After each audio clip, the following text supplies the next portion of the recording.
Screw the haters, I don't care. It might be different, I might be unaware. All that matters to me is that you're always there. You let me in your world and show me that you care. You understand me, you let me be me. You understand me, and I wanna let you know. You make me feel so chill, every day I feel so chill. You make me feel so chill. Rainbows in my head, gonna dance everywhere. You make me feel so chill, every day I feel so chill. You make me feel so chill, so chill. And I wanna let you know, stuck in those, I don't care. It's never ending, but there's hope somewhere. All that matters to me is that you're always there, checking up on me and show me that you care. You understand me, you let me be me. You understand me, and I wanna let you know.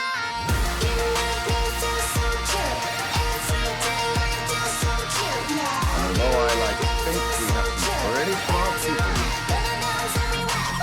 sure is a hell of a lot easier to Every day I feel so chill. You make me feel so chill, so chill. And I wanna let you know.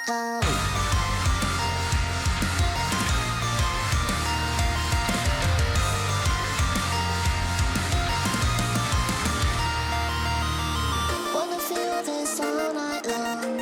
Cuddle up and sing this song. Wanna feel this all night long. This is where I feel I belong. Gonna have my trust in you. I'll be so lost without you. Gonna have my trust in you. And I wanna let you know. You make me feel so chill, every day I feel so chill. You make me feel so chill. Rainbows in my head, gonna dance everywhere. You make me feel so chill, every day I feel so chill. You make me feel so chill, so chill. And I wanna let you know.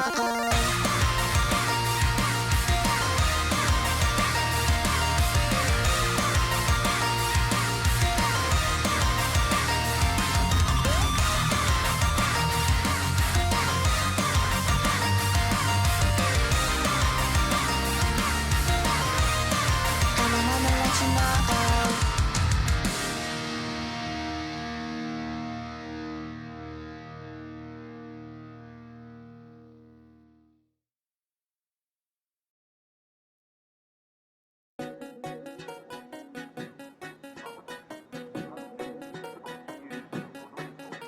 So where did we leave off? Last time I remember, it was late December, sitting out in the parking lot, taking midnight drives on the empty highway. It feels like so long ago, but like yesterday too, you know. But as long as I'm We around, just you'll always wanna be go second back best, see? again. And I can't help thinking about that feeling. Here where we wanna be, different vicinity. Now it's clear we can do whatever, 'cause you're right here.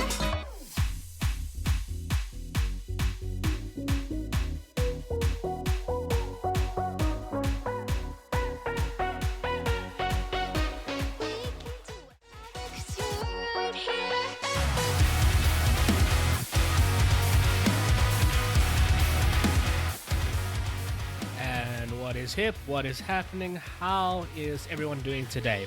Let's see. Ty with the first. Congrats, Ty. Well done, well done. Hi, Daff. How is it going? Hope you're keeping well today. Chan, welcome into something that might be a little different to what I usually do. I'm rocking. I'm in my comfy chair, Chat. I'm just gonna say it. I have a comfy chair. I'm in the comfy chair. It's padded. I've reupholstered it so many times now. And yeah, I'm just... Chat, we're gonna do a comfy stream today. We're gonna do a cozy stream today. I'm not sure exactly how this is gonna go, but I know I can't play Neo 2 today, because if I play Neo 2 today, chat, I'm gonna make the same mistake I did and I'm gonna lose the love of the game. So Nimite Woman, I will be jolling a bit of Neo 2 offline, just getting you know, relaxed and that sort of thing. But today, chat, and yesterday, I'm leaving it up to you to decide what I'm doing.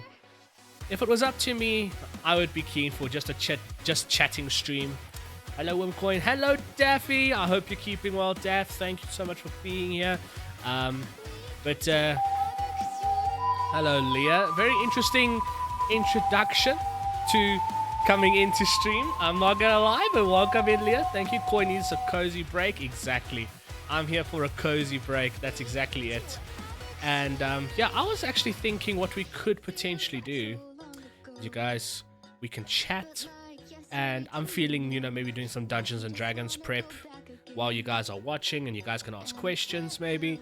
Or I might whip out some Terraria, you know, just something cozy and relaxed, you know. And the music is definitely going to be changing over to lo-fi. Hello, Koi. Hi, Leah. How's it going? I've been recovering a hangover and a headache the whole day. So, heck. Okay, interesting. Daff, I mean, cool. How are you doing? Leah, I'm good. We're just doing a bit of a cozy stream today. Play Valorant? Oh, heck no. You guys want me to get mad and upset? Like, no way. Like, no way we're gonna be doing that. Terraria is cozy? Yeah, if you just take it relaxed. You know? I mean, I even do Minecraft creative and relax. But I'm very much vibing with the idea of a just chatting stream while I do some D&D prep maybe. Yeah. No, guys, I'm just gonna say straight, I'm not doing Valo today. I am not doing Valo today. Small Kitty Big City, is that a game? I've never heard of that game, actually. That's very interesting. I've never heard of that game before. That sounds very interesting. Sure. I'm actually checking the new chat system that we got implemented, how it's just blasting past with all the new things. We'll see if this system works. But yeah, we'll take it. We'll check it out slowly. Chat, this is a bit too hype for me. Oh, the hi was cute. I want to play that game so bad. Let me see what chat is talking about here. Honestly, let's see what's going on here. I'm gonna open up Steam and we'll have a look here. It's on Game Pass. Okay. Pedro and then Chicken Pie. I can't even hear the alerts. The Spotify is very loud in my ears. Let's just adjust that. So that's gonna go low for you. And we'll bring it back up there. Alright, so let's go check Xbox Game Pass and see what's going on there. Maybe we play that. I was even thinking that we hoy some freaking... Oh, I forgot to turn off Wallpaper Engine. Chat, Wallpaper Engine's going to be the death of this stream one day. Try again. Hiya! Why don't you want to work? Hey, chicken pie. No, it's not a chicken pie. It's deliberately not a chicken pie for a reason. Yeah, it's deliberately not a chicken pie for a reason. Hydrate. Thank you for the hydrate. Which is now currently empty. I will go deal with that now. I will go deal with that now. Toss some bids at your streamer. Your wallets are plenty. Your wallets are plenty. So many alerts going off now. Wow. So many new thingies. Yes, so many new thingies. That is true. There is a lot of new thingies going around now. I'm just trying to see because it looks like stream is a bit delayed. I think. I don't know. Why is it only streaming in 720p? What is going on here? This thing should be streaming in full HD. Hiya. I came here to drink milk and kick ass. And I've just finished my milk. Is this stream cozy enough for you, Koi? I'm just getting rid of my points. Well, I mean, I would not get rid of your points. There's so much to come. I would not get rid of your points. Like you know, there's a lot that you can do. There's a slight delay. Well, I'm talking about more in my movement than anything else because, it's okay. It's okay. We cross that bridge later. Actually, this is the perfect opportunity to switch over to what I actually want to listen to right now. Like, I don't know if any of you have ever listened to Lo-Fi Fruits, but this is my lo-fi jam. When I need to chill on lo-fi, this is my lo-fi jam. Yippee! Oh jeez, that was loud. Damn, that was loud. All right. All right, chat. So yeah, I'm still trying to get into Xbox Game Pass right here. Hiya. Oh, it doesn't want to work today. Yeah. Oof, I'm feeling it today, chat. I am feeling cozy. I'm in my freaking comfy chair. Everything. I'm just happy right now. I am happy. Toss some bids at your streamer. Your wallet's a plenty. Yo, so many alerts. Oh. Hiya. Oh wow. Dun, dun, dun, dun, dun, dun. Okay, wait, small kitty, big city. There's nothing gonna work with me today, honestly. Oh man. Why, chat, why can't I get anything? Why can't I get anything like working now? Like there's no small kitty, big city, nothing. I want, yes, give me Game Pass. Damn, this stupid thing. I'm trying to find, okay, we got Fallout 76, Sea of Thieves. Ooh, that would be fun. Dreamlight Valley. No, there's actually a lot of things here. Stardew, Power World. I'm doing this because I want to be in the market. I just want to chill and watch YouTube, but no, I gotta get up to go photograph my dad's gig. I'm sorry. Well, I really hope that this little bit that you hear is just cozy for you, man. Yo. You're gonna watch me fall asleep on stream, chat, and then I'm gonna wake up 5 hours later like, and then it would be going on. I can't find this. What is this game called? What is this stream called that you're talking about? Small kitty, big city. Small kitty, big city.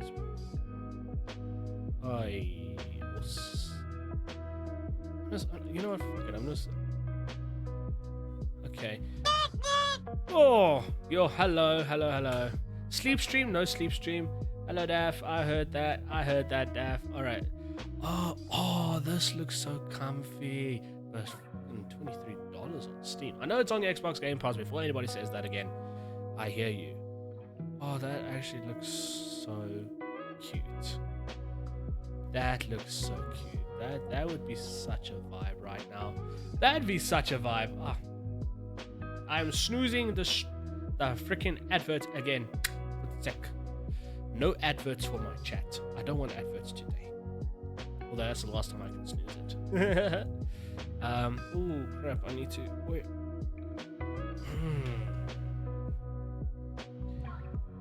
Are you on your dimmest? Yeah, you're on your dimmest. Okay, there we go. Just get the light on. I feel like my head's a bit too peaked today. But chat, I'm wearing my Mickey Mouse hat today. I thought that'd give comfy vibes. All right, let's see here. Chat, let's open up Steam. Let's see what I have is comfy or cozy. I mean, Marvel Snap is going to require way too much thinking for your boy today. But chat, if you got any other suggestions that I might already have downloaded, please let me know. And we can check what there is. But yeah, no, today, chat, we're going to be comfy. Yeah. I won't lie, I got very shocked when I saw the what is it called, boss last night on Neo 2. It was just, I realized it was just a bit much for me, and I was like, I better just take a break before this job, quote unquote job, becomes the game. You know, that the game becomes a job. We wanted to still be a game, you know? Keen to play some MC. Yeah. Oh shit! Oh, hello, Necri. How's it going, Necri? Sleep stream? No sleep stream. I will never do a sleep stream. Let's see here. What we've got here. Necri, you'll see at the very, very bottom, I put your redeem back. I did do that for you. Oh, why are you downloading? Oh, stupid. It's busy updating. Alright. So there's that. Leah, I will hydrate. Don't stress. Are we playing Small Kitty Big City? I don't know. I can't get Xbox to work with me at the moment. And it's really infuriating that it's not working. Like, I open the app. It says launching the Xbox app. And then something went wrong. Please try again. So I'm going to say try again. Let's wait. Let's see what happens. Plus, I don't have it installed. So I don't know how long it's going to take. And then I'm going to have to install it. And then it's going to hurt stream. So Take that, depression! Suss it out. No, I'm not buying it on Steam. I don't have the cash for that month. This month, I'm planning on going away at the end of this month. I'm planning to go to the Northern Cape and go visit a friend there. Like, I can't be doing games now. I can't be buying games now. Oh, man. I don't even play Among Us, but I feel like that would be a little jump scary in a sense. I'm just trying to see all of the things I... Trying to download MC last night was a nightmare and Xbox wasn't wanting to open, so maybe it's bugging out. I just press all those sounds. He's leaving us. Oh, going away, he's leaving us. How the frick am I leaving you guys? I'm gonna go visit a friend for a weekend and come back. Wow. Jeez. I'm trying to see what we've got here that is relaxing and comfy. Will your dog stream for us? I'll probably be taking that weekend off, honestly. We'll see how it goes. Chat, also let me know how the music sounds, what's the levels like and everything. Chat, I'm very close to what you would call it, just doing D&D prep live. And that we just chat. And if you guys want to chat, hello, wait, what's going on here? Oh, Kohaku's just spamming messages. Oh my soul, so many messages. Play Slent? No, you guys want me to get scared? No, we ain't doing anything. We could play this, but it's gonna mess my resolution a lot. That's not gonna look good. Let's see. Planet Zoo. Turn my mic up. You want me to turn, or maybe I must just. Oh my soul. I've even been sent the game now. Okay. Sometimes these screws are a bit tight, chat. But there we go. I'm more concerned about the music than anything else, chat. So let me know how the music sounds. Alright, let me see. Daff, what did you send me? Little Kitty Big City. I see it, but I can't get it. Xbox is not working. Like, I literally can't get it. So,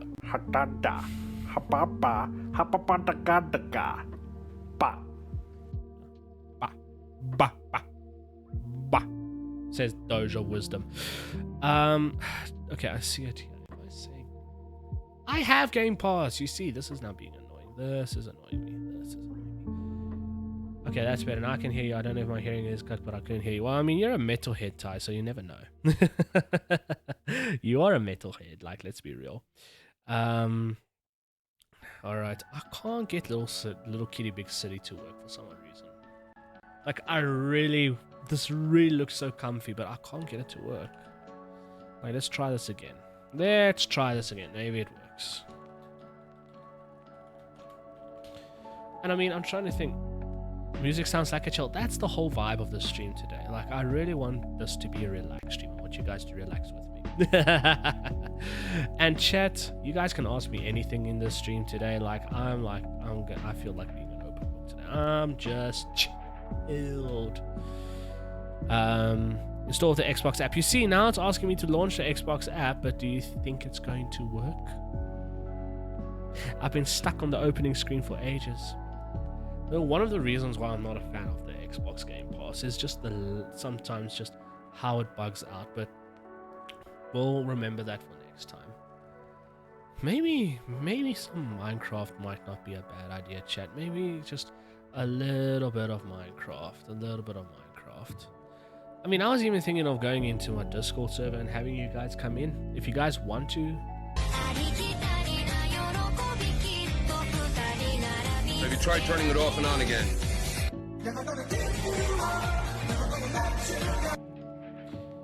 You know what? That's what we're gonna.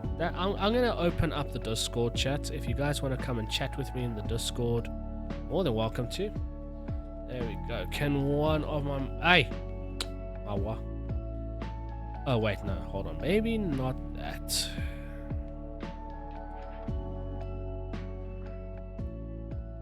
All right, that works. That works. Copy.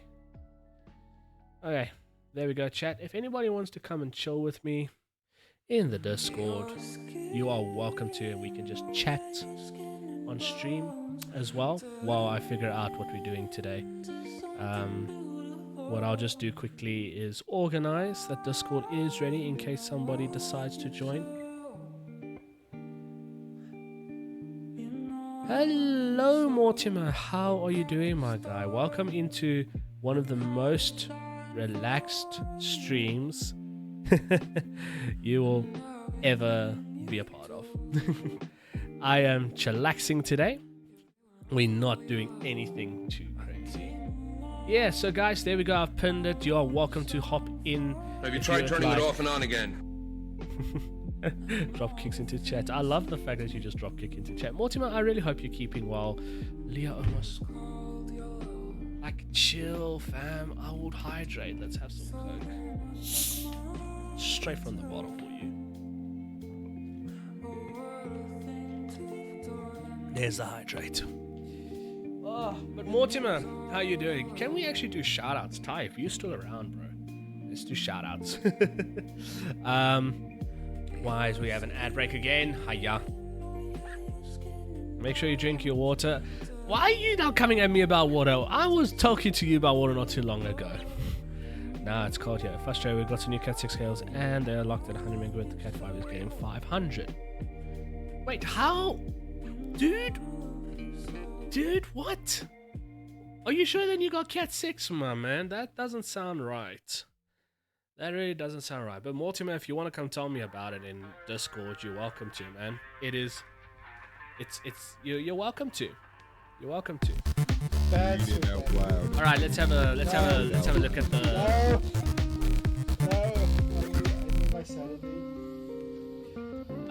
Ty, you have to slow down. Ty, you have to slow down with the shout outs. It won't do everything in one go. But anyway, chat, the Discord's open. That is official now. Can you guys tell them new to like Twitch streaming? Thank you for the shout out to Daffy, appreciate it.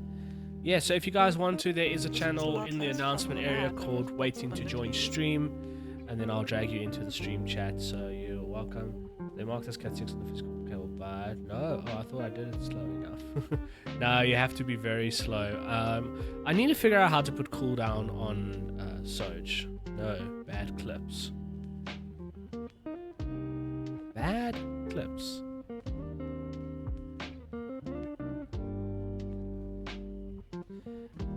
Okay, I just want to quickly send this to Vresta so that he knows what happened.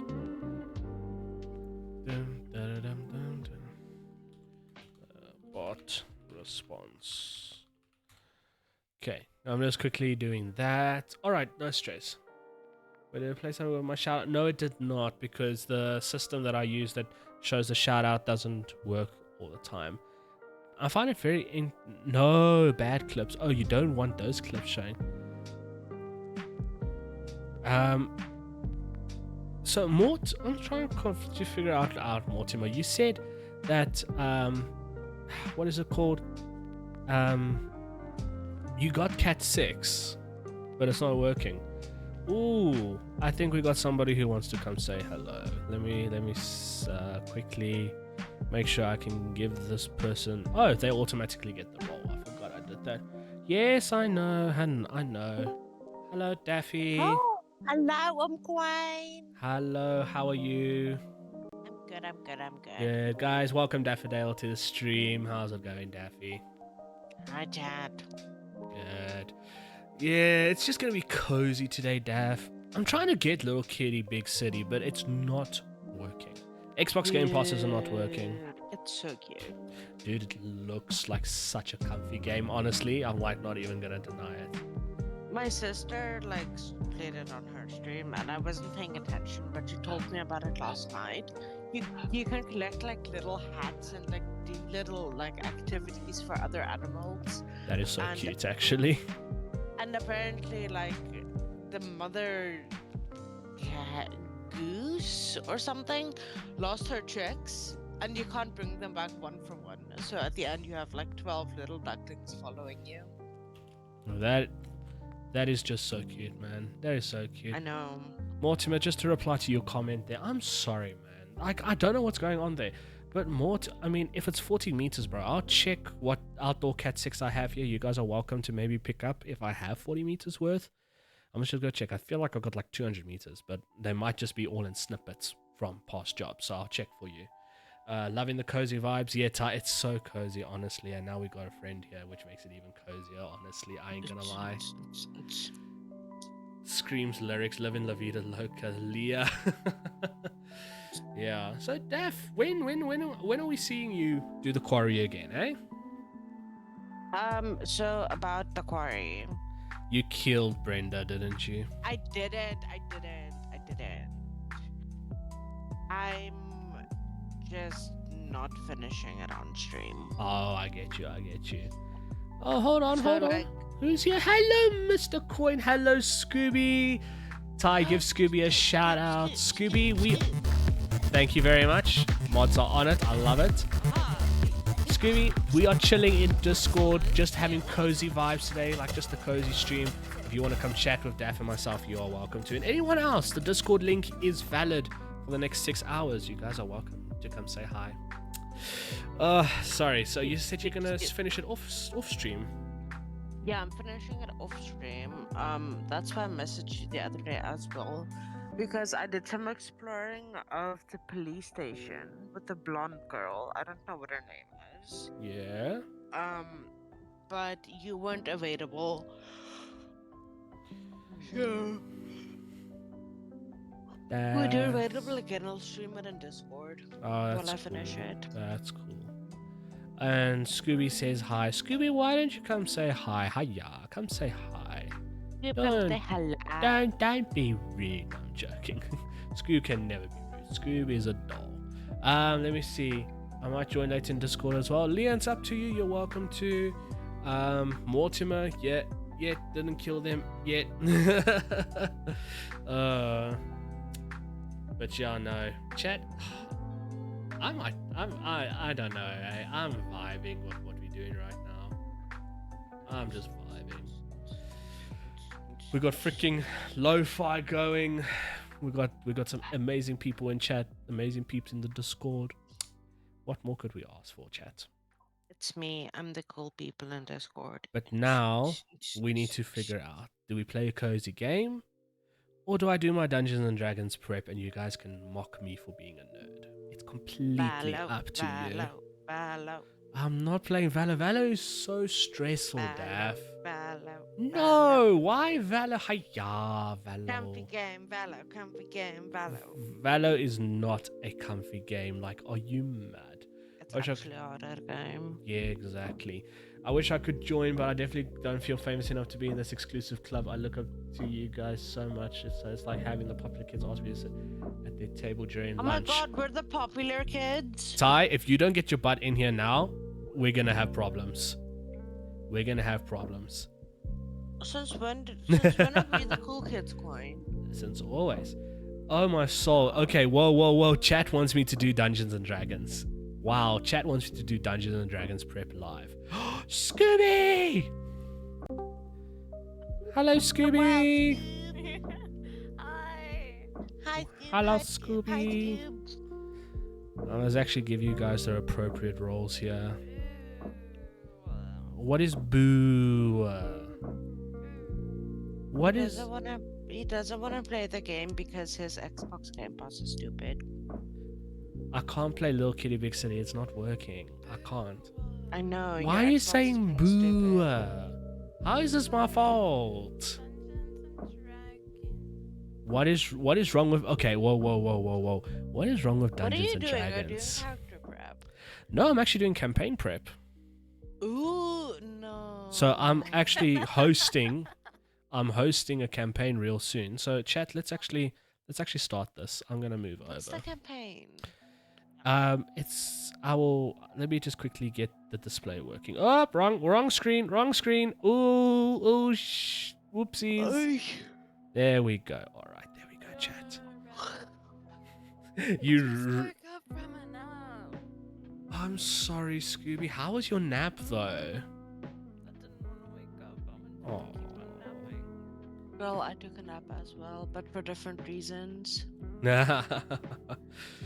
All right, let me see. Okay, Tat Freak Thai camping prep.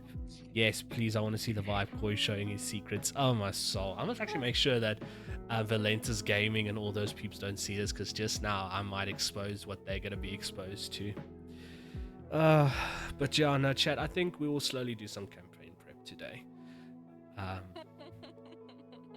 Scooby, I was thinking to myself, like, what am I doing today and that sort of thing, and I was like, I can't deal with some more Neo today. No, I can't deal with some more anger today. Oh, Scooby, check my hat. Wait. Okay, I'm looking. What it says. Oh, the blurred, but it's Mickey Mouse. Got my Mickey Mouse hat on today.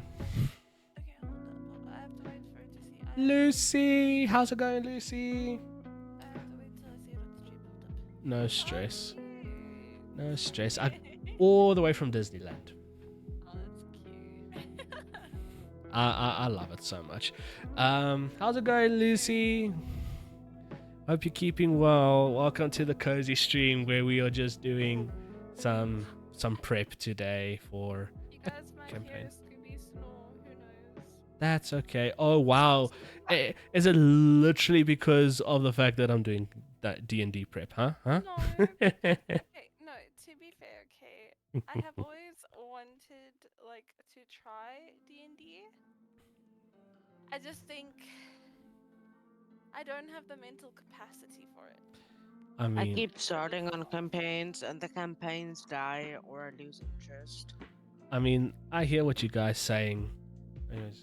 Doing good, thanks. How are you, Uncle Koi? I am very well, thank you, Lucy. I can't complain. Koi went to Disney. Yes, I've been to Disneyland in California twice. Yeah, okay, but what's the campaign? Oh, right. So, the campaign takes place in a place called the Realm of Jocelyn, right? Actually, hold on. What am I doing? I have a whole backstory I can read for you, chat. In the heart of Jocelyn, where shadows dance upon the walls of ancient castles and whispers carry the weight of a dynasty, the Quimble dynasty held sway over the land like sovereign gods. Their reign, a tapestry woven with threads of power, wisdom, enigmatic secrets, bound the fate of the kingdom to their very bloodline. Yet amidst the splendor and opulence, a darkness festered, unseen and insidious, ready to shatter the illusion of peace. Mastiff Quimble, the 53rd of his name, hungered for power beyond moral comprehension. Despite his crown and scepter, his thirst knew no bounds. Within the labyrinth depths of his castle, he delved into forbidden tombs and whispered incantations, seeking arcane knowledge that eluded him. But his insatiable ambition did not go unnoticed.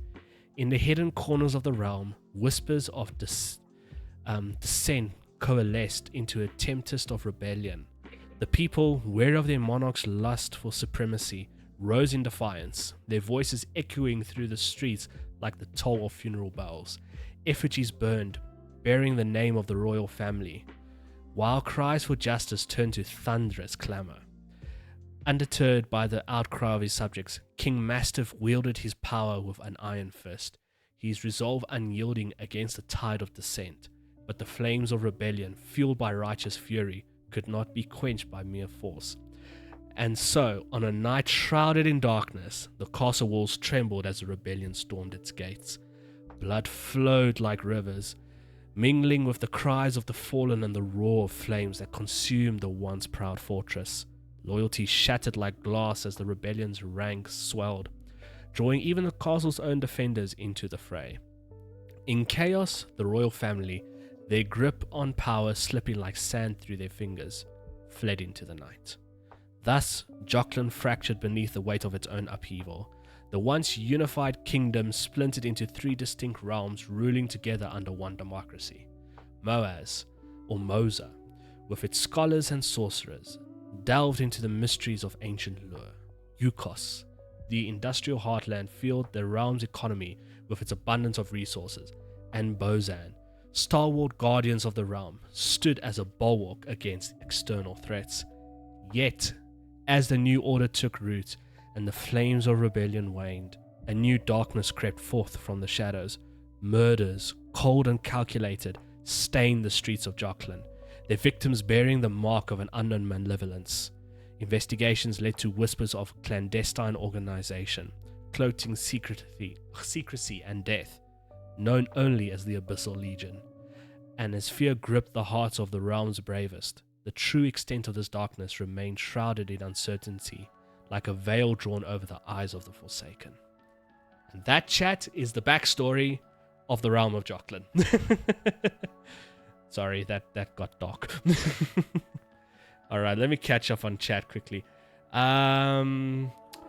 Doing good, thanks. How are you, Uncle Coy? I said I'm good, Lucy. There we go. Uncle Coy, old man Coy. It's Uncle Coy to you, Mortimer. Although you're older than me, so you're old man Mort.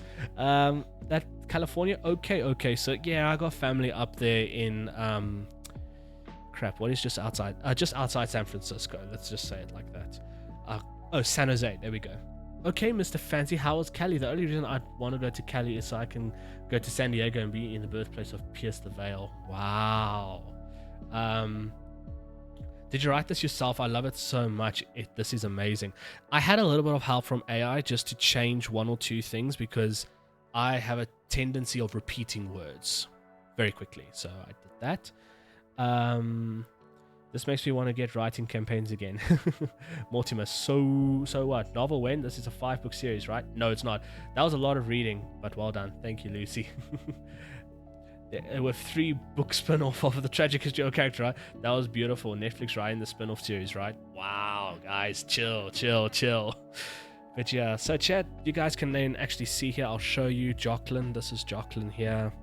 So the kingdom of Quimbel is still very present in the realm of Jocelyn today. This is known as Tindessa. That's where the fortress of the Quimbel family is. The orange area is Moaz, so there's Hatford, Mashkin, Worgan, Colstone, and Bosg. Yukos, Kingford, Bosfield, Bridbury, and Horster. And then the Bozen Empire, which is Des, Pilton, and Sela. And then the uncharted territories where I need to actually work today. This is actually where I need to work on today. But so yeah, anyway. So, Scoob, Dav, how's your weekends been? My weekend was good. I played pool. I've been very lazy. Well, lazy weekends are some of the best. I won't lie. I'll say it straight. Some of the... Oof, that's a premium feature. Some of the lazy weekends are the best weekends. I won't lie. I'll be straight. Yeah. I'm chilling. Let me see here. Ooh, uncharted territory. Yes, and actually the uncharted territory needs to be discovered by the party who's going to be playing this campaign. So I'm trying to suss out really how one can actually do this nicely. What monsters hide there? I'm actually making a custom big bad evil guy as well.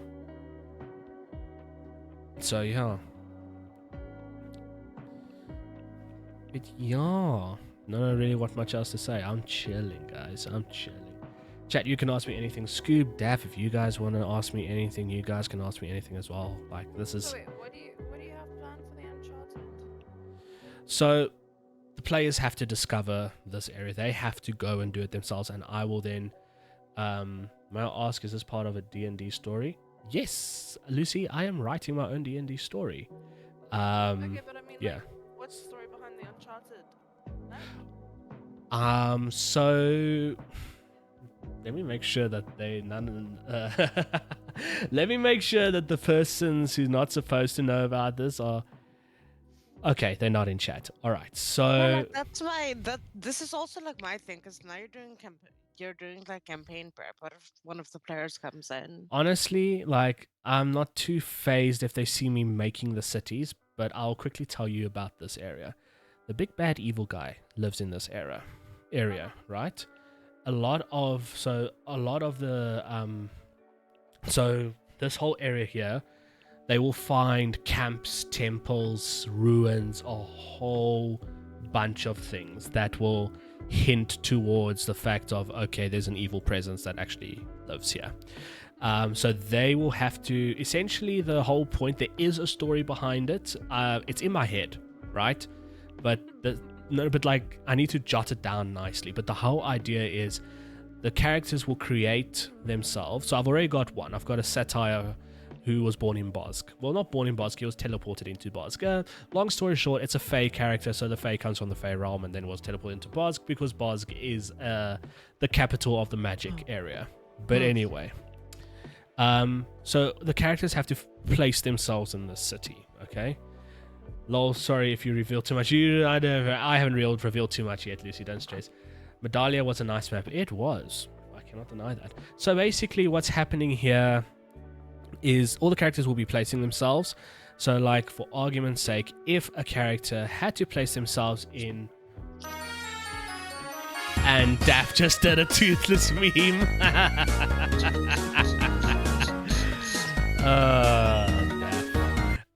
So if a character had to place himself in Horster, there would be so many... There would be a big lure dump that I would have to do for them, because they would have then encountered the Abyssal Legion, because the Abyssal Legion works from the Uncharted areas, right? They would have to go find it. The party is going to start in Des, regardless. I roll to seduce the map. All right, you roll a d20 for a... There we go. There's your roll. The map seduces you. The map seduces you, Necri. Oh, that's funny. Necri eats the map. Hiya. This looks very exciting. It is actually. But anyway, so the characters are going to find themselves in Des. They're going to be witnessing an execution. And the executioner is going to be executed in front of their eyes. So we'll see how they play out, because this is going to be a level 3 to level 7 campaign. So I will figure out perception checks and that sort of thing. But essentially, they're going to encounter the Abyssal Legion from day one. And then they're going to have to figure out what's going on. So they can travel wherever they want. I've actually got a very cool mechanic. In either scenario, I just hope it doesn't give me a paper cut. Oh, man. So in any scenario that really goes down, they're going to be exploring the different towns and cities. I mean, they've got 1, 2, 3, 4, 5 in Moaz, 4 in Newcastle, and 3 in Bozen, and they've got Quimbo that they can go explore, figure out clues, find out what's going on, and can I roll to start economic collapse as I convince people that dirt is actually as expensive as gold? Roll for it, Mort. Let's see. Oh, that would be funny. But anyway, yeah, and eventually they're going to pick up enough clues. I mean, I'll quickly swap over to stream here. They'll see this. This is the calling card for anything that happens. The Master's Tarot card. This is the calling card for any murder, anything that they will find, right? And they will then have to figure out what's going on. I even got a weapon that they can pick up, a sentient weapon. I'm working on it. It's called this. No, did I delete it? I deleted it. Okay, the weapon's called the Slave. Did you have your backstory for the big baddie? That is actually something that I want to do today. I got a 16. All right. What kind of character are you playing, Mort? I want to know. Like, give me a class. Give me a class. So, the backstory for the evil guy is what I actually haven't, how can I say, not fleshed out, or I haven't fully done yet, right? So, it's essentially, long story short, it's a deity. It's a fiend. No? Sorry, Fae. It was a Fae. So the Master is a Fae that a certain individual may or may not have called during a certain time, and could not fulfill their end of the bargain because, you know, deals are deals and that sort of thing. And Fey magic is magic that you don't tamper with. And essentially, long story short, the Kingdom of Quimble may or may not have plunged Jocelyn into what it did. So yeah, the Master is basically a Fey creature or Fey deity. Yeah, that's about it really. And he's the Master. It's in the title. The Master is responsible for sending his servants out to do his bidding. They very much chat. I'll even show you how they dressed. There is a artist that actually inspired the Master's design. The artist's name is The Witches. It's very dark music that he makes, but yeah, if you guys see this, how he looks here, so like if I just open one of his things, we won't play anything, but like if I go and do there, for argument's sake, that is what the Master looks like. That is the Master. This is what's inspired most of this evil side of the campaign. This is the Master here. He's responsible for a lot. He did a lot of bad things. But he's a master manipulator. He has many deals. So you guys can see it's very much cowboy with your man, what do the Mexicans wear? Poncho vibes, full black, full everything. Yeah, this is the Master in a nutshell. And his servants are exactly the same, except they don't dress with a poncho. They dress in just full black. They are just in full black, call it a suit, and they carry out the Master's will.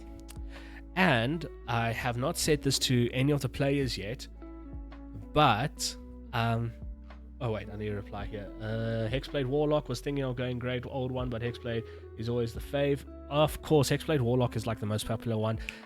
Mort, you roll a 16, and your charisma will probably be +5 if you're at the level that we are. So, no, let's make it +3. So 19, sure, you convinced the town that dirt is gold. That Freak Tie, do you guys play this in person or online? We currently play in person, and I've got 2 characters that I can show you guys if you're keen. Guys, let me know in chat if you're keen to see the characters, and then I will give you some lure dump over my characters. But anyway, so the Master is basically a Fae who made a deal. The deal was not fulfilled, and now the Master has reign over Jocelyn, and the party has to figure out why, how, where, when, and all of that. So yeah, that's basically the idea behind it, Scooby. And then I'll also show us. I think Scooby died. Yes.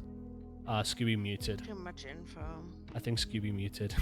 sorry if this was too much info, Scooby. I'm sorry. I'm so sorry. The info dump was real. Well, I mean, that's what... It's okay, I paid attention. Thank you, Dav. Shame. Scoob's also not feeling too great. We'll give it to her.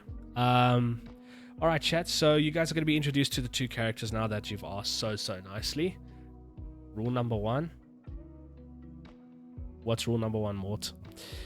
Alright, we'll start off. Don't fuck with the Fae. That's exactly why it's a Fae. Alright, so this is my first character. We are in an ad break now. The bot should let us know soon. But yeah, this is Draven Diehard. I feel people who fuck with Fae are the same people who play with Ouija boards. Same type of energy. Yeah, I mean, fair. I mean, I was in the Fae realm in the one campaign, and I literally looked straight at one of the Faes, and I said, I want to take a nap. The DM looked at me, and he was like, you know what? Don't say that because of this. And he gave me like a whole lure dump. I was like, oh, okay, I won't say that. With one of the campaigns that I was a part of before it died, I learned on the very hard way, you should be nice to the NPCs. Oh, you must always be nice to the NPCs. Although, I'll tell you a story of the other character now about some NPCs.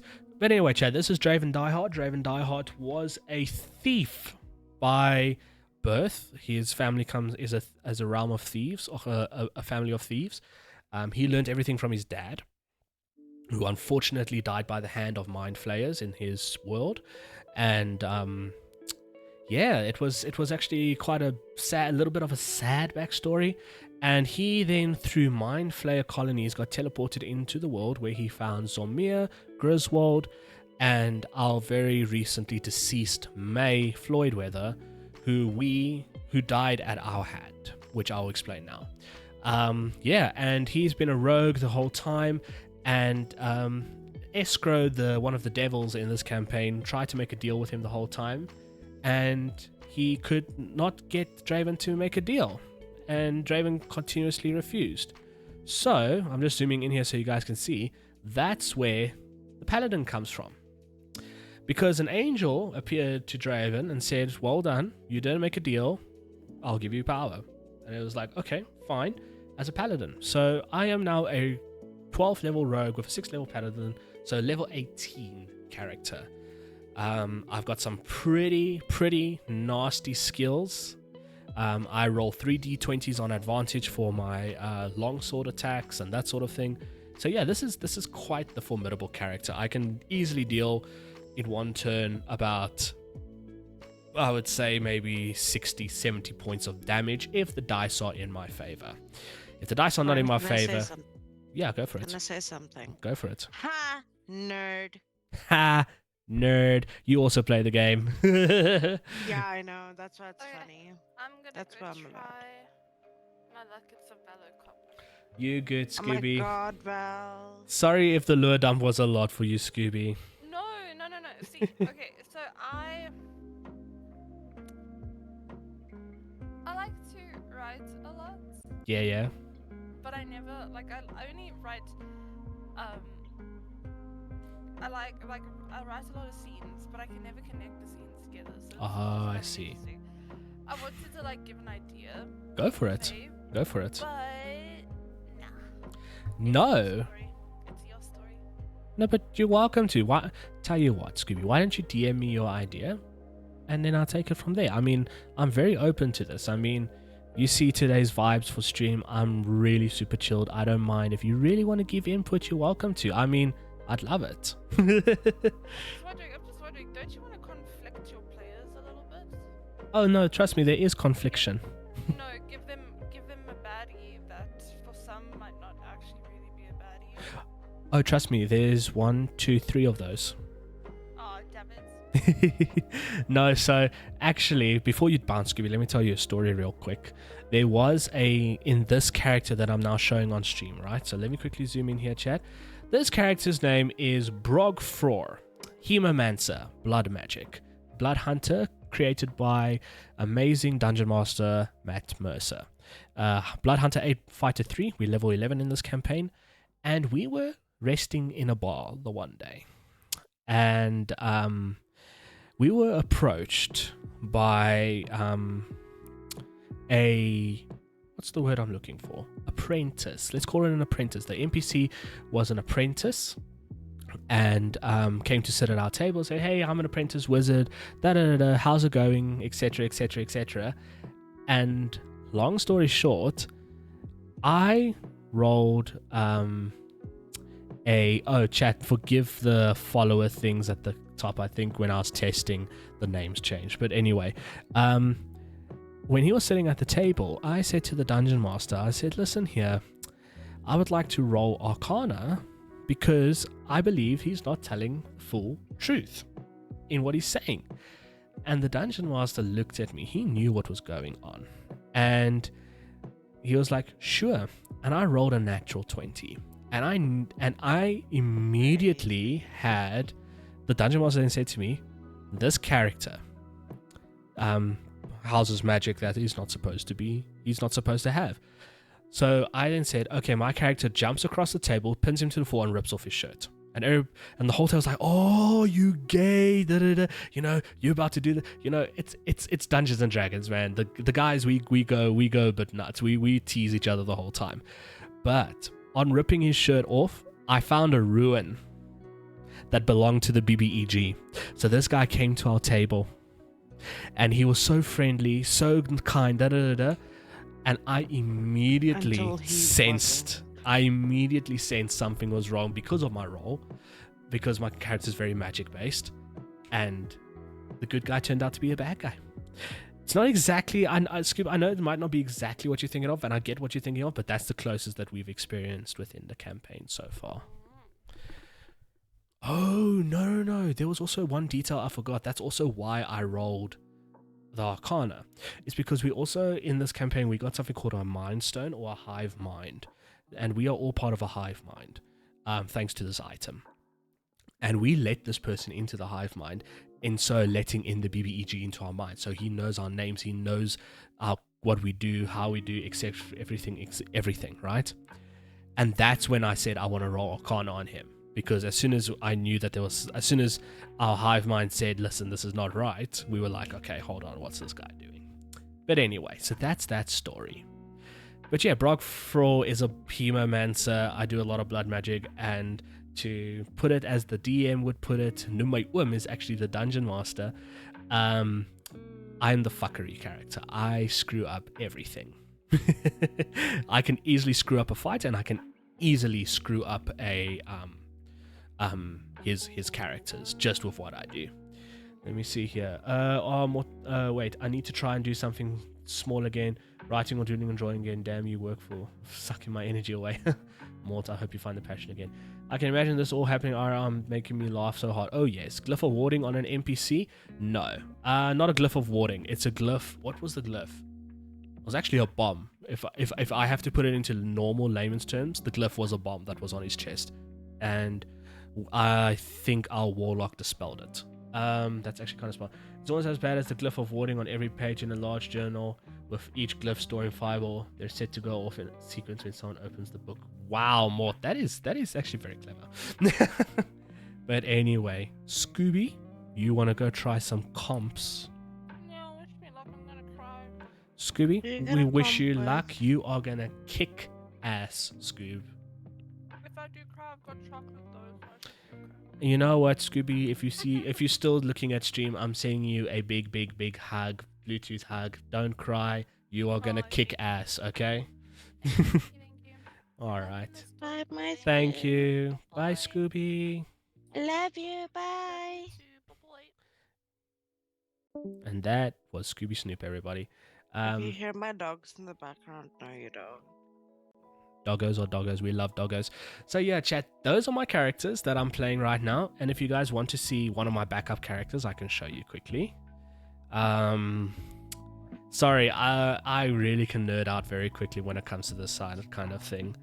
Magenta Duskwood. Chat, I'm just going to show you this character quickly. Magenta does what?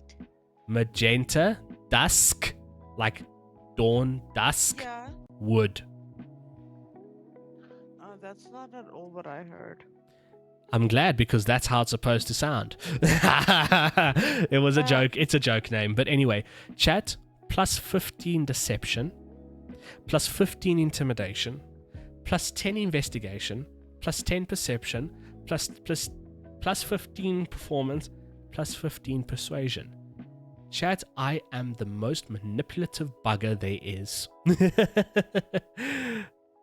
The most manipulative bugger there is. I can manipulate anybody to my will with this character. I do have to be level 14 for it though. But yeah. Ooh, we got some interesting Lego going on there. And that's very loud. Hiya.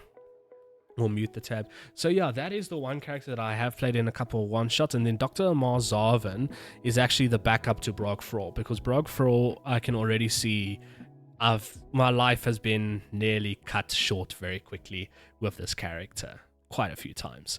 So Dr. Amar Zarvin, he is a sorcerer.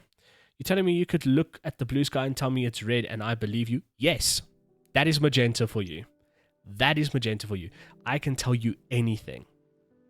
Let's for argument's sake, let's roll. Okay? I will roll here on D&D Beyond. Okay? So Ty, the dirt. Let's do the thing Mortimer tried to do earlier. Ty, the dirt is more valuable than gold. I'm going to click and I'm going to roll. There's the dice. 4. That's a 4. 19. That's rolling a 4. I have a 19. Let's roll again out of curiosity. Get a higher number. 8. 23 on an 8. That's how manipulative this character is. This character is a completely manipulative person. But yeah, so It's okay, I'll still catch feelings. Oh snap! Well, I mean, he is a changeling, so he can change into whatever your dreams are. So, and then this is Don't the. tell me that. This Don't is tell me that. what you want to know. You want to now meet Magenta. Everybody's screwed. Yes, everybody would be screwed with him. And then this is Dr. Amar Zarvan. He's a Sorcerer 6, Warlock 4. He is a sorcerer who messes with time. He's a time wizard, so to speak, but a sorcerer. And this is my backup character. Yeah, time rewind, everything. He's actually got ability. Let me tell you guys the ability. Where is it? Where is it? Those are my spells. Bastion of Law. No. Magical Guidance. Oh, when you make an ability check that fails, you can spend 1 sorcery point to re-roll the d20. You must use the new roll, potentially turning a failure into a success. So he can manipulate that. And then he's also got something where if restore balance. If somebody rolls at me with advantage, I can spend a point and say, no, you don't, you roll straight. If one of my friends is rolling at disadvantage, I can say, no, you don't, you roll straight. So That's really cool, actually. it is amazing.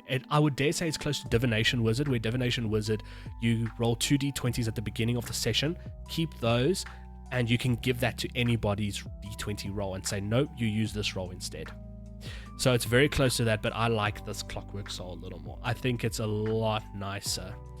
But anyway, chat, anyway. And I did say I would tell you the story of how we did kill one of our players. You roll straight, what does that mean? So Ty, at disadvantage, you roll 2d20, take the lower roll. When you roll at advantage, you roll 2d20, take the higher roll. When you roll straight, you roll 1. And you take that number. So if an enemy attacks me at advantage, I can say no, and they must roll 1 dice instead of 2. Or if my friend rolls with disadvantage, I say no, instead of rolling with 2 and taking the lowest one, roll with 1. I've only ever played Fate, which is a spin-off of D&D, so give me for simple questions. Don't stress, Ty. That's why I'm like, this stream is comfy. We are here, you guys can ask questions, you guys can chill with me, and I appreciate you guys chilling with me. Daph, I appreciate you chilling. You know, this is what we're here for, guys. We're having a good time. I'm busy listening to you talk D&D while I color an axolotl. Oh, we love axolotls. Is it an axolotl? It's a sushi roll axolotl. Oh, I see. Yeah, that could definitely make someone stay up. Oh yeah, for sure. Mortimer, why don't you join us in D&D, bro? If you're around, why don't you join us in the chat, man? It's been a little while since we've spoken. Alright, so we'll put a mountain there. And... oh, that's a bit big. Although I do want one here. I would love to see what chaos you can cause in Exalted. I mean, what is Exalted again exactly? Just remind me so I can have an idea, because I've kind of forgotten. Alright, chat, I must say, the desert area is starting to come together quite nicely.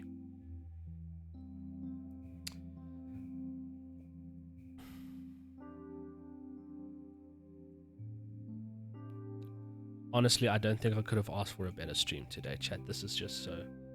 when's your game? What do you mean, when's your game? Do you mean when I play, Mort? We play every Wednesday from about 7, and we will end maybe at midnight, 1 o'clock in the morning, depending. If we have fights, we've gone on as late as 3 o'clock. On a weekday. Yes, and everyone there works except me as well. Well, I have my side hustles, but... yeah. What is the map creator you're using? I'd love to send it to Zal. This is called Incarnate. I will send it to you. Or I can actually do this, because why not? We're comfy today. It's called Incarnate. You guys are... it's free to use. I mean, let's quickly save this map and I can show you why I love Incarnate so much. On a school night? Yes, on a school night. On a and school night. we don't plan on changing it really. I mean, we are all very much a dedicated group, which is very nice. I mean, if we do have to cancel, we do have to cancel. But so you can see here's Jocelyn. I've got Lake Wolfer with no ruins and Lake Wolfer with ruins. I must actually get rid of these because I'm not doing this campaign anymore. I'm finished with this campaign. We'll continue this one. The Maya. Okay, give it a try if you guys start a new game or have a slot open or something. Mortimer, we can chat, dude. We can chat. We can chat. I mean, because what is happening is I'm busy now with Jocelyn, right? So I'm busy with the realm of Jocelyn. I'm next in line for DM, quote unquote, and mine's a 6-month campaign. I've already measured it out. We're doing it for 6 months, and That's a hella long campaign. the current campaigns we've been playing, the one where I'm level 18 has been going for 4 years. No, 2 years. And the Fae is going on, the one with the Hemomancer is going on for, I think also 2-3 years. So we've been going for a long time. We've been going for a very long time. Your characters are besties. Actually, no. In our level, how do you actually figure out how long your campaign is? It depends on how dumb the players are. No, I'm kidding. Well, that's half of the story, but the thing is, Ty, is a very good question. It's a rough estimate more, but the thing is, like, I have a planned out scenario. I know exactly where they're going. I know they're starting in... Oh, I'm spitting on my mic. I don't want to do that. I know they start... Oh. Oh, relax. I'm starting out in Days, and they will then start their way around, okay? The travel mechanic that I... Oh, hello, Mort. Why aren't you... There we go. There we go. Hello, Mortimer. Hello. How's it going? It's going good, my guy. How about you? Can't complain, dude. Welcome into the stream. It's nice to have you here. Thank you, thank you. Yeah. I wasn't up to much, so I decided to come pop in. No stress, no stress. Yeah, how's it going, dude? Yeah, it's going good, man. But now, what's It's up with just- your cable, man?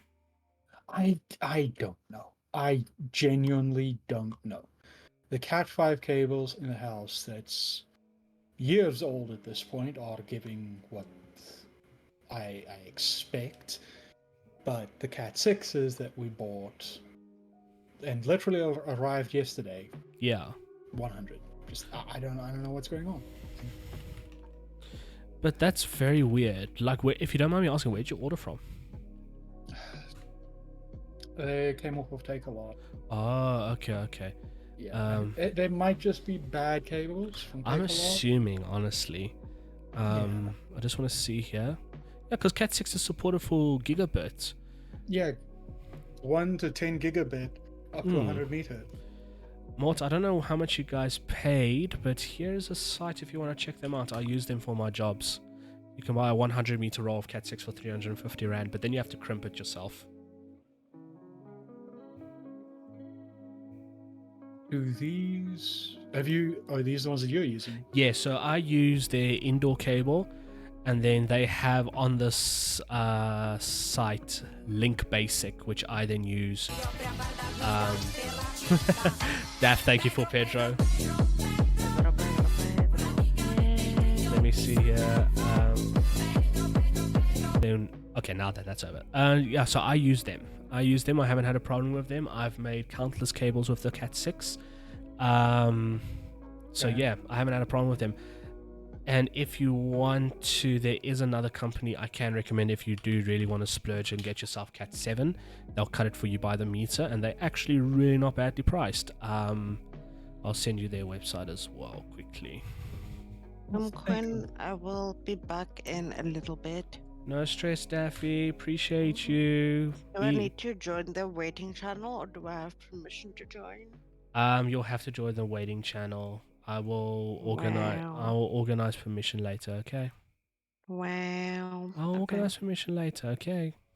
Okay, I see you now. See you, Nana. Bye. Bye. Where was I, Mort? Yeah, so you can check HD cabling as well. They're pretty good for your Cat 7 as well. They very, very good. A lot of cables before I was registered with suppliers, I got them straight through HD cabling, and they were absolutely fantastic. Okay. Yeah, so check them out. I mean, I think if I'm not mistaken, I bought 50 meters for my aunt one day from HD cabling, and it was Cat 6E or Cat 6E. Yeah, Cat 6E. I think that's it's Cat 6. It was Cat 6. I bought 50 meters. I just need to double check. What is the difference between Cat 6 and Cat 6E? I can't actually remember myself. Cat 6, Cat 6. When I had a look at the cable we have, on the Yeah. cable itself, it's marked as Cat 6E. Let me see here. We can somewhere all check together, chat. We just all check together. I am sorry, Chad. I have hijacked Koi for the rest of the evening. You're good. No, dude, listen, I said I'm doing a comfy stream today, so that's what it is. The physical bandwidth of Cat 6 Ethernet cable is 250 megahertz, where Cat 6E is 500 megahertz. So it's a bit more of later technology by the looks of it. Yeah. It looks like a bit stronger. Yeah, it's supposed to be stronger. What's going on? I really think you might have just got a bad batch, eh? The problem is I bought 2 cables because I'm supposed to have. Well, today I was supposed to dig out the trench and lay them both for me and my sister. Both of them were producing 100. That is weird. Not is even weird. 500, and we're paying for a gigabit line. Just see a gigabit line, and you're not even getting that much. That's really bad. No. The most we're getting is 500. And it's just like, why are we paying so much for something that we're not getting anyway? Yeah, no fair. That's really weird. It's like at the time I thought it was just it's just because it's old cables. It's just Cat 5s, and my PC is pretty old. It doesn't even have a gigabit in, but I literally used my mother's laptop, which is like 2 or 3 years old. It has got the gigabit built in. Nope, still picking up 100. No, that's very weird. Let me see. My dad, you can only rest for half an hour still. Don't stress, Ty. Be comfy for the next half an hour. I'm going to my dad's Koinonia to take photos for him and the band play noise. Such an amazing time. I'm exhausted. I hate living to go somewhere at night. Yeah. No, so Leah, Ty's dad is a absolutely amazing magician. I have listened to some of his songs. We can play some of the music when we have a bit of a more amp stream. Yeah. So more, tell me, what is this other game you suggested? Let me just quickly go back to the name. Oh, Exalted. Yeah. Do you want the short and simple explanation? Start with that. Okay. The very short version of it is, 1, it's a whole fantasy world. Okay. So it's got its own thing. 2, it uses a very different system from D&D. It's got the same kind of system that is in Vampire Masquerade, Werewolf Apocalypse, Mage, all of White Wolf's stuff. Yeah, it uses that storyteller system. Okay, interesting. That's pretty cool. I heard D&D prep. Yes, you did. How's it going, Aaliyah? Shout out for Aaliyah. If you can, Ty. If not, I will quickly hop in and do it. It's really not an issue. Okay, that sounds interesting. Because if I'm not mistaken, Critical Role also did their own whatchamacallit game, if I'm not mistaken. Like where it's also very much vampire type thing, which was pretty cool. A shout out was given to Exalted. The very short version of it is that you were an average person. Yeah. And depending on like the exaltation that you get, either you basically have the ability to transform like Beast Boy, or you become the generic power fantasy superhero. Okay. Yeah, or you've gotten like the darker side of that is like where you've gone and you've died, and the guys in the underworld is like, okay, you did well, so we're going to bring you back. I see. Like you're working for us now. That's very, very interesting. Very There's interesting. a lot of different types of exaltations, but the broad span of it is that you were a person, and then you exalted. You had something happen to you that pushed you to such a limit that a spark of effectively a divine weapon saw you and it's like, okay, I'll ride along and give you power. Interesting. That's very interesting. And the world itself it's really unique, at least for me. It's really impressive because it's got like 3 different ages. Yeah. And you're currently in the 3rd age, because the 1st age, magic and tech was hyper advanced, but a lot of shit happened. And in the 2nd age, people were trying to recover after basically overthrowing their rulers, but more shit happened. The Fae invaded. And you're currently in the 3rd age, where everything is pretty much gone to shit, and people are trying to recover again, but no one really knows the truth about what's happened aside from the propaganda of the current rulers. Oh, wow. Okay, interesting. Yeah. Very interesting. Like, if you are an exalted and you're not a very specific kind, which is a dragon-blooded exalted, you are actively hated and hunted because people believe the lies and propaganda that you're just possessed by a demon. Interesting. You've been completely taken over. Huh. That's very interesting. That actually sounds pretty cool. I'm not gonna lie. That sounds pretty cool. The system is a lot of fun.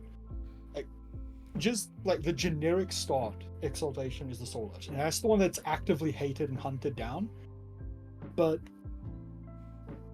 there's like different casts in it where you can have, like, for example, the social characters, or the sneaky characters, or the magic characters, etc.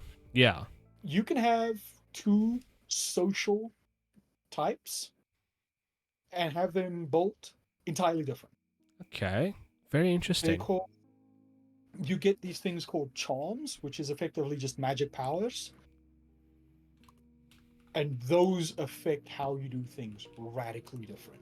Because you can start with, like, the same start build as 2 social characters. But because of separate charms that you've selected, your let's say you want to be more of a manipulative character, you can basically convince, in a few words, the entire town that their leader that's been here helping them for, decades, helping the town prosper. Oh yeah, he's a demon. Yeah. You all should just go hunt him down, obviously. I hear you. Yeah. Or on, like, the flip side, if you want to be more charismatic and more inspiring, with the right charms, you can pretty much turn an entire beggar army into one that can take down a kingdom. That's because crazy. They are just that compelled, that enthusiastic, and inspired by your presence that they just don't go down. That's crazy. Hold on, I just quickly want to reply here. I need to give someone a timeout tomorrow. Okay, I tried to do something that didn't work. Hey, it's okay, Ty. Oh, thank you for the shout out. Of course, Elia. Are you creating a full homebrew world? Yes. This is a full homebrew world of my own imagination with a little bit of help of AI. I'm not going to deny it. If you want to see the backstory, I will quickly show it to you. But yes, this is my own homebrewed world. And you can see there is the greeting card of the BBEG. Right now, we are just quickly busy with some town prep for Moza, and we'll move on to everywhere else as we sort of go. You're a stronger person than I. I like the idea of having my own home prepped world. I honestly find it a lot of fun because it's also yours. You can mess around with it. So yeah. Anyway, sorry. No, it's all. Dude, listen, that Exalted thing actually sounds pretty sick, but it reminds me of, what's that class in D&D? Rebirth, the Reborn. Not class, race. Oh, I can't remember now. It reminds me of that, but it just sounds amazing. Like, honestly, it sounds like I'm so keen for that. That just sounds amazing. If you ever do it online or around close by. I mean, you're most PTA North, aren't you? Or just PTA? I'm PTA. Yeah, PTA. So you just slap bang. Yeah, no, dude, hit me up. That actually sounds like a joy, I won't lie. Yeah. The crazy thing is, I've been itching to either play or run some more Exalted, because I kept trying to get Exalted back up with a few people, but there's just always been issues of like timing, and then people not really getting into it. It's like I lose inspiration and I eventually just stop. Yeah, I hear you. Let me quickly reply here. How's it going? I see D&D prep is this far new campaign. Don't want to spoil it for myself. Yes, it is actually. So let me just before you bounce, let me explain to you exactly where my thought pattern went for tonight's stream, right?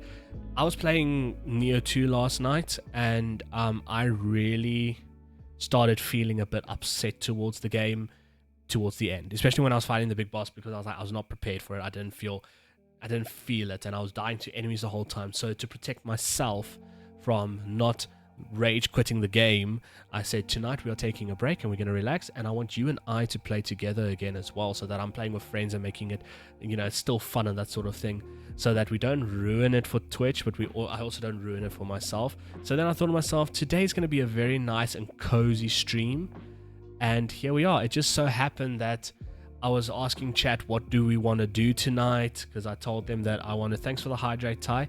I told them like what I want to do and what's the vibe for tonight.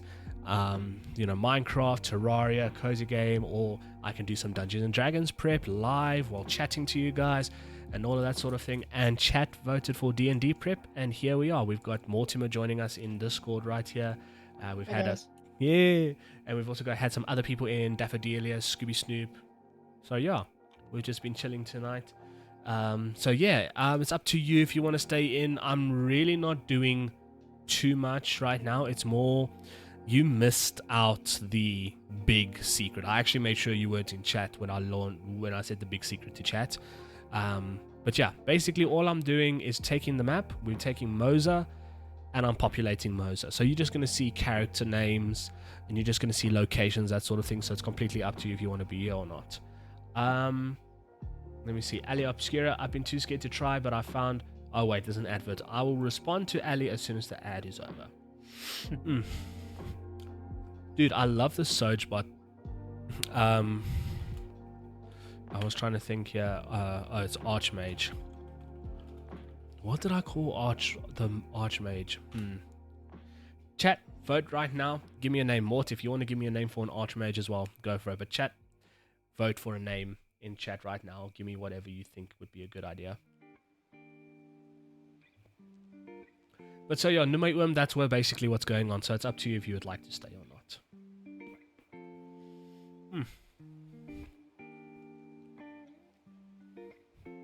I'm just going to put here asterisks to be continued. White man, iron staff, white staff.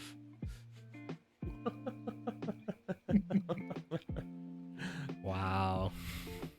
I like that white mane though. White mane. Actually, why not? He can be Archmage White Mane. That actually sounds pretty cool. Archmage White Mane. Now I need to remember what Heinz' character was. I'll just put here Heinz character. Okay, now that the ad break's over, Ali Obscura I've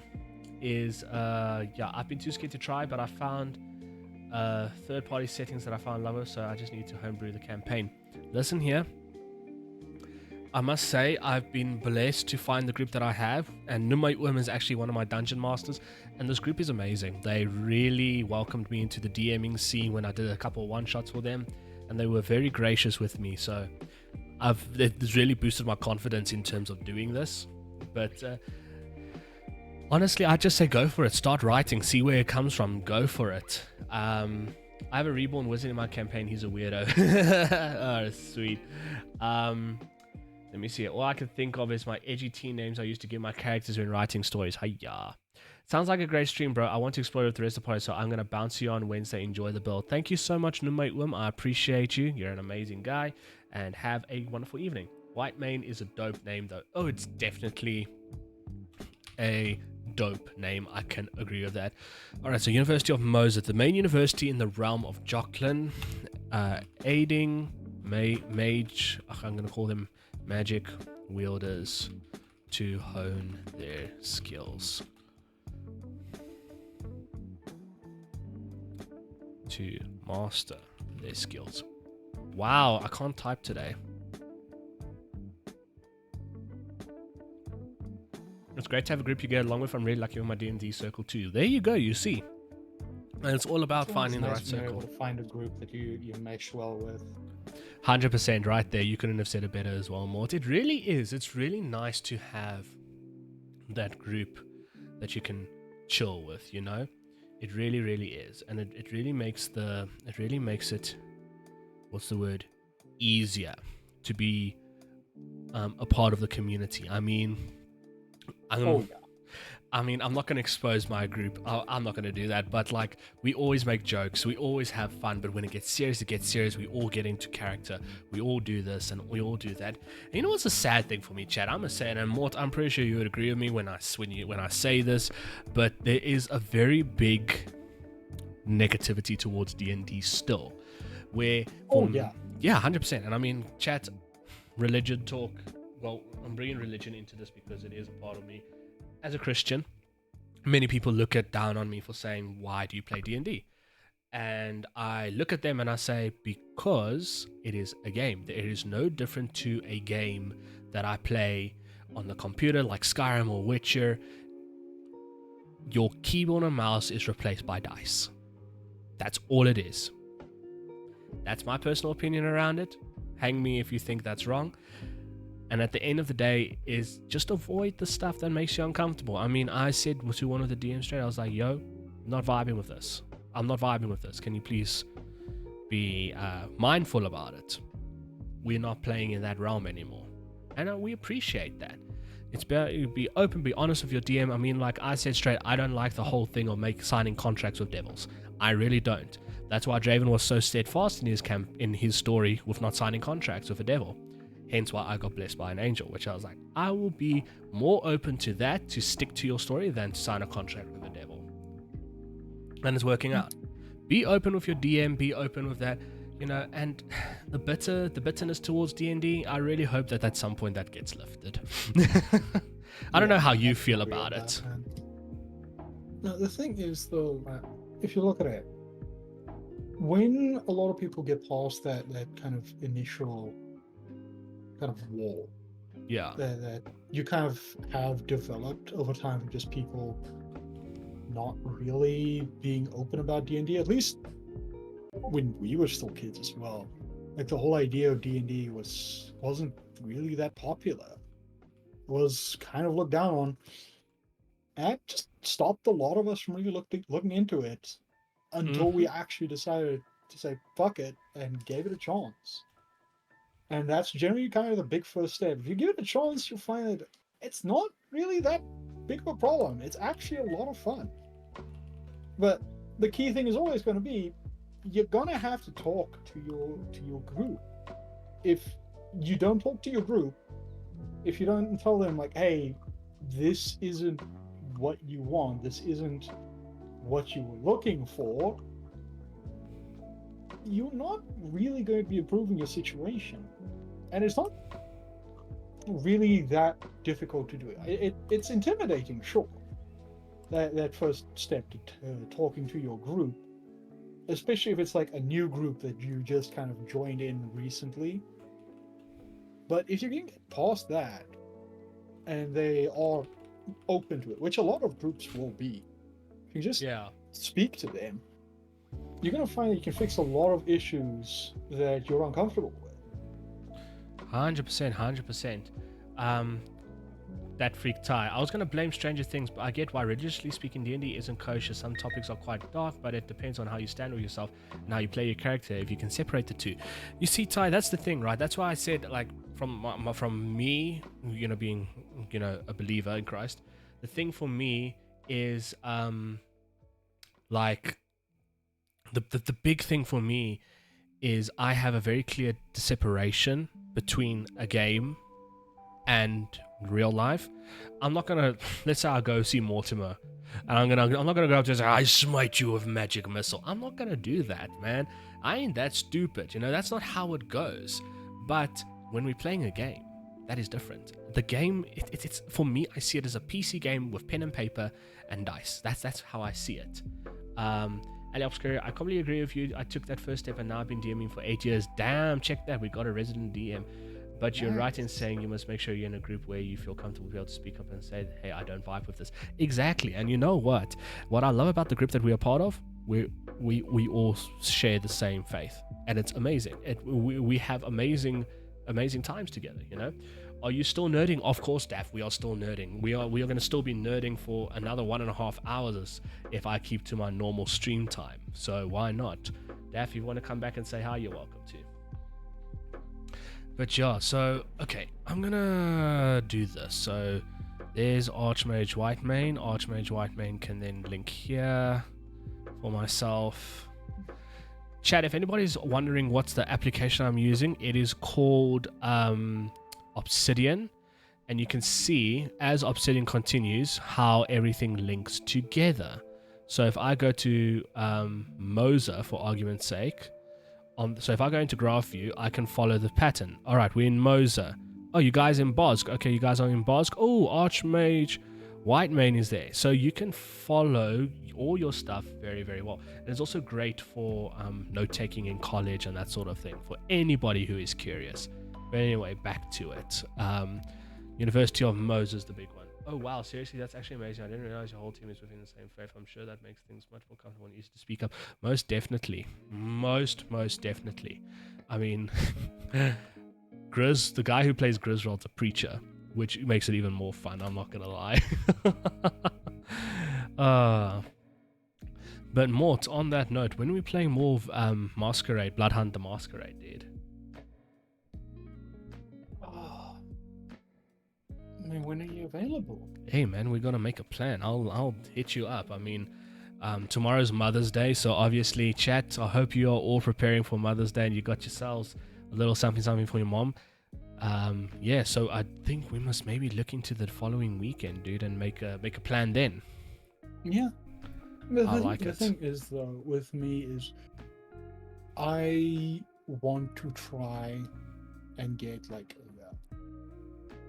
a stable weekly kind of thing going. Yeah.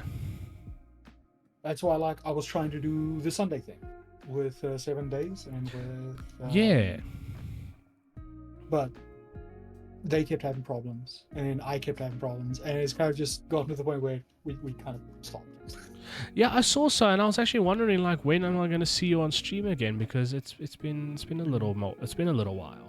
Yeah. Now the other thing is now as well, like this cable thing has got me really frustrated because I was really looking forward to having, even if it was just 500, that's a massive increase from 100.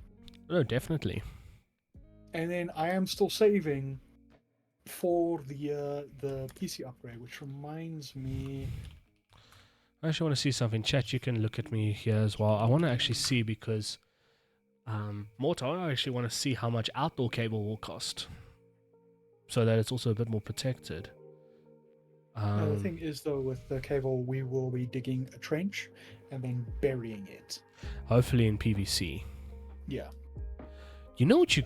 Oh, why didn't I think of this before? Because, okay, I don't know exactly what your budget is around it, but you could consider running a fiber patch cable with 2 SFP converters. I mean, SFP converters set you back about 150 each, so that's 300, and then your connectors for the SFP media converters set you back about a 120 each, so that's another 240, so call it 540.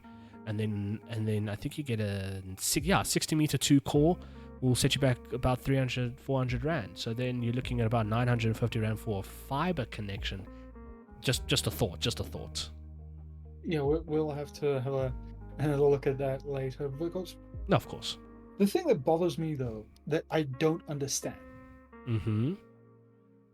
is the fact that the modem is giving 100 on the Cat 6 cables. But it gives faster on the Cat 5. Yeah, that's what I don't understand. Because I've checked 2 separate cables, and they both are producing the same result.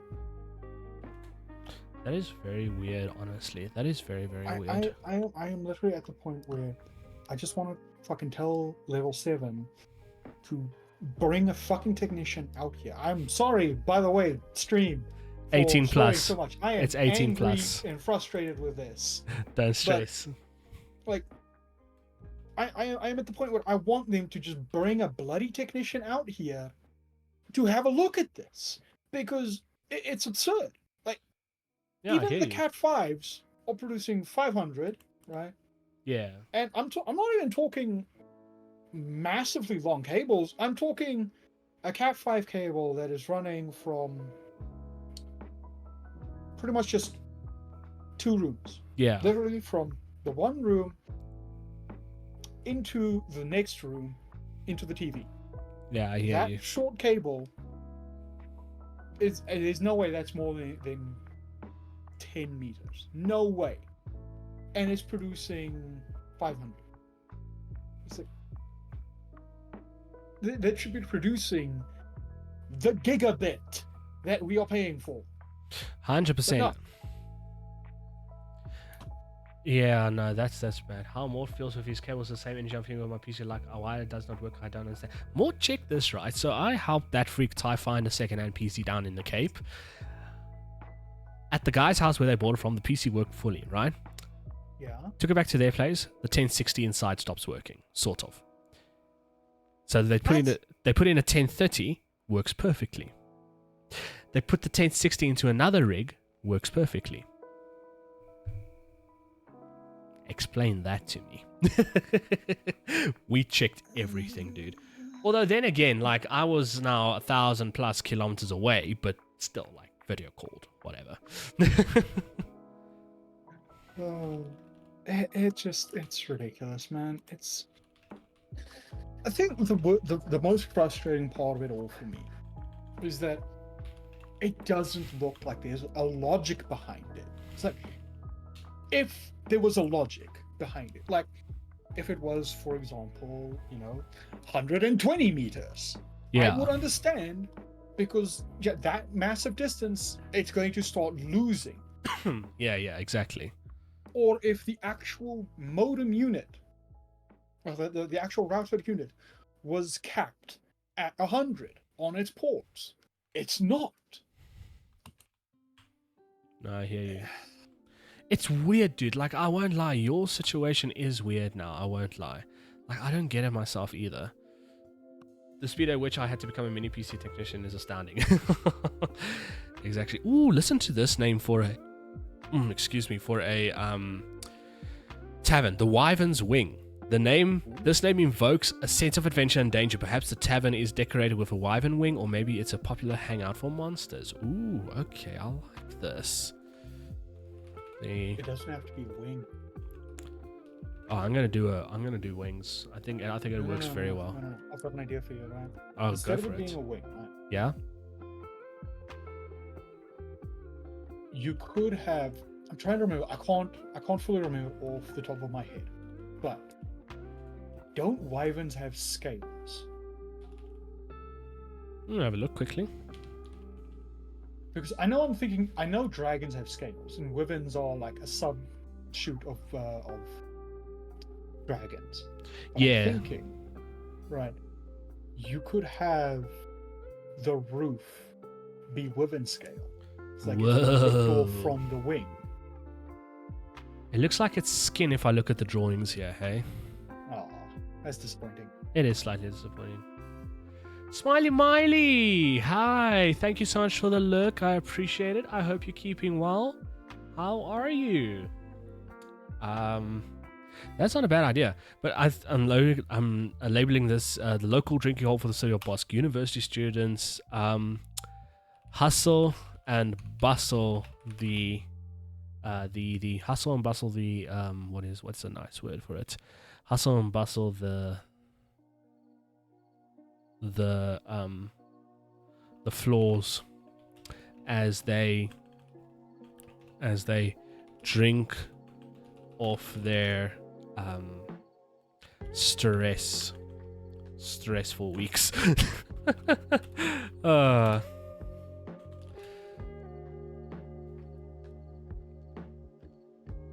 Hustle and bustle. I know that's not how you spell it, chat. Let it be.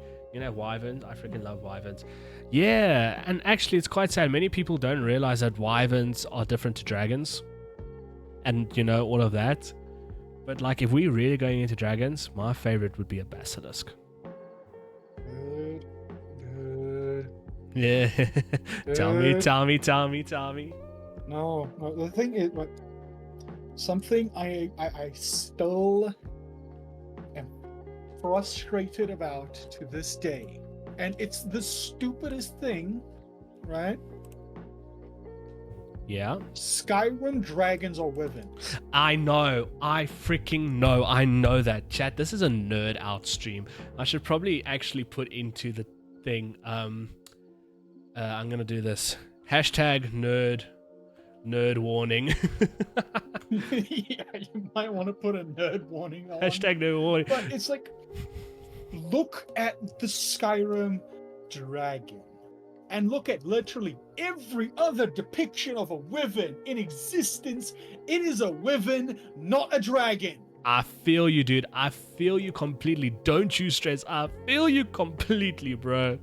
I feel you completely. Check there. Hashtag no warning. Join Koinonia for some Dungeons and Dragons prep with some hilarious banter. I love it. Oh, with some mindless chatter. There we go. Even if you go and look, right? Yeah. Let's go completely out there. And let's go and look at Dark Souls. Yeah. It's like, the dragons there are dragons. They're real dragons. In the art, Dark Souls 1, the Eternal Dragon, is a dragon. And you can find the other wyverns. They have a fucking valley full of them called, literally, the Valley of Drakes, where there's wyverns. Nah, exactly. 2, 3, the same. You find an actual dragon, and then the wyverns. In Elden Ring, you find real dragons, and then this is the thing that I like though about Elden Ring. They actually give an explanation as to what's going on there, where it's like, because the eternal dragons had to actually figure out how to breed, and they didn't really have that eternal life anymore, they mutated and became wyverns. True. That is a good thing to try and do. And it makes a nice connection between it all. And they make it very clear. Dragon, wyvern. Dude, I feel you, man. I feel you. But you know what is also sad for me is like, just like what you say, there's like the detail, mythological detail. It's like, it's not there. It's not there. People just don't think about it.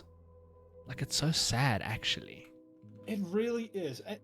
It doesn't even take a lot of effort to just put in, like, that little bit of detail.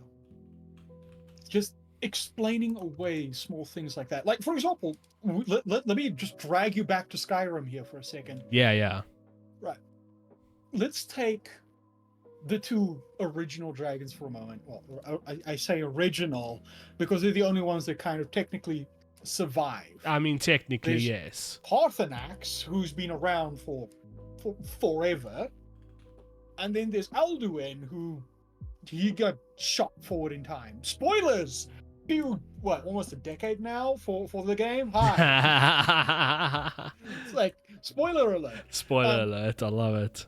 Those 2,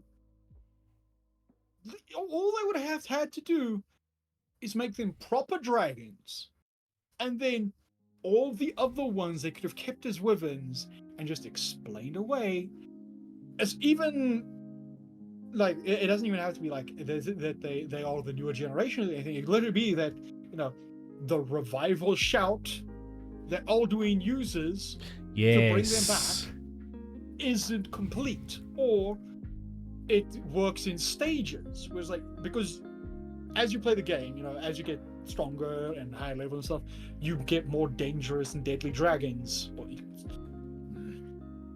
It could literally be that, like, in the beginning, it brings out the Wyvern because that's all the power that the shout has, and then over time the dragon has to recover its strength and recover its original form.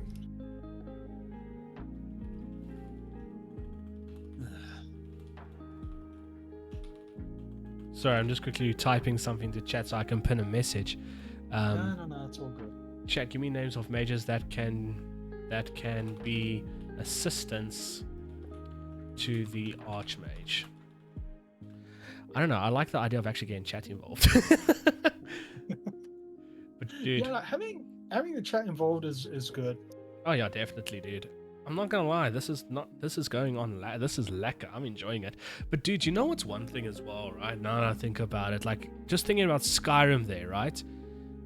You remember the Dragonborn DLC that they did? What was Malakath? No, not Malakath. What's the BBEG for Dragonborn DLC? I can't remember. Murak, yes, Murak. When Murak used his shout to devour dragons, the one that goes Zilos Didu. Yes, I know it off by heart, chat. Call me a nerd. Nice. Dude, I actually know. Wait, Fushrodar, everybody knows. The first time I played the Dragon DLC. Yeah. And I went there. I wasn't very impressed initially because, like, I don't at the time really know Solstein. I didn't really have that connection to the Dunmer that I do now. So it's just like, okay, it's just a volcanic island. Let's go back and continue the actual quest and shit. Yeah. And then I kill a dragon, and he shows up and steals the soul. It's like, what? You what? Yeah. Solstein was actually a very well done location if I think about it.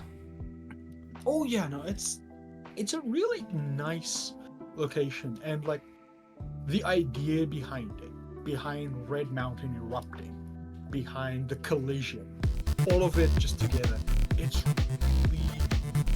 really nice to touch. Oh, definitely. Yeah. The one thing though that I do find a little bit intimidating. Yeah, tell me. If you look at the Dunmer history, Yeah. they are one of the most dangerous races in all of Tamriel because they are the one that constantly gets knocked down and gets up stronger than they were. If you look at every instance in their history, I remember you all in something has therapy. happened to kick them into the dirt, and they have always gotten back up stronger than they were. And this latest stunt with Solstein being hit and all, and like erupting and all that stuff, Yeah. with them being basically on the brink, this is as far down as they've ever gotten. What the hell is going to happen when they get back up? Oh, 100%, dude. 100%. Because now they don't have they're not held back by the Triumvirate. They are back to the old Daedra. Oh, this is true. They aren't held back by old treaties. They are not going to be held back by old bargains and deals. They have been 100%. hit so hard that they've had to evacuate a good portion of their land. Yeah. They are going to come back with such a vengeance that it might force the Dominion to try and get involved to just calm them down. Yeah. That's true. And if the Dominion can't stop them, then it's not going to be much work for them to just smash their head against the Empire. And the Empire is not going to stop them. I'm sorry, it's not going to stop them. Nah, If it won't. bull rush their way straight through the Old Merry Dominion, there's nothing the Empire can do against that. Definitely not. No, definitely not. Dude, if they come back, yeah, it's over. I'm literally not understanding everything that is being said. We are having a bit of a nerd out here, Leah. I'm not gonna lie, and that's why I changed the stream title to hashtag nerd warning. Yeah. We're having a bit of a nerd out here because while I'm doing D&D prep, we're now going a bit into the lure of Skyrim as well. I mean, I've clocked about maybe 4,000 hours on that game. That was the first game that I ever like sat down and I just played and played and played and played. I mean, I played it in school, I played it at home, I woke up and played Skyrim, I slept and I played Skyrim, I played Skyrim. Skyrim was a lot of fun. But But it was. But here's the thing, Yeah. right? Oblivion is better.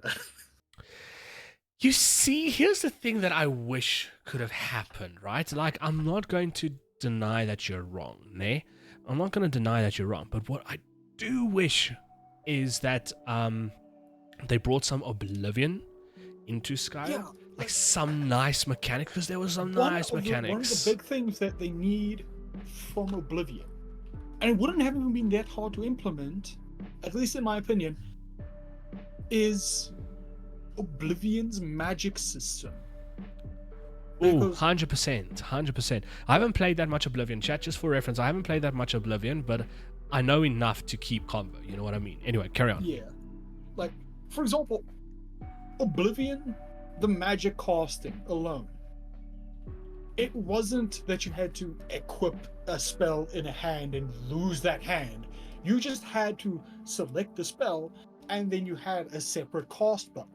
And sure, you would temporarily be stuck in the casting animation, as for example, like the fireball, you would just fling your hand out, but it wouldn't block you from having both your shield and your sword or whatever else you had in your other hand there.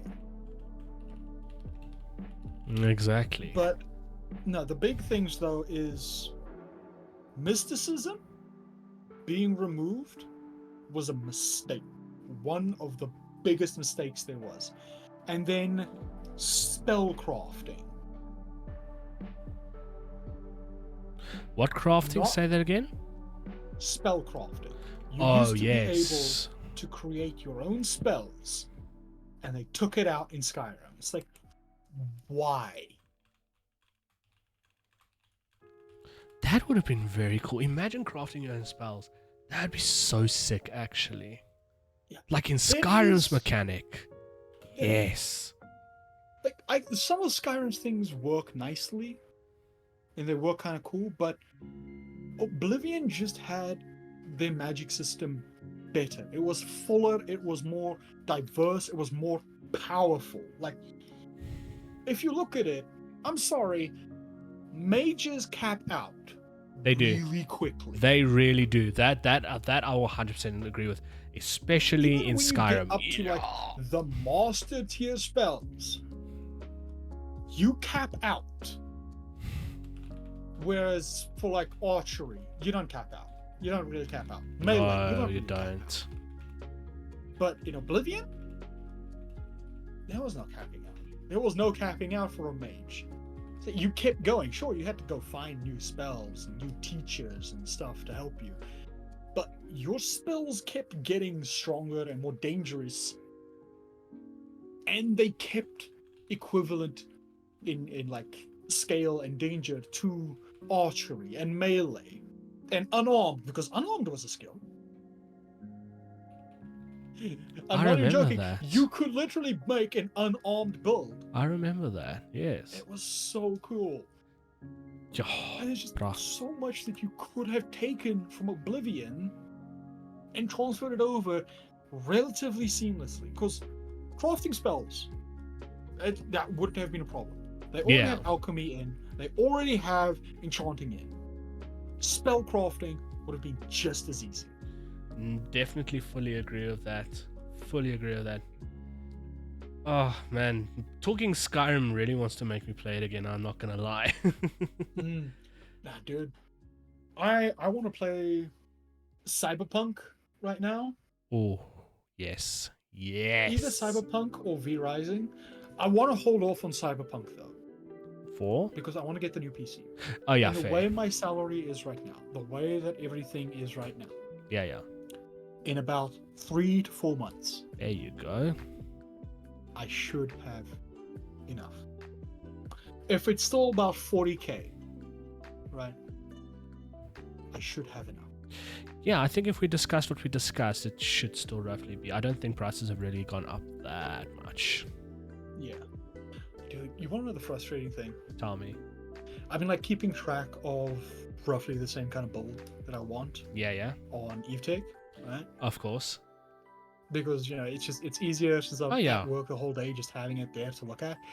Yeah. They don't sell the H7 Flow. They don't sell It's out of stock. But I'm gonna say this, and I'm gonna make a very bold statement here. And I mean, chat, if there's any EveTech fans in the chat, I'm sorry.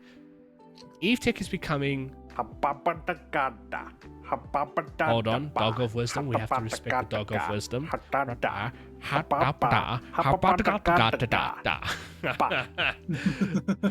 That is the best channel redeem I've ever done, Mort. I'm not gonna lie.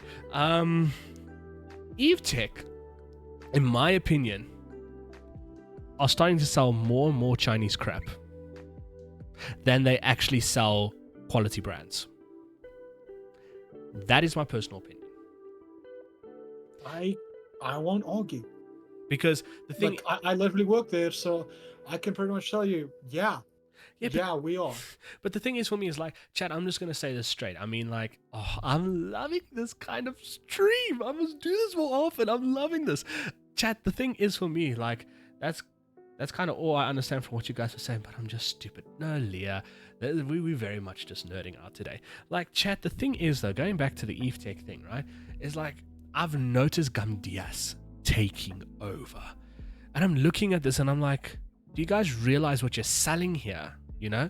Like, there are better Chinese things out there. And I'm going to say Antec. Antec is one of them. There's Red Dragon. Red Dragon is better than Gamdias.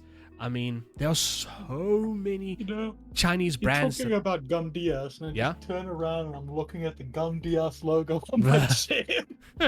No. But like, look, chair, fine.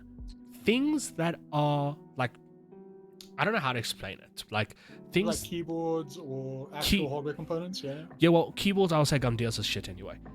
Cases and cases. Oh hell no. Chairs, all of that sort of thing. Yeah, okay, you can get away with doing... Damn it, Leah. All these sound alerts. Hiya. Nah, you good, fam, you good. It's like Gum Diaz, when it comes to those things, fine. I wouldn't trust their power supplies, I wouldn't trust their water coolers, I wouldn't trust their mouse, I wouldn't trust their keyboard. No, I wouldn't touch it. I would not touch that stuff, man. Had to dig them, that's fine, Leah. No, I wouldn't touch it either. Like, the thing is for me is like, I've already said to myself, like when I upgrade my rig, because chat, I'm running a 6th gen i7, but it's still running strong and I will fight that. But when I upgrade, I will get a Corsair AOI again, all-in-one water cooler again, because it's fantastic. I've run this H110 for how long? Can I ask you to help me out with my Discord server? Sure, Leo, we can do that at some point. Don't stress. You can just hit me up in the DMs and we can check it out. Yeah, we can look at that, and I can also help you with your stream elements still if you still want help with that. But like, I'll get Corsair again, hands down. I will get MSI again. I'm running a full MSI rig, 3060 graphics card with a Z170 board from MSI, which still works.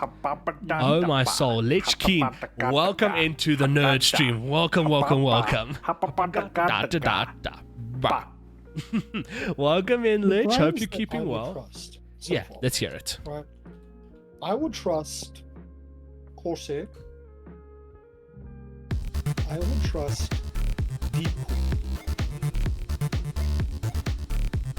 Deep Cool's also a good one, yes. Yeah, those are the two main ones that I would trust for components.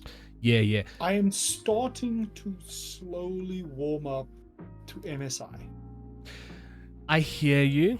Hey, Lich, how's it going, man? How you doing, Brewski? I hear you about MSI, but hear me. Such a rock solid brand. When I found out they started selling SSDs, I'm already looking at getting a test SSD. I want to buy an SSD from my supplier, who is a sole distributor for MSI in South Africa, and test it. Because if I can safely say that I've tested the brand and I support the brand, it helps me to sell it. I mean, there was this Chinese brand that I got called Kimtigo, right? And I thought it looked cool in terms of the design and everything, but I was like, let me buy one. So I dual booted my laptop and I got a Kimtigo 512 gig SSD, Chinese brand. Chat, it is one of the best SSDs I've bought to date. It is amazing. Okay, it obviously doesn't measure to the Crucial that I run inside of my PC. Crucial is in a league of its own when it comes to RAM and SSDs. But that Kimtigo, oh my soul, chat, I will sell it any day. Anybody who wants a cheap SSD and they need to get their PC working faster, Kimtigo, go. I've tested it. I can vouch for the name. Good, and you. Lich, I am doing fantastic. We are doing a very chilled stream today. You can hear the lo-fi vibes. We are doing Dungeons and Dragons prep as well for a campaign that I'm doing. And we've got Mortimer here, and we are just chatting the whole time. You can hear that we are now talking about PC parts and that sort of thing. Mort, you wanted to say something? I was, but I kind of flatlined a bit. Now you distracted me. I'm sorry, dude. I'm sorry. No, it's all good. Like, I think my main issue with MSI is it's the last time I built a PC. Like, actually built a PC for myself to use. Is probably my current PC. Got you.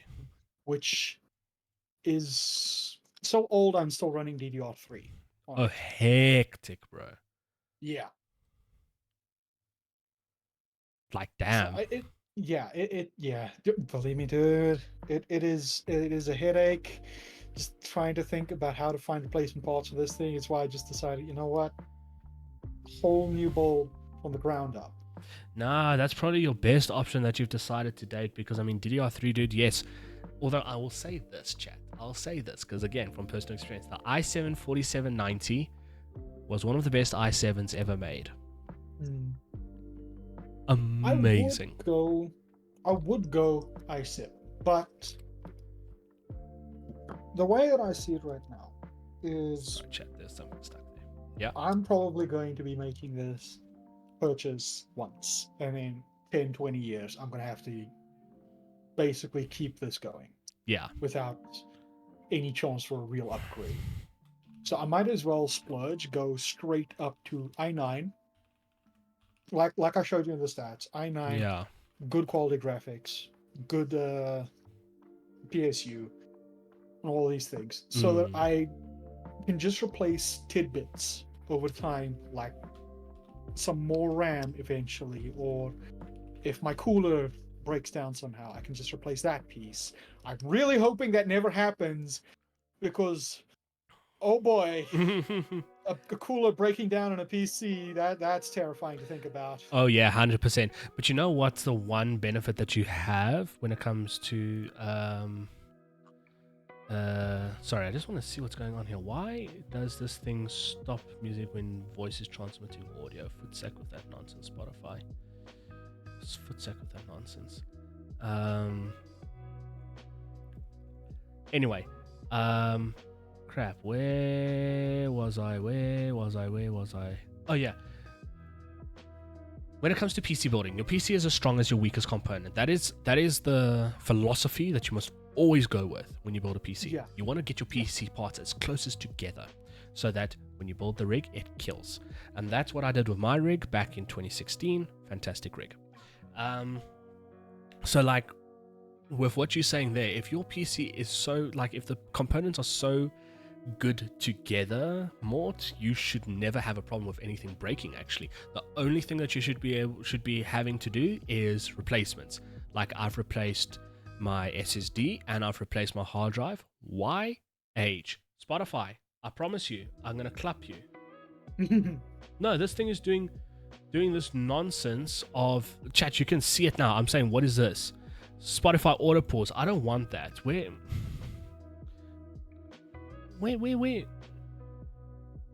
To avoid this, try using push to talk, adjust your voice activity.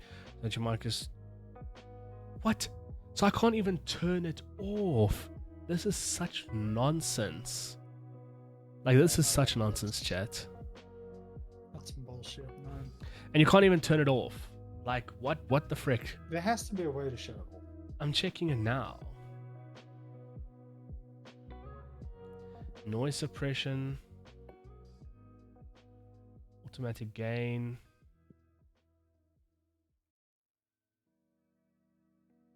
When others speak, let me turn that off. See how that goes.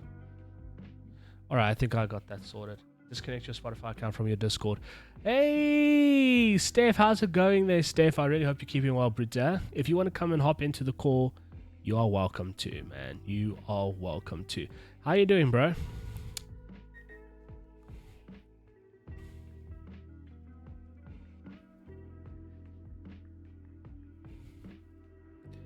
Alright, there we go. I've disconnected Spotify. It just assumes what is being transmitted is the music and not your voice. Ah, you see. You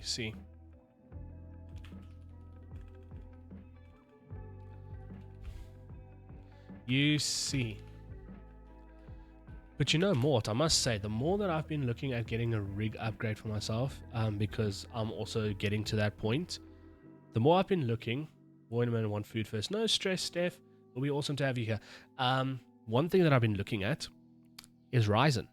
I'm more and more convinced to get a Ryzen processor the more I look at it. Those Ryzen 9s, they look beautiful, bro. You know, I remember a while back, right, when I was looking at a Ryzen PC.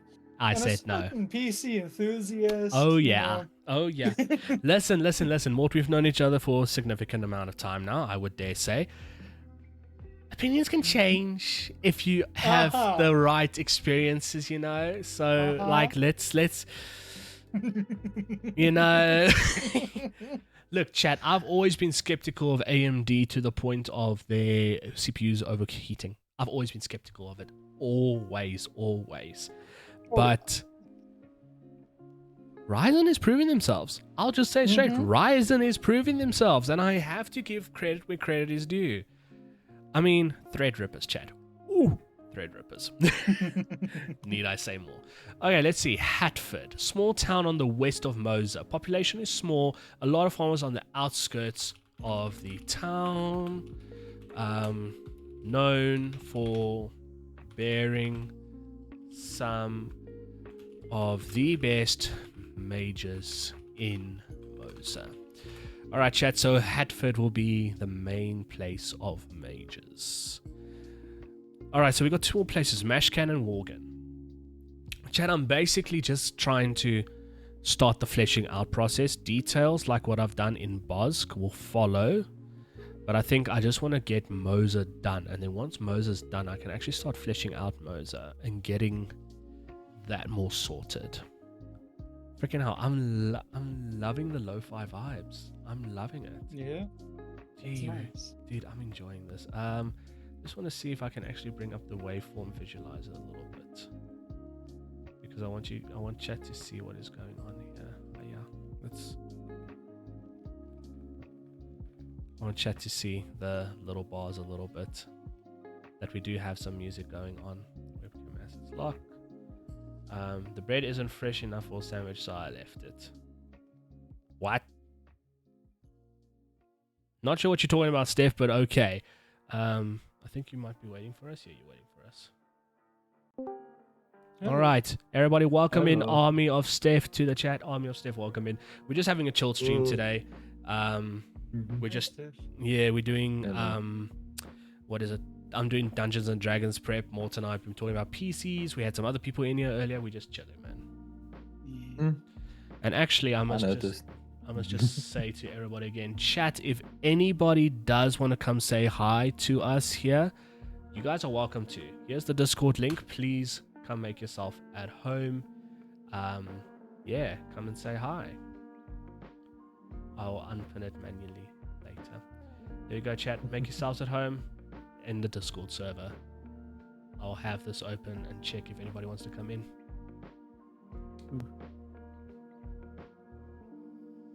There we go. Steph, how's it been? It's been a hot minute.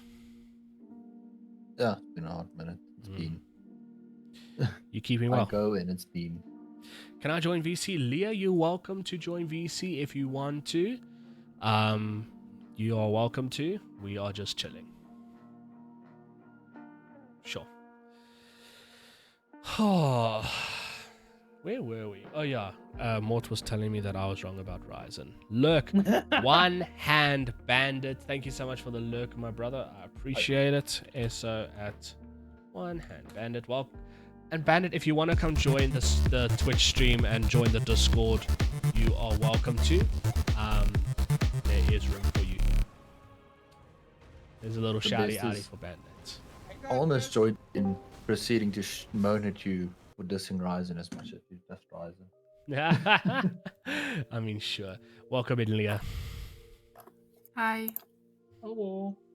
Hello.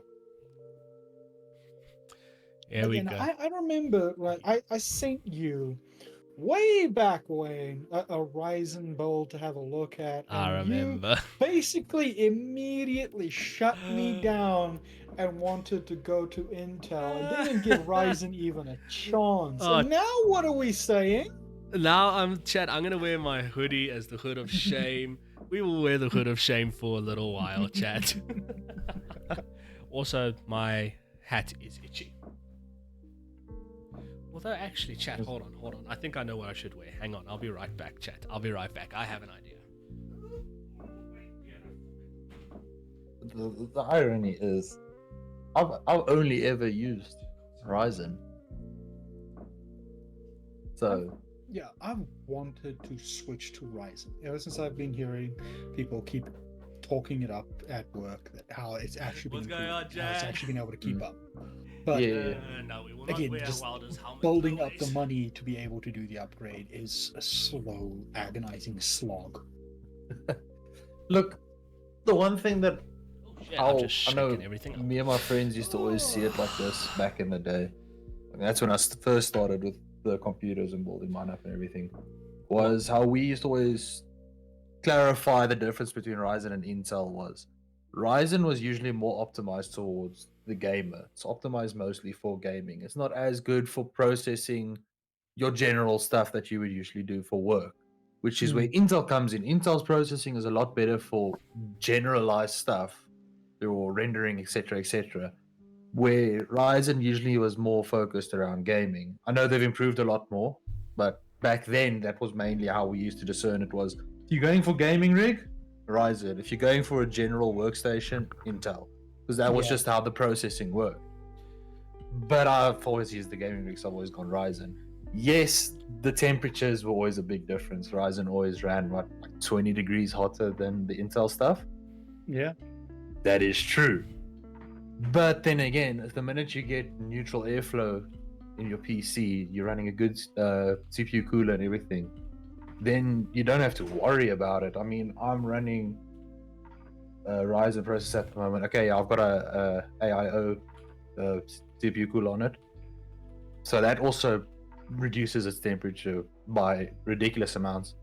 But with the neutral airflow and everything, I haven't gone over, even pushing this PC to its limits, I haven't, temperature-wise, I haven't gone over, I think 60 degrees. I've like checked it when I'm running games and that.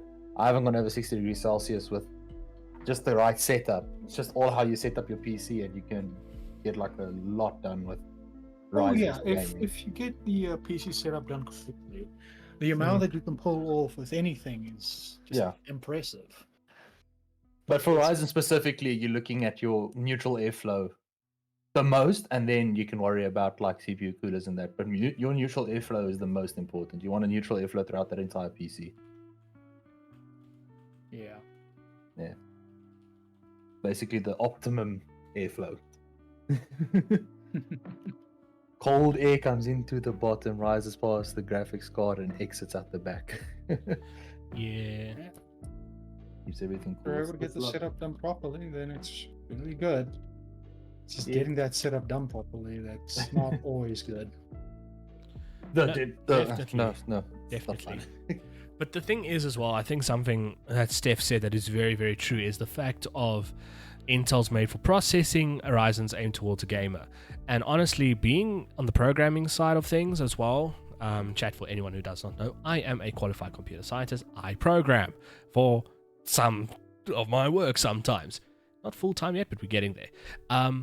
Intel definitely plays a big role in actually getting those kind of jobs done, where Ryzen is more towards the gaming side. And I'm not saying, chat, that you cannot get a program on a Ryzen. It just works better on Intel, which is the truth. So, It is the truth. And anybody can say what they want, but that's literally how it works. I mean, that's why I would love for my upgrade to be an i9, just like Mort. I would love my upgrade to be an i9, but I just got somebody new equipment the other day. It was a Z790, i7, and 32 gigs of DDR5. It was a 5-digit upgrade just on those 3 items, and I was like, yo, this stuff really does get expensive really quickly. Yeah, dude, I've been just staring at the upgrade that I want to get, and it's like, Yeah. This is several months worth of saving just for this upgrade. And I think the thing that scares me the most whenever you get an upgrade is if something goes wrong. Oh, yes. Just You have no clue. You have no. It's like, this is one of the things that I will give to EVTech. The fact that if you have them pre-assemble and test it over there before they send it your way, most of the time it's actually right, and you don't have to be that worried about it. There's still like the tiny chance that your house will cause some problem. Your power could be unstable or some network issue, like I've got with my Cat 6 cables not performing right. You can see that's a sore spot for Mortimer here, chat. You see, how can I say? As much as I agree with what you're saying, the thing for me is, yes, so I'll say it, my 2016 rig was built by EVTech. Back in the day. I was lucky enough to get Corsair RAM, where they didn't specify what RAM I was getting. I was unlucky to get a SanDisk SSD, where because I was not specified what SSD I was getting. That's the gripe I have with EVTech, is still, now if you need me, just call out my name. I'm mute because my mic picks up every little thing. Call out my name. That's a good song. Crap, we're listening to it. Call out my name the weekend. Chat, if you have any song requests, throw it in chat, but I ask very nicely to please keep it to this vibe. Yeah, just keep it nice and chill. Nice and chilled. But we're definitely going to be listening to Call Out My Name. I want to skip to it, actually. Yeah. Sorry, I am back. There we go. Welcome back. Oh, I want to just bring up more. I know this is probably gone, and I wasn't really here when with this last while with whatever you guys are talking about. But you know when you said your problem about spending a lot of money on a PC and then it just dies on you? Mm-hmm. I've had that worry for a long time. I was lucky enough when I first got a PC, was my friend gave me one of his old PCs and said use it. And it wasn't the best back then, it was terrible, but it was a PC. I could at least run something that you can use. I could run League of Legends and I could run Paladins, and that was all we played, so it didn't really matter. Yeah. And I ended up buying my first upgrade kit with my own money that I'd saved up for I think it was like a year or something. Because I mean I was back in school, so it's not like I had money just sitting around. I had to work my ass for it. Oh yeah. I had that upgrade kit in for about a year, and I was helping out that someone opened up like a gaming lounge here in my town. I was helping out there, and they wanted me and one of my friends to bring our computers with because they wanted to have a CS tournament. yeah. So the day before the CS tournament, I brought my PC in because I was like, okay, I just want to clean it up and just, make it look nice and that, so that I can also get that little bit of performance because the PC's running at high temperatures and stuff like that. Yeah. While we were busy with that, we got called to help someone. So we asked one of our friends who studied IT, right? He studied in school. He had RTT and all those, the IT subjects. Yeah. So we asked him, listen, we're just gonna do this. Will you just clean the PC? Just get some of the dust off. Right. We've got like a little compressed air can sitting there. Why have that feeling about this? Get back and I don't know, we didn't see anything wrong. We continue with cable management, everything, plug in the PC, but it's not starting up. It starts up, but there's nothing, no display, nothing. I'm not even getting BIOS, nothing. It's just black screen. Oh fuck. The PC's running. Take it in. I think I was struggling for about 3 months, trying to find what the problem was, taking it into places nobody knew. Then I found out when I finally went to a place and I was testing it with them. We found out that what ended up happening was that guy used the microfiber. I just want to say quickly, Nekri, while they're chatting, like, that map you sent me, beautiful. Absolutely beautiful. And if you want to join the chat, dude, you're welcome to. Which short-circuited my entire motherboard. So my 1-year-old upgrade kit got destroyed, and I had to then save up to buy a new upgrade kit because of this dumb idiot who decided that I know IT, I know what to do with a computer, and proceeds to use a microfiber bouncer. Oh my god, no. It's just... Like, that is, like, why would you do that? Why, like, what, how stupid are you to do that? Like, honestly, like, that is just so stupid. So, okay, I'm not going to mention the guy's name. I'm not even going to mention his YouTube channels and stuff, so please don't go and look up No, who of this course, guy of course. is. But he ended up posting like videos on YouTube and stuff of his gameplay. This is a guy who is quote unquote going to college or to university to study like IT and all these things. He tells me he's got a laptop, he's overclocked it, he runs these games at perfect Yeah, conditions. you OC a laptop, sure. Yeah, sure. I already said, because he kept on trying to overclock some of my parts. I'm like, not a chance. You don't touch my computer. I refuse to get anything. Specifically, when the graphics card I had in is already a pre-OC'd edition. It's just the OC edition of a card. Don't try and overclock it already. It's already been safely overclocked to a perfect running point of overclock. Don't touch it. Anyway, so I'm curious at how this guy's computer is running. Check him. Go find one of his videos. He's playing Outlast. The first Outlast. Uh-huh. I could count the number of frames. Oh. Wow. I didn't even need a frame count or I could count them. No, that's crazy. And they're like, you telling me... I just messed with the tool, was curious what it was. Nice to have an easy world mapping tool, saves a lot of time. It really is. And for what I wanted it in purpose, like you can see my world is very simple. I mean, if I quickly zoom out for you here, it is very, very simple. But it does exactly what I needed to. I need to mark locations, and there are more locations here. Trust me, chat, there are more locations. There are camps and things that will be hidden here, but the party will discover it. But like, you can do so much with this map maker tool. It's absolutely amazing. He doesn't. How don't you know you work here? No, he doesn't. Hey, just look on this packaging. No, he doesn't know where to look. I said, then we'll just Google the damn thing. Just tell me what its read-write speeds are, because I want to know what its read-write speeds are, because I want to get a good SSD. It's not that hard to just look up the RW on a fucking SSD. Yeah, well, he ended up blowing up someone's gaming rig, basically. What? Not really blowing up, but he that's completely fried the rig. That's bad. At the place he was working at. So he fried the rig when he was supposed to be repairing it, completely broke it.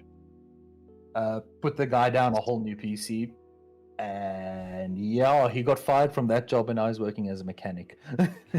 I won't take my car to him. I couldn't trust him with a computer. I won't trust him with a car. Oh, man, I'm not gonna trust him with anything. Like, if that's like, no freaking way. That's just like going from IT person to mechanic. You're going from soft hands to hard hands really quickly. Although, Chad, I will brag and say that I'm a jack of all trades. I can at least sort out my car if I have to. Okay. Separating town between the west and east of Mosa, this town relies on trades from Mashkin and Hatford to survive. As the traders make their way to Bosk and Colston.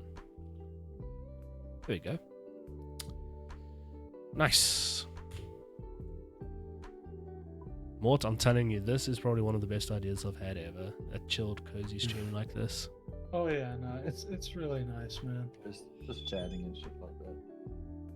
Chad, I can fall asleep in this chair right here. Hiya. Storm Slendy. Leah.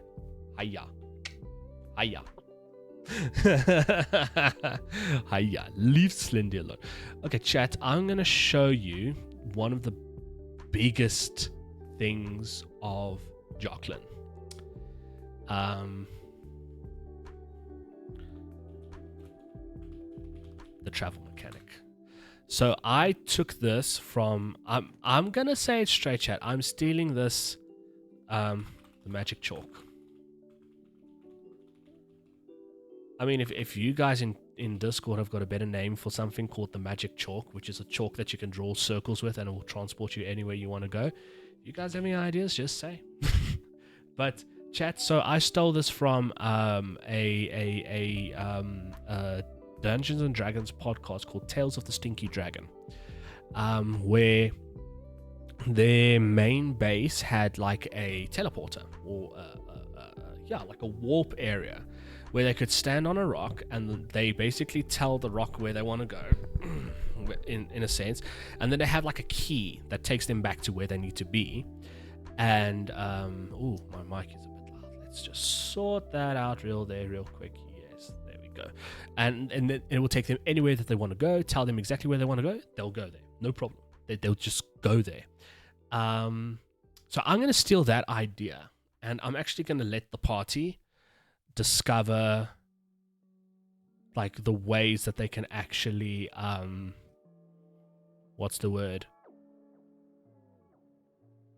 Yeah, how they can travel. You know, they're going to find the different spell circles or whatever you want to call it. I haven't figured out that much yet. I don't like the idea of spell circles, So but I you do. basically just set up waypoints across your world.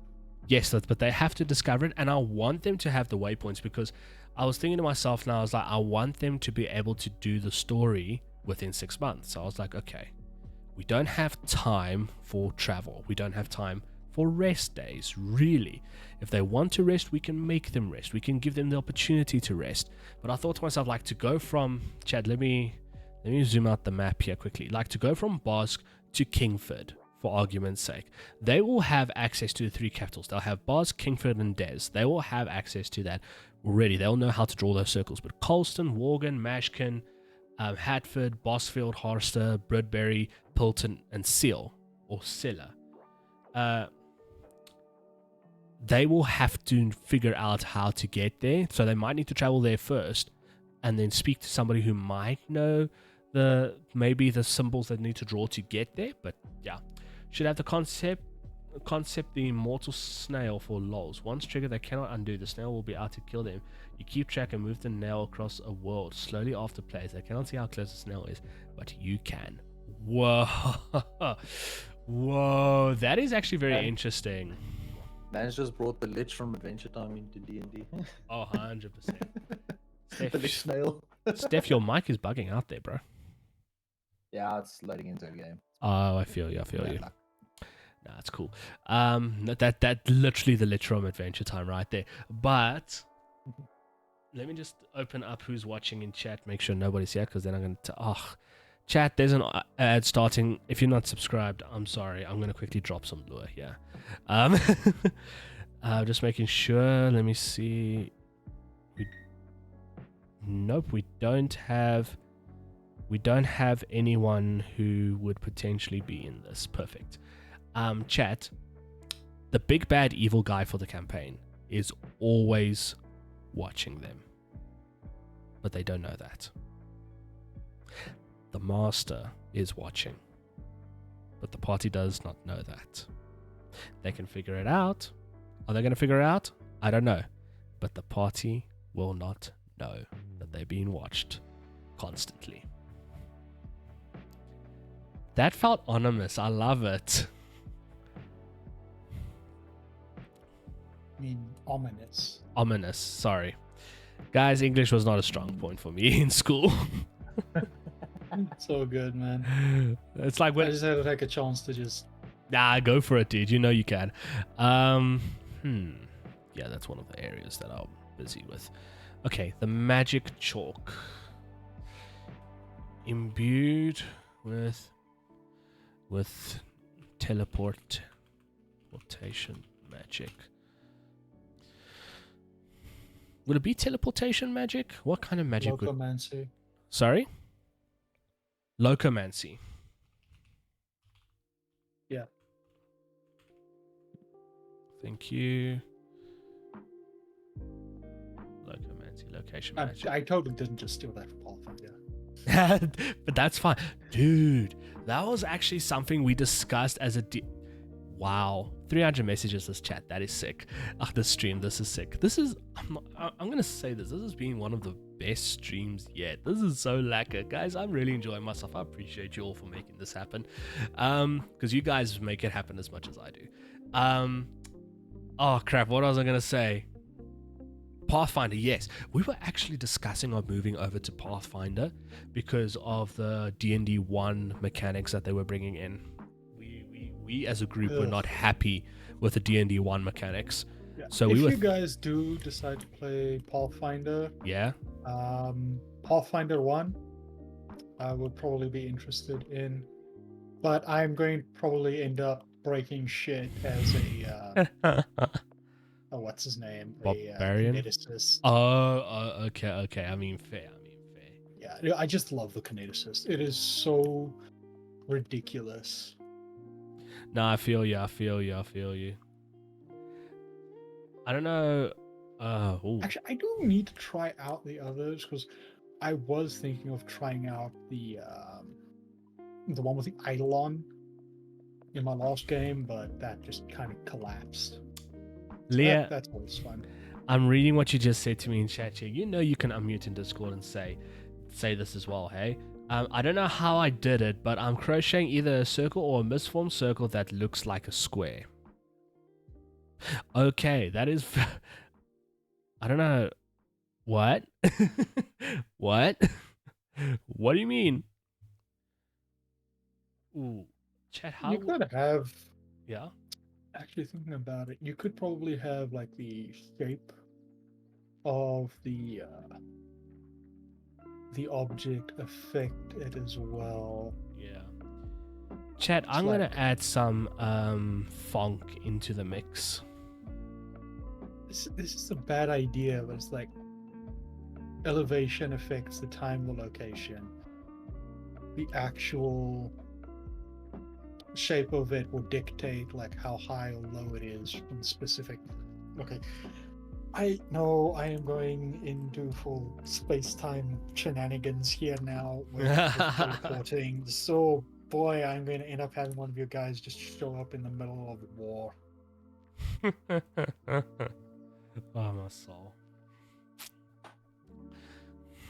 So I mean, if you think about it, right, you have the coordinates as like glyphs or runes or whatever on the edge, and then the shape of the circle or whatever you make will dictate like its elevation, so you don't end up teleporting at X and Y in the ground 5 feet under, or 5 feet into the air, and you have a sudden drop that you have to endure with very fragile equipment. Yeah, I feel you. And you don't want to arrive late, so no, go away. I don't want to fight a vampire hunter right now, please. Do you know what's I just want to see what Leah just sent me. I'm a soul, Leah. That really does look like a square. Yeah, we got some funk coming in here, chat. I thought a little bit of funk would not be a bad idea. Shit. I was gonna say something to Mortimer now. Yeah, it's like shape, elevation. Yes. So Mort, I actually want to run something by you, right? Mage Hand, right? From D&D 5e, right? Mage Hand. I read something up now, ne? Uh-huh. What if I told you I can kill a big bad evil guy with Mage Hand? Which one of the obscene ways are you going to do it? Is the one where you just, summon the mage hand inside of their chest and just grip their heart? But that is a mechanic, but you can't grip their heart because that is quite, depending on the space there is within the body, it won't be able to do that. But you can poke the heart, and scientifically, poking the heart already is going to cause it to just, it doesn't like it. We're a very delicate, chat, we are a very delicate system that is protected by a delicate skin and a hard bone. Boom. What the frick? No. We're not just a delicate system, right? Let me just make this worse for you, right? Let me just completely throw this out of the ballpark for you for a second here, right? You're a brain, right? You're a brain with a nervous system encased in bone that is surrounded by meat.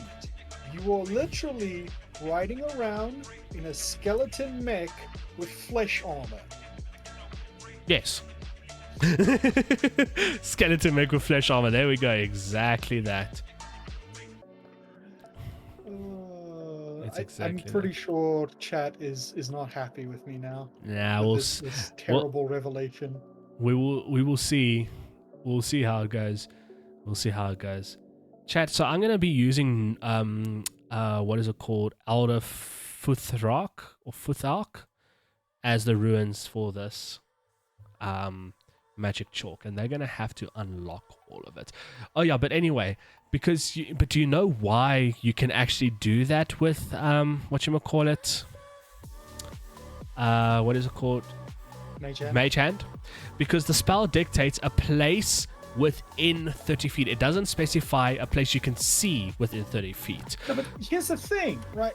If you're going to go like that, you can literally just cast Mage Hand in someone's throat and not move.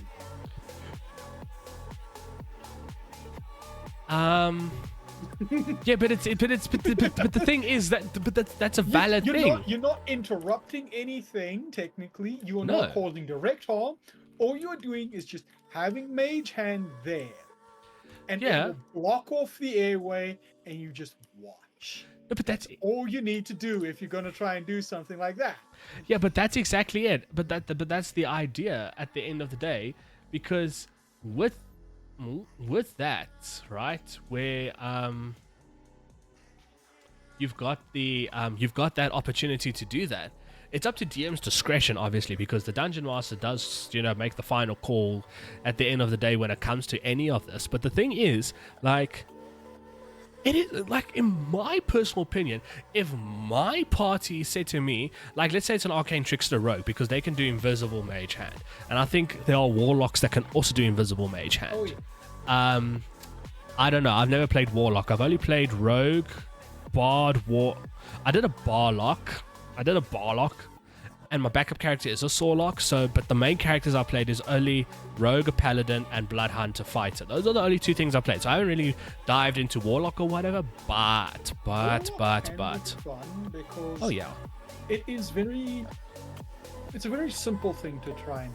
You don't have a lot of skills yet to craft. You don't have a lot of specific things you need to build towards. Sure, all of your stuff is charisma based, but you only really have one spell you're going to be constantly casting.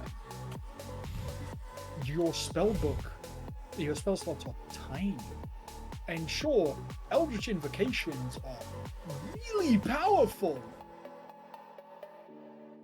but you're still basically only doing one spell. And if you're going like Hexblade, you're not really even using that spell most of the time. You're using the Smite variant of it. I mean, that's a fair point. It's a very easy thing, and honestly, it's one of the ones that I would recommend for people if you're first time playing D&D. Make yourself a Warlock. Sorry, I love the song chat. Oh yeah.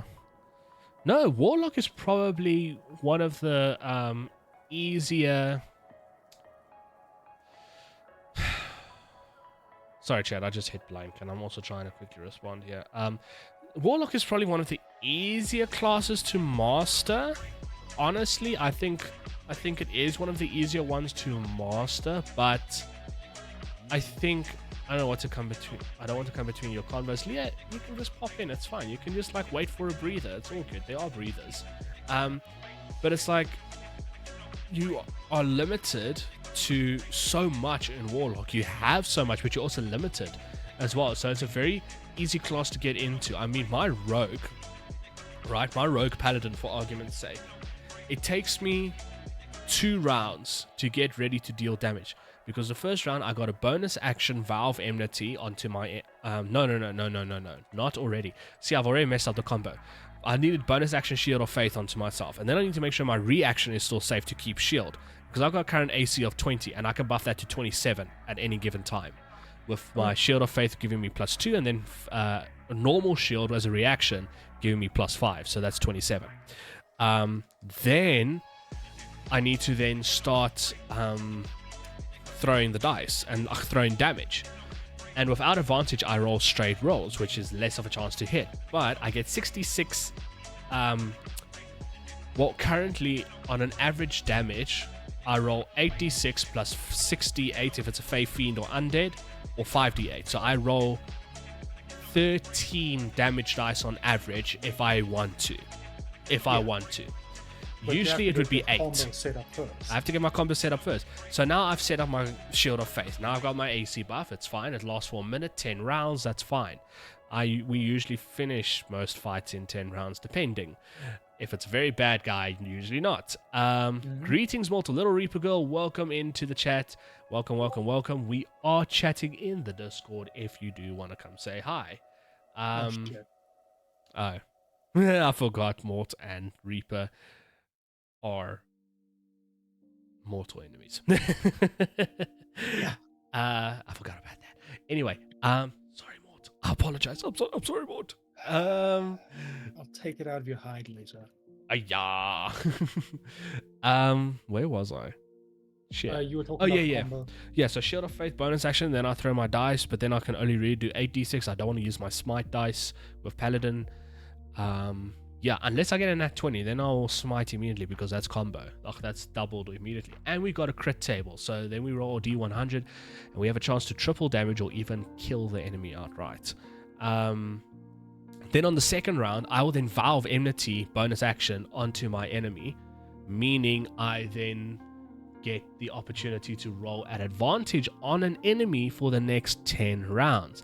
Now imagine for the next 10 rounds, I do 2 attacks on average per round, rolling 3 d20s, fishing for a natural 20. That is good. It's locked. You have to join Waiting for Stream channel, and then I'll pull you in. It's the one thing I have for streaming when I'm in Discord. But anyway, so then once I have that combo set up, then I'm going for it. And if I don't use my bonus action, that's a third offhand attack that I can do, because dual no. When I'm wielding my dagger as well, I have the opportunity to do offhand attack. And chat, I forgot a very broken item. It's called the Shadow Blades, or the Twin Blades. I can't remember now. It's basically 2 daggers that can teleport to each other, and I had somebody embed that dagger into my longsword, so I can teleport between my longsword and my dagger at will, as long as one of them is on my body and it's on the same plane of existence.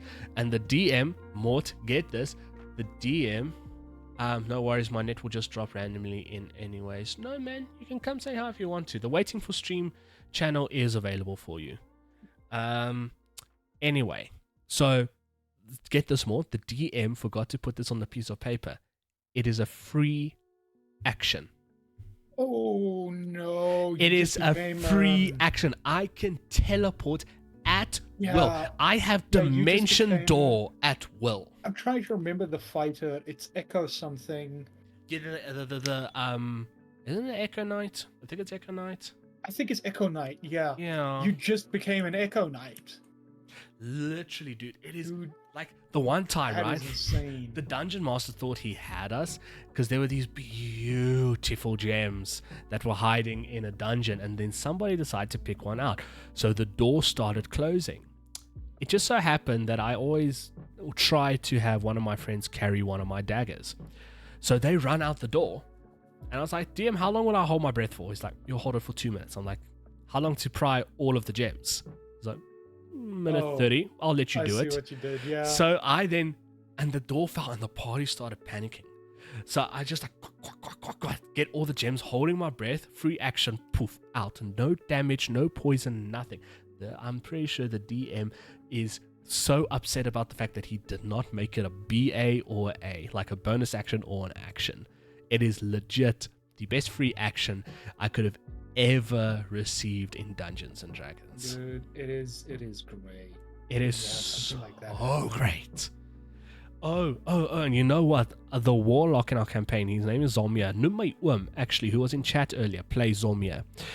You know what he gave me? What? He gave me his Displacer cloak. Ooh. And I freaking love it because enemies attack me at disadvantage until they hit me. And if they... Last session, it happened a lot. This past Wednesday, it happened a lot. I laughed at the DM. Chat, we are going to be going on longer for stream today. I'm just giving you a heads up. This is honestly such a comfy vibe. It was one of the best things because he would look at me, 21 to hit, and I'm like, shield. Remember, you roll at disadvantage. So at disadvantage, he hit 21. And he goes, okay, roll, because his enemies each had 3 attacks, and there were 3 of them on the field. So he rolled 9 times. Only 1 or 2 would hit me. Ooh. Just because I just poof, disadvantage.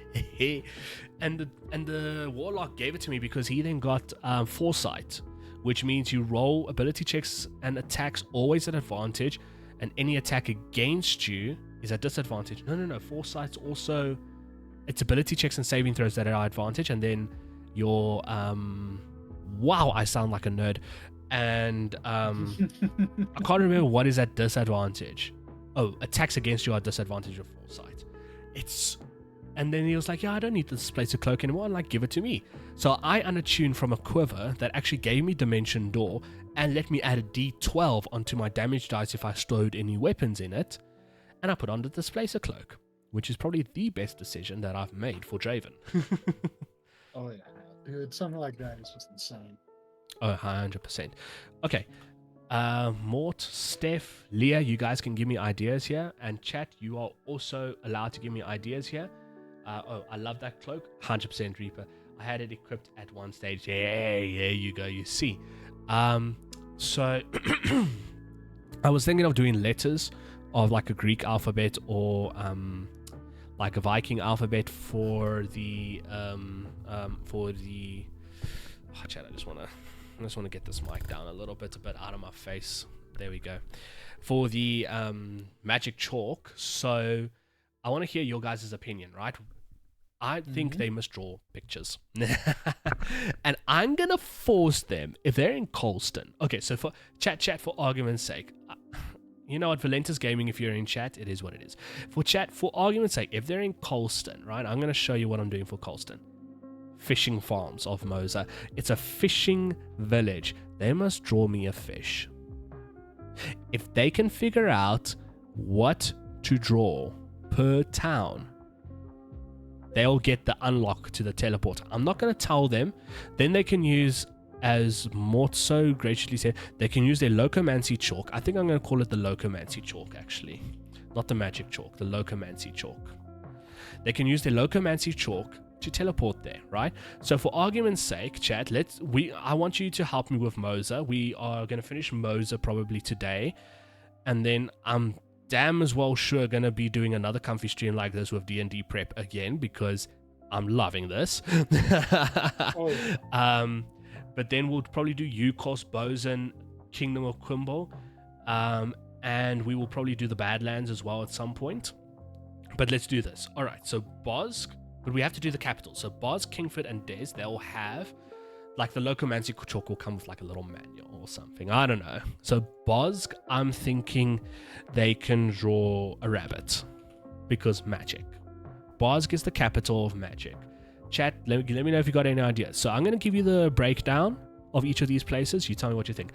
Bosk is the main center for mages to go study. They have a University of Magic there.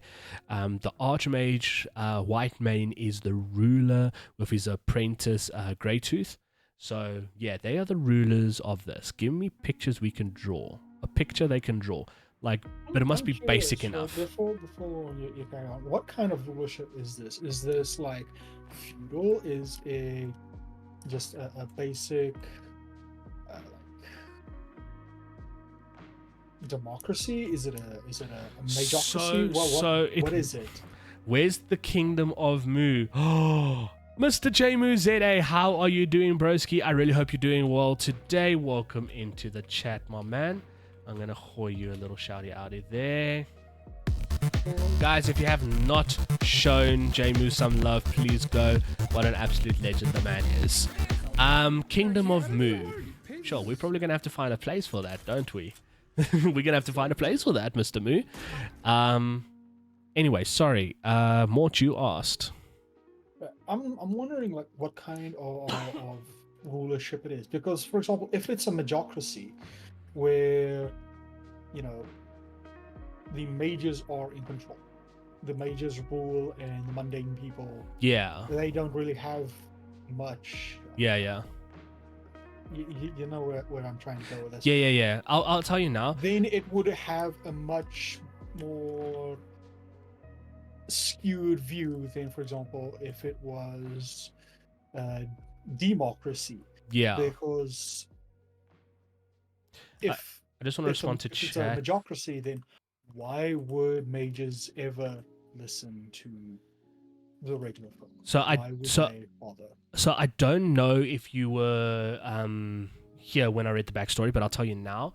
Was up, brother? I've been in the shadows. I appreciate you there, being there. I mean, sorry, the words, dude. Sorry. I appreciate you being there, Mr. Mu. Thank you so much. I appreciate you too, brother. It's been an honor getting to know you, man. I must say, I really appreciate you, brother. Thank you for always being there, man. I appreciate you. Daffodillia, how is the planning going? We're busy. We going, and thanks for the hydrate, Leah. I will get to that now. But yeah, guys, they're absolutely legendary, Mr. Mu. If any of you who have now joined chat want to come see what the conversation is about or join the conversation, the Discord link is up at the top, unpinned in chat, so have fun and join in. No, I appreciate you, brother. I appreciate you, Jay. I really actually, guys, can I just say, I really appreciate this guy. It's really been an honor to get to know him and his community. And I know I might be yapping on about this guy a little bit, but he deserves it. He deserves it. That's all I'm saying. Oh, what is this? TTS from Tangier. That's what it is, Lil Reaper. Okay. Mort. So, Jocelyn was a kingdom in the beginning. It was ruled by a king. Kingdom by the Quimbo family, right? That's why Kingdom of Quimbo is still a thing on the island on the side here. Kingdom of Quimbo is still a thing, right? Then, when Mastiff Quimbo, the 53rd king, decided to do some things that were not right, there was an uprising and a democracy was born, okay? So, Moza, Yukos, and Bozan are each their own province. I call it a province in this realm, right? They are each their own province, okay? And in that province, there is a ruler or a king or something. So for Moza, it will be an archmage. For Yukos, it's going to be a president.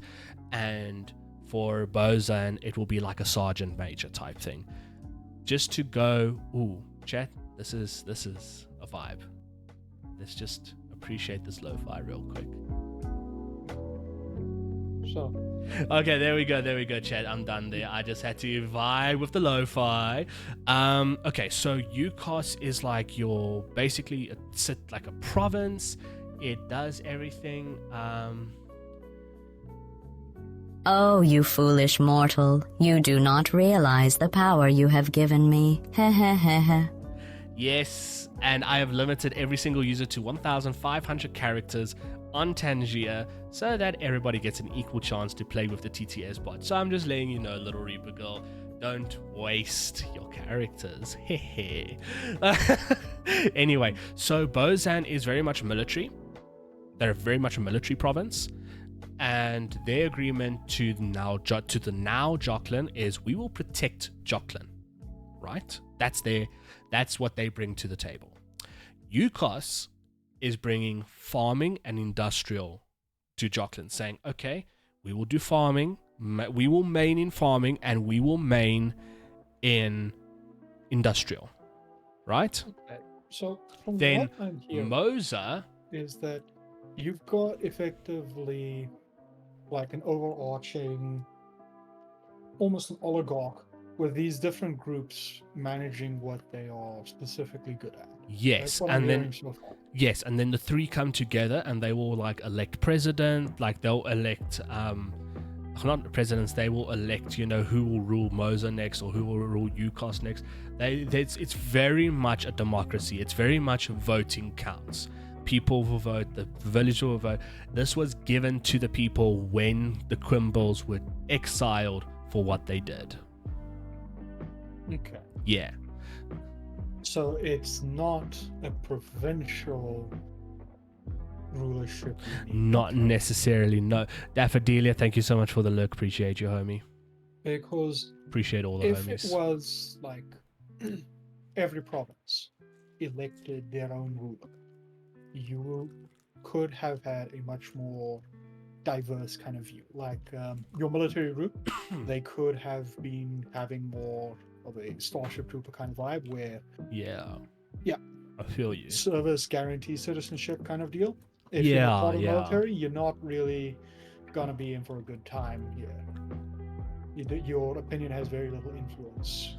This Archmage, they could have had a similar kind of thing where the more magical power and talent that you display, the higher up your influence is, the higher control you have, the more people will, in quotes, vote for you.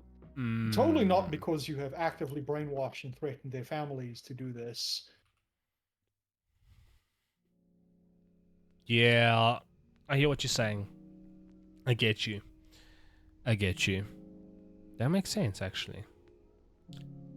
I wonder if I must not change things up. No, you might not want to, because it's a lot. You're gonna have to, for every specific area, you're gonna have a look at it. And then the one spice that you're definitely gonna have to be having to deal with if every province like has their own kind of rulership, and they have their own way of voting who becomes the leader of the area. Every time there's a summit of like the different provinces and they have to work together towards some big goal. Oh, but there is, and guess where it takes place? Oh boy. Guess. Quimble? Yep. Yeah. So, I'll just lure them quickly for chat because I do know this in my head. Kingdom of Quimble is not gone. They are exiled, but they are not gone.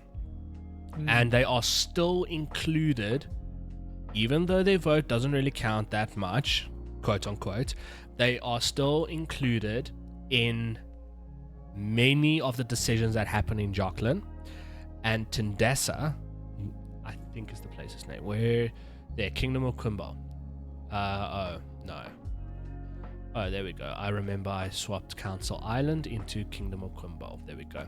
So Tindessa is I will change this backstory now, but anyway, Tindessa is basically the only living place for the royals to stay, right? That's the only place that they can really stay now, because everywhere else they're exiled or frowned upon, unless they kind of relinquish their ruling, so to speak.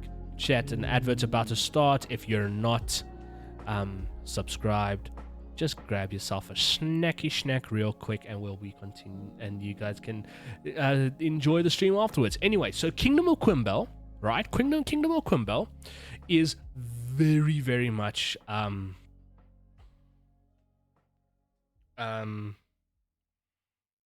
it's very much exiled from everything, like I said, but they are still included in all of the decisions that are being made. And one of the agreements to kind of, still have them involved is that they host Moza, UCOS, and Bozan in Tindessa, which is the last remaining city of Quimbel, basically.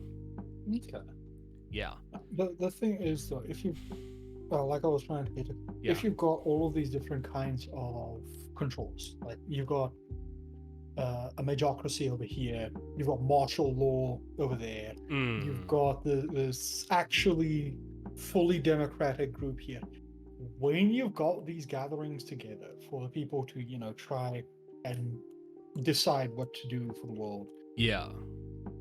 you are going to have such conflicting views on how to proceed. And if your players do want to get into like the whole political thing, it could be a very interesting thing, because like It is you a could very be interesting more trying to go for a peaceful, unified route and try and go for specific rulers to help support them. Or if you want to go with like magic is superior, everyone should listen to the mages, then you could go for that guy. Yeah. It very much will depend on how you want to approach it. You see, I'm thinking about it now, right? I'm thinking about what you're saying now, right? Oh, by the way, Little Reaper, if you have any ideas for what I've just said here, I'm going to quickly tell you as well. Bosg, I've said they must draw a cloak. Kingfoot, they must draw wheat. And Des, they must draw a sword. Because obviously Des being in Bosun, military, Kingfoot being in Ucosta, farming, and Bosg being mage, so cloak. Anybody, any ideas for what they can draw? Please hit it up in chat. Anyway, going back to what I was saying, ne? I like your idea. I'm just, I don't really want them to go into the political thing, because there is an undermining evil which all 3 or 4 regions, I'm just going to say it like that, chat, 3 or 4 reasons that are affected by this thing. The Abyssal Legion, right? The Abyssal Legion is out there somewhere. I heard you talking about Greek letters. What was that about? I thought of using Greek letters, Reaper, but I kind of changed the idea a little bit, because I don't know who around the table will know the Greek alphabet, because I actually want them to physically draw it. I want them to like pick up a pen and paper and draw the symbol and tell me what it is, and then I'll tell them you figured it out or you haven't figured it out. Like I said, in Colston is a fishing farm, a fishing village in Mosa. So draw a fish, because ironically enough, Sealer or Seal, I think I'm going to call it Sealer. I think we'll pronounce it Sealer. Or Sealer. This, let me actually, Control Z. Let me actually change this to be, no, we'll leave it like that. Sealer is also a fishing village, but there's something else that's going on here. So they'll have to find something else. But for argument's sake, Colston is a fishing village. So that's the idea. Let's also do Mashkin, right? Mashkin has got something else going on around it. So I want them to draw a skull. That's the idea I'm running for here. We could do the Greek letters, honestly, maybe potentially, I don't know. But I don't know how well that would work. Come on, who? Hey, bot, you are quite feisty there. Oh, come on. Who can't write Greek? Chuckles in snobby physicist. Hiya. To jail with you. Anyway, so I don't know. What do you guys think of the locations drawn so far? You will have to do a lot if you want to try and do the location, like having different rulership thing, because well, it's actually pretty simple at the end of the day, because each location is it's like, for argument's sake, Bosg will be a cloak, Colston will be a fish, Mashkin will be a skull. No, I'm talking about the other thing. Oh, the other thing. No, but I don't think I will do the other thing. It's probably safer not to do that. Yeah, but more for the reason of the fact that there's an underlying evil that goes across Jocelyn, and I'm going on the basis of everybody agrees. Thank you for Dog of Wisdom, Leah.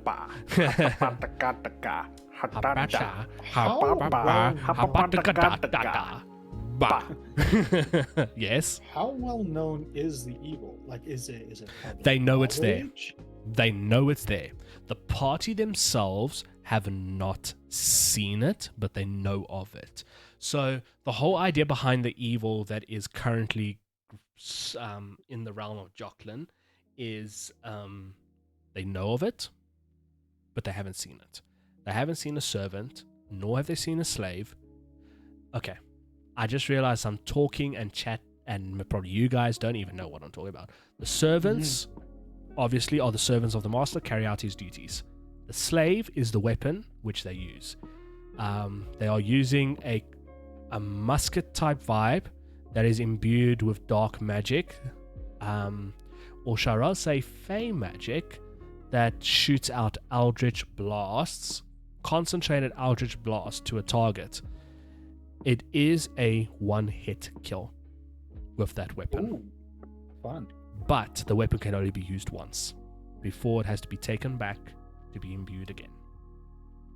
So the slave is very unique. And also, if it's imbued or not imbued with the magic, you have to save on a wisdom saving throw or actually fall under the master's control. It is it's almost like a conduit. Anyway. Sorry, chat. This sounds pretty cool. Yeah, I actually so the idea came from the thing of originally when I was writing Jocelyn, the Realm of Jocelyn story, the original idea was to actually have the master be a warlock deity that people could attune to. And at level 1, you got this. At level 3, you got access to a revolver called the Slave. Then at level 5, you were able to request the master to imbue a bullet with magic that is a one-shot kill. But if you miss, there's dire consequences. At level 6, you were able to ask the master a favor, including getting out of jail, clairvoyance, or there was something else. And then at level 15, at level 10, you could then get a contract with the master, and you can have contracts fulfilled for you by the master. And then at level 15, then you can have 2 active contracts instead of 1. So I had that idea for a deity, a custom deity, and that's where the idea for the slave was born. And then when I started thinking about it more, I was like, I'm going to scrap the fact that people can get a deity of themselves, of the master. I'm rather going to give them the opportunity to maybe touch the weapon. But if they touch the weapon, they have a very good chance of falling out of the master's control, which obviously they don't know and they wouldn't know. But it's something that is a possibility of happening. So that's where the whole idea for the slave came from.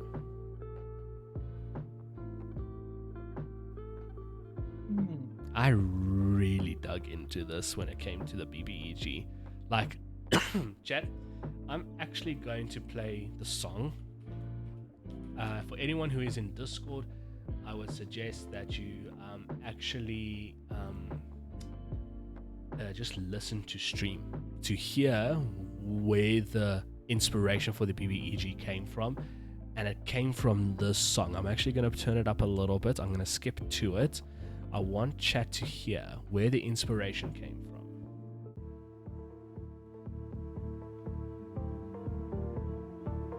It's very eerie and it's very mysterious.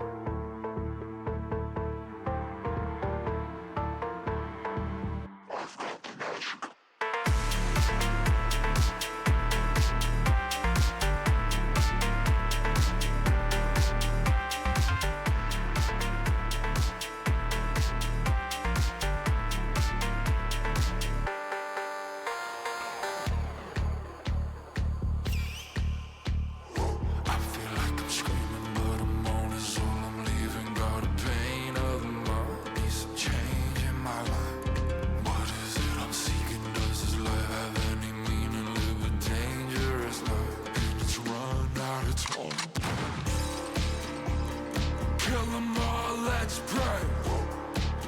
Send them straight into the underworld. Times are tough and they wanna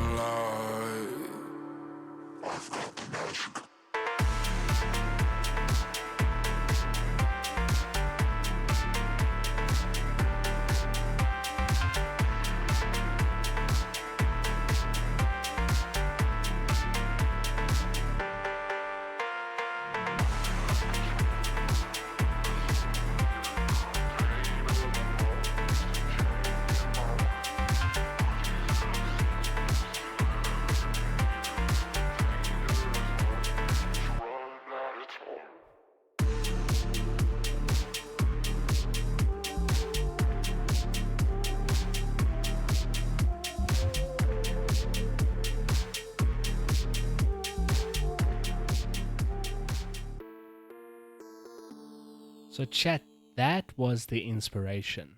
And if you are a bit confused why that was the inspiration, go watch the music video. Go watch the the guy, the artist. I don't really like the whole vibe. Oh, you know what we must play as background? I think you'll agree with this, Mort. Mm-hmm. Skyrim background music. Ooh, depends on which one. Oh no, so there's one by Jeremy Soule where it is a walk through Skyrim. It's an hour long. The Skyrim atmosphere. So you go through every single part of Skyrim. And it changes the mood the whole time. It changes the whole time. Nice. So I'm going to add that to the queue, chat. So we'll have some Skyrim going after this just for some inspiration. But anyway, so chat, if you go and watch that music video for Witches, the Magic, the guy is in a full black suit with poncho, black hat, black fabric around his face, everything. And I immediately saw that and I was like, yes, that is the BBEG. When I listened to the song, I was like, the BBEG actually suits the vibe that I had in my head originally when I thought about the master. It worked so well that I was like, okay, this is what I'm going for. This is what I'm going to do. And thus the idea for Jocelyn was born.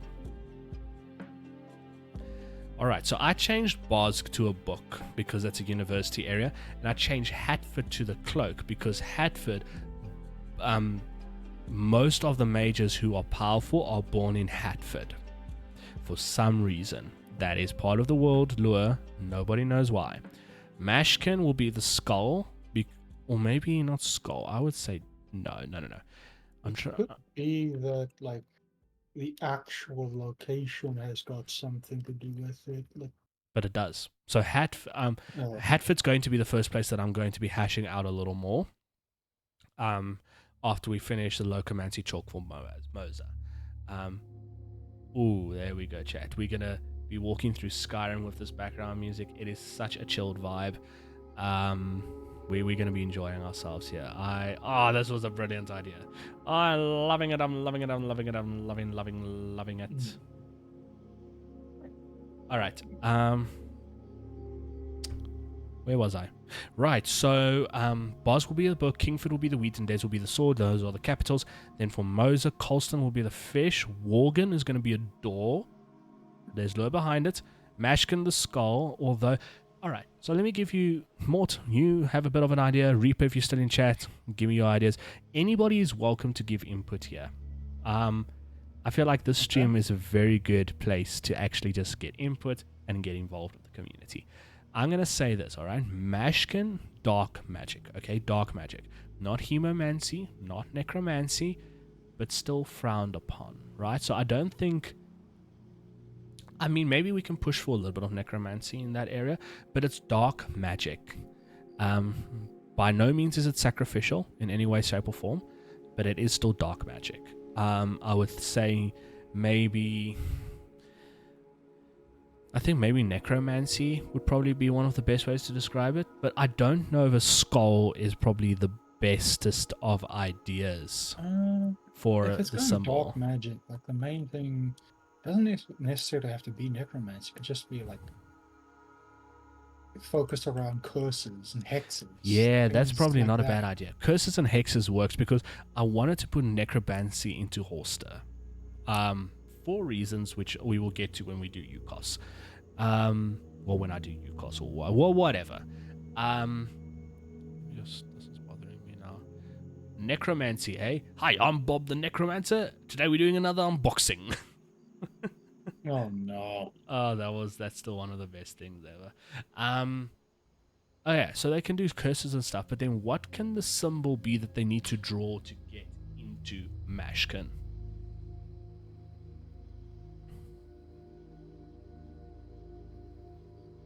I mean, what's your current symbol for like light magic? Just invert that. There wouldn't be one for life magic because Bosk practices everything. They teach everything. Obviously, they try to avoid the dark arts because it is somewhat frowned upon regardless. So I think maybe I don't want to do yin yang. I don't like the idea of yin yang.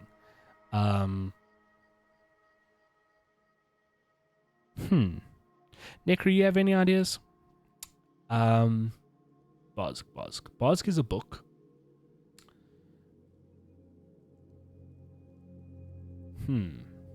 What would be good?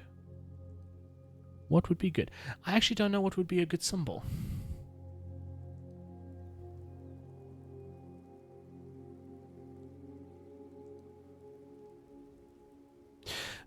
Okay, so Bozk is a place of study. So is Mashkin. Bozk does it openly. You can pay tuition and go study. Mashkin is frowned upon and things happen at night that people don't like. Let's have it be the moon. Bloody brilliant. Moon. Although, no, that will work. Moon. Horster is something else. So the moon will work. Yes. Okay, let's go to Hatford then. All right, so there we go. Chat, we've got our symbols that they can draw and discover. Colston will be fish. Worgan's going to be a door. Mashkin will be the moon. And Hatford will be a cloak. Bozk will be a book. Kingford, wheat, there's sword. Right, let's go to Hatford. Why is Hatford unique?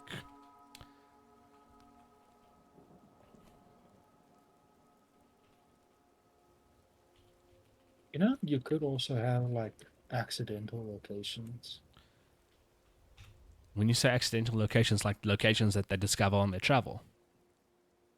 Like incorrect symbols that they draw.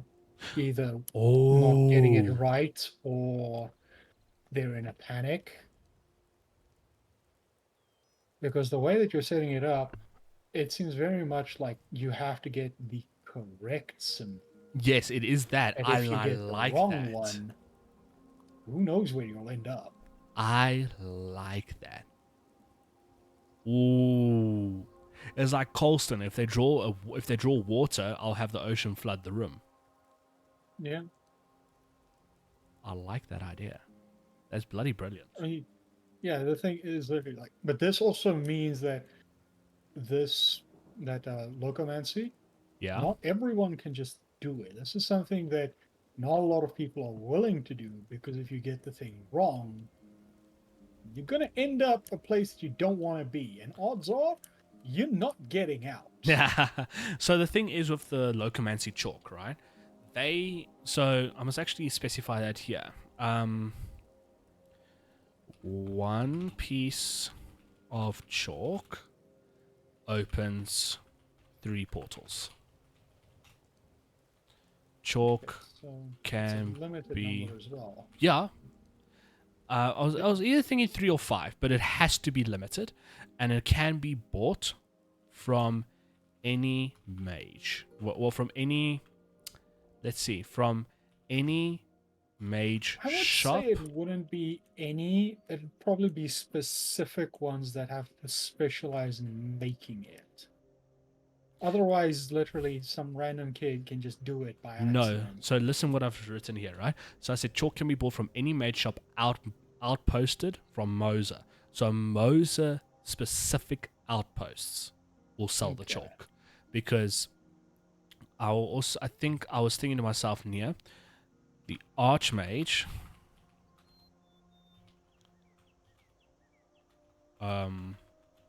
Archmage. That also does kind of imply that Moser has a monopoly on this. Oh, 100%. Oh, I see where you're going.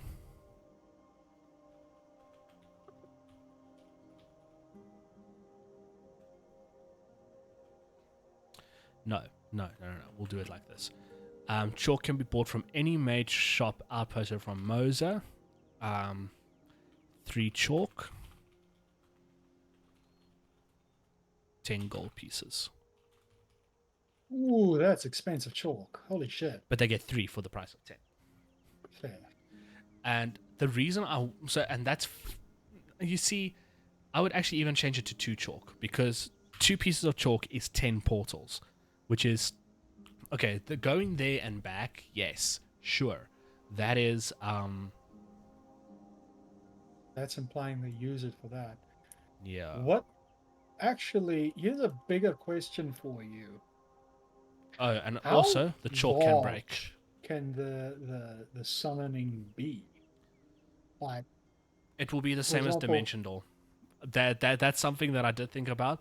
It's not going to be like you draw a massive area and then you can just get into so it. yeah, it's just Dimension Door and not like Gateway. It's Dimension Door. It's Okay. it's my version of Dimension Door. Okay, that's fair. Because I was wondering for a moment here, I was like, they could literally just give an army the ability to just appear in the Yeah. middle of an area.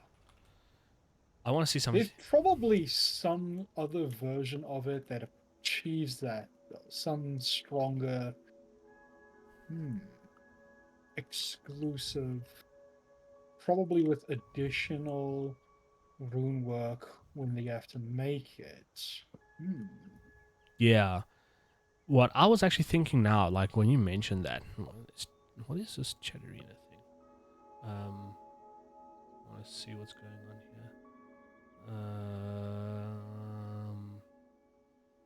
Sorry, I was just checking something, and then boom.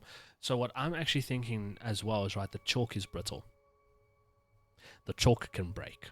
So I want it to be they have to protect it at all costs. I'm just trying to think. So not only is it a monopoly, but it's a monopoly on a fragile object that's Yes. temporary. What are you jabbing at? Cryptocurrency?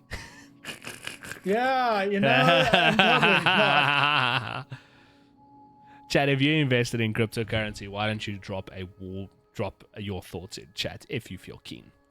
I myself do play the banks every now and then. Okay, the chalk can break, but I need to specify how it can break, right? It needs to. It mustn't be like so brittle that it breaks, like if someone just pushes into them. But like, I'm more worried, right? Because it very much sounds like this is a magical component. What's to stop someone from actively interfering with it from the outside? Like, I give you a smug smile. it's like, for example, like this very much, you have to make the correct route. Yes. Or else you teleport it to somewhere else. You're using a magical component that is temporary and can break. That only a certain group has a monopoly on creating. So, one, what happens when this stuff breaks? Oh no, 2, so when it breaks, it will just dissipate. So almost like in a sense, like when it breaks, you'll just see like magical essence drain and like just that's it. Nothing else happens. So it doesn't cause serious problem.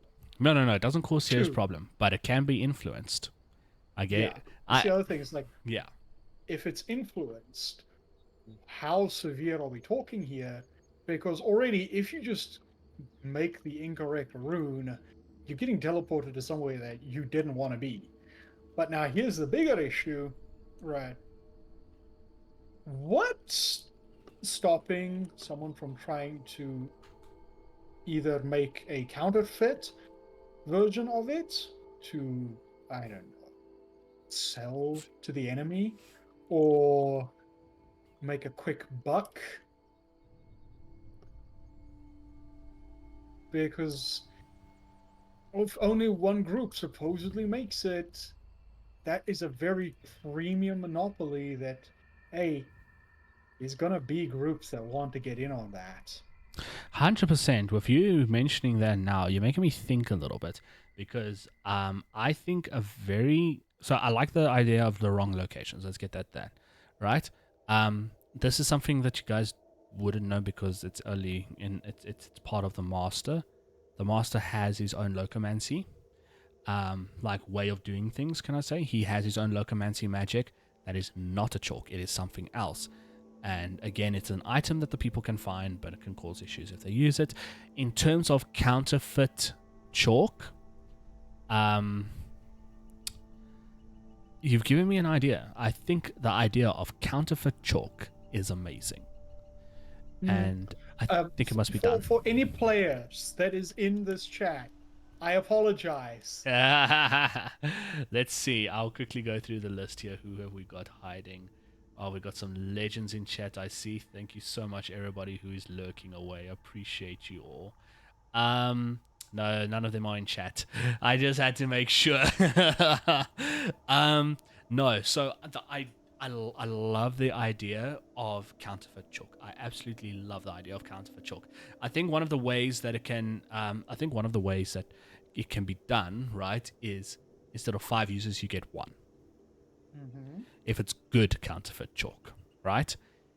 If it's bad counterfeit chalk, yeah, that's the thing. It's like it could be specifically made that it looks like it's the real stuff, but it's built to either specifically send you to the wrong location, rip you apart during transit, or something along those lines. It's like this stuff is clearly made with foul intent. yeah, I feel you. Leah, yes, you can. You can, it's fine. I just quickly want to put airplane mode. I don't want more notifications coming through on accident. Yes, Leah, you can send me the Discord so long it's fine. Yeah, so I like this idea that's going on here. Why are notifications still coming through even though I put on airplane mode? Hiya. Focus assist. There we go. Priority only. That works. What does nightlight do for your screen, chat? Oh, it does. Oh, I don't know if it changes for you.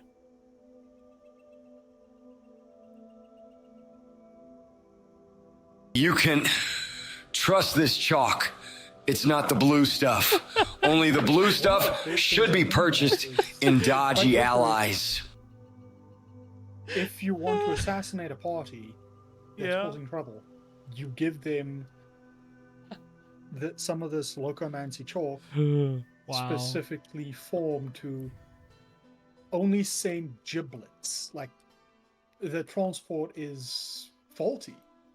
Like, it only sends pieces of them through to the actual location, and the I rest like is kind that of idea. scattered to the wind.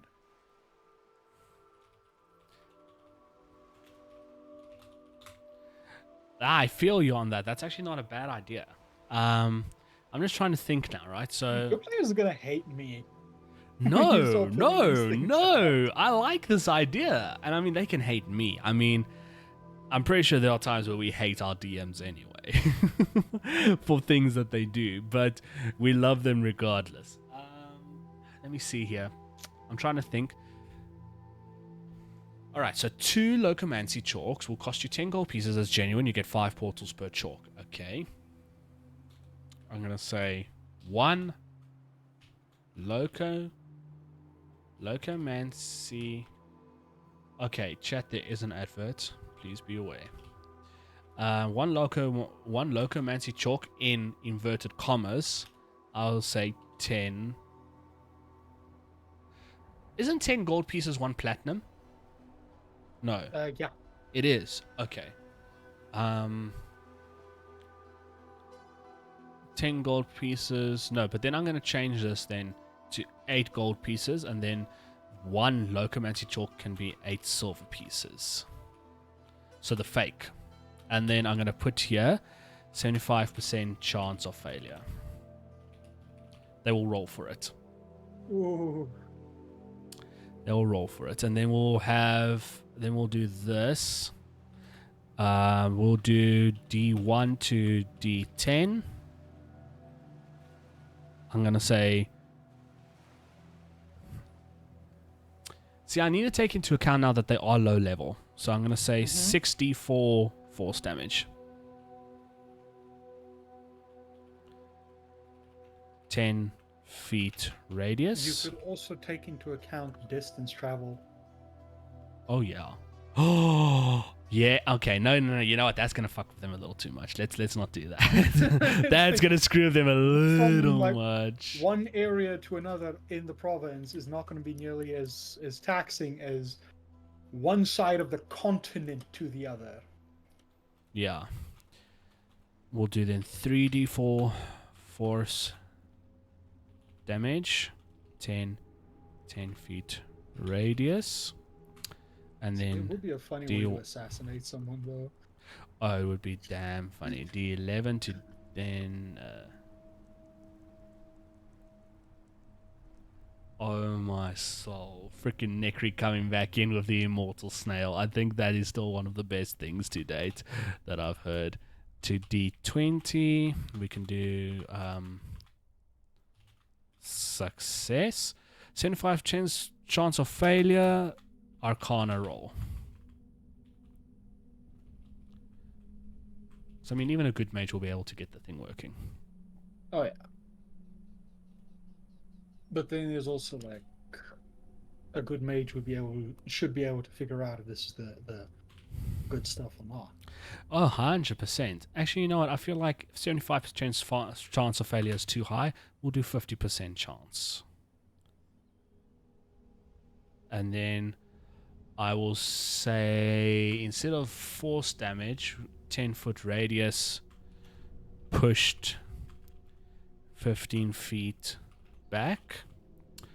At D11 to D15, I will say that success with 44 radiant damage.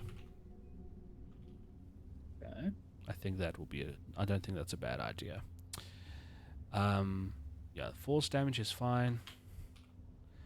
It's okay. A good enough bot can just seduce a snail and send it to their enemies instead. Oh my soul. This is one of the things that I find cock funny about D&D, honestly, right? Dungeons and Dragons. Bards and the fact that they need to just seduce the dragon the whole damn time. Like, Always. Honestly, what the hell? Like, what the hell? This is like a thing or something? Like, I've never actually really grasped the idea.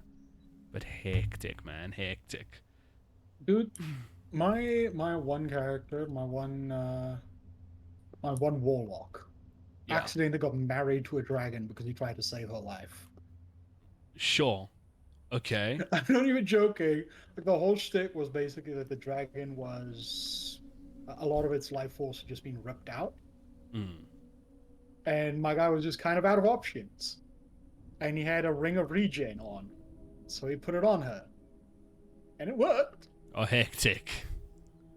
Yeah. Hectic. And she completely mistook the situation as a marriage proposal and accepted. Wow. Oh. Wow. Okay. Damn. Wow. Shit. So Koi doesn't get his head around the idea of seduction. Oof. Necri. Footsec. What you talking, mate? Oh, Arcana. Arar. D1 to D10, 64 force damage, 10-foot radius, push 15 feet back. D11 to D15, success with 44 radiant damage. What is the average damage from dice calculator? Let's see this. We'll do the dice calculator real quick, check, because I just want to make sure, because at level 3 I know not everybody has that high of HP. Let's do 44 and roll. Roll 11, roll 9. Okay, analyze. Average is 10 points of radiant damage on 4d4. That works. Okay. Then let's do 6d4. 15. Yeah, that would make sense. Because then 2d4, the average would be 5. Then 44 would be 10. 64 would be 15. So it goes up by 5 each time. So let me see, 6d6, let's see, analyze, 21, we'll do 66. I'll rather do 66 force damage. We'll make this a punishment for using fake chalk. It is a punishment for doing fake chalk. Okay. Yes, the chalk can break, the chalk can be influenced.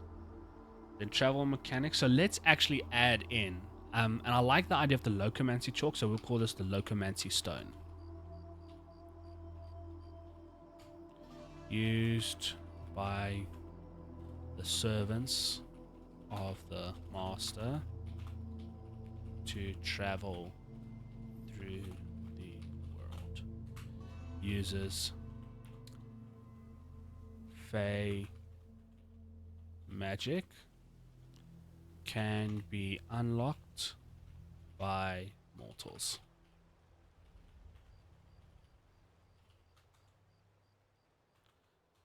Item. Okay, wisdom saving throw. DC 20. So it has to be a nat 20. Stone can now be used in place of the Locomancy chalk.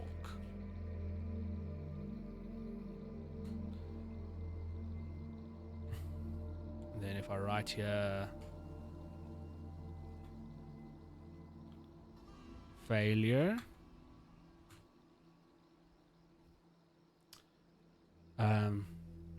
location of the creature is known for the next 24 hours. That's not all.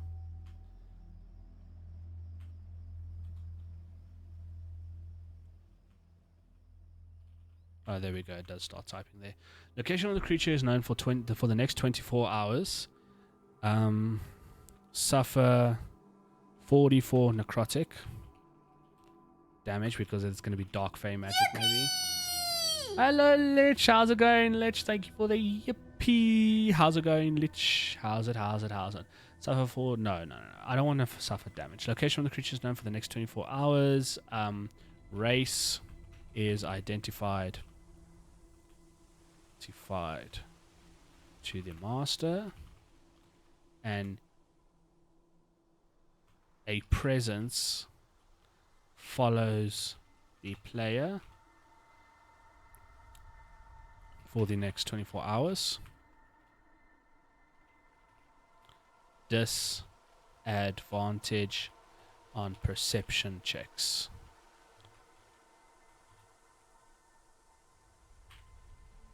I think that works. There's a question. What's stopping someone from just hijacking your teleport? From Lich King. Good. I'm glad. How's Fallout 76 going, Lich? I assume Mr. J and yourself are still grinding away. I don't know who else might be. I don't know if Slumo is still going at it as well. What do you mean by that, Mort? Especially if it's like with counterfeit chalk. Yeah. What's stopping someone from being able to basically specifically drag you? Let's say, for like, you want to go from the Mage City to the Farmlands. Right. What's stopping someone from basically setting up something to capture your transport and take you instead to the Dark Magic City? That's something I don't think about. I know the magic can be influenced, but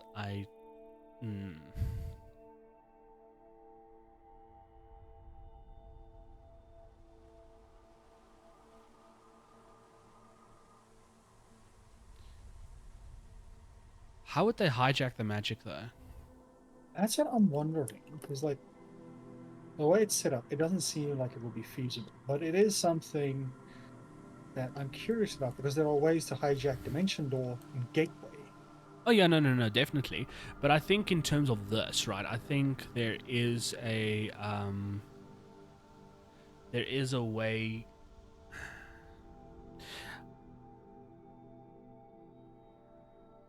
I think if it's like, I think I would imagine it like this: if there was magic, if there was magic influencing the if there was magic influencing whatchamacallit, the chalk, I would imagine when the party draws it, once they finish drawing what they want to draw, that all of a sudden it shape shifts in front of their eyes into a different shape, and then it's almost like a vortex that draws them in. Thinking on what you've said now, that is just me on the spot coming up with an idea around it. I would imagine, that maybe along the lines of like a vortex dragging the person into the dimension, and then they're stuck in the dimension.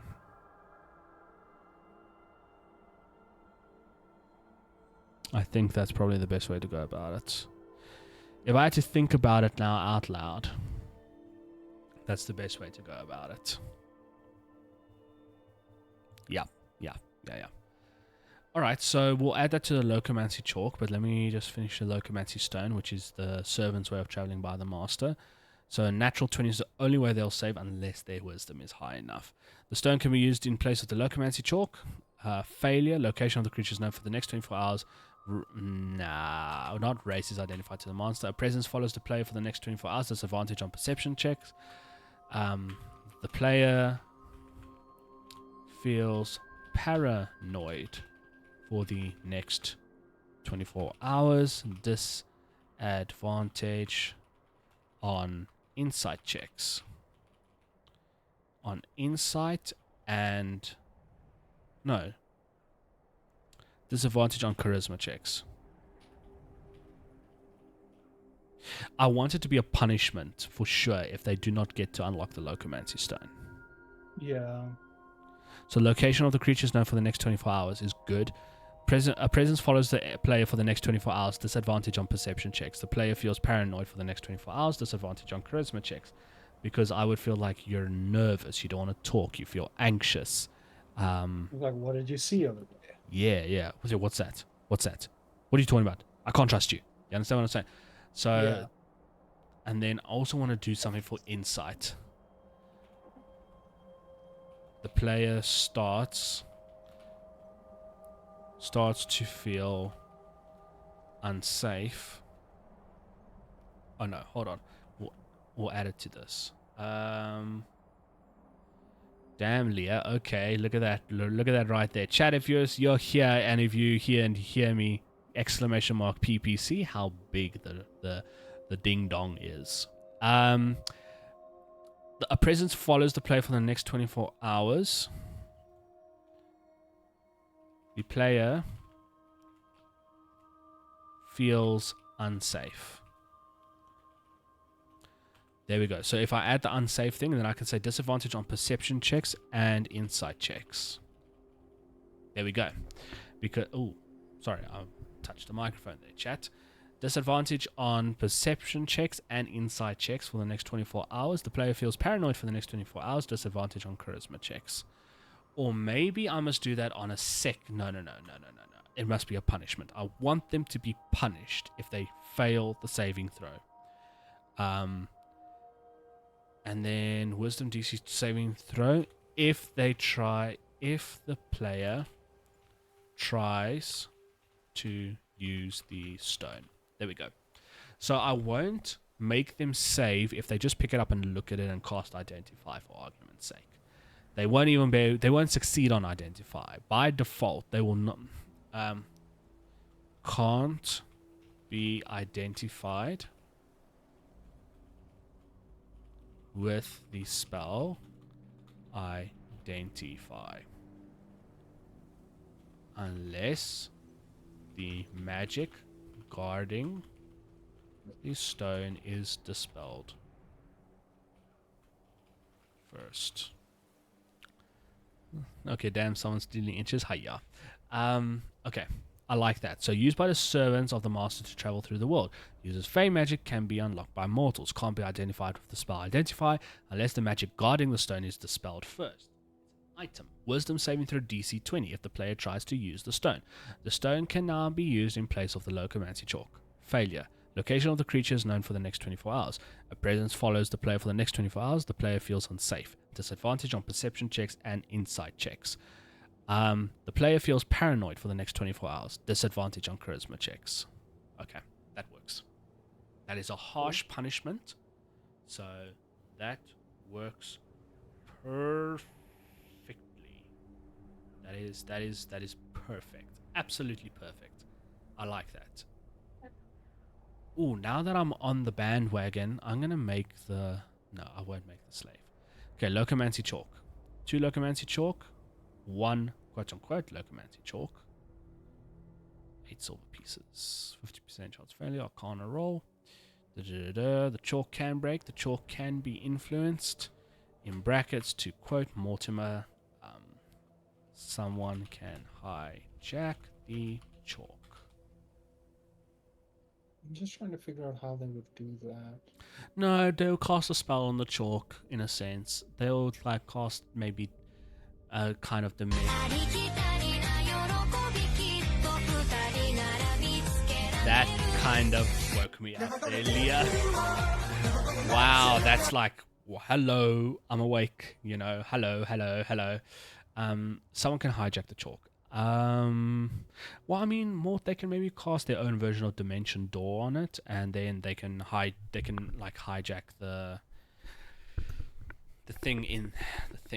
chalk in that way. So they can maybe cast Dimension Door on it, and then it gets hijacked in that way, maybe. Yeah, actually, I'm curious. What is stopping people from just using like Dimension Door or Gateway? Why is the chalk the preferred method? Because the chalk can go infinite distance, where Dimension Door by spell is limited to 200 feet. I think it's 200 feet. And Gateway? I'm gonna open D&D Beyond and quickly check now.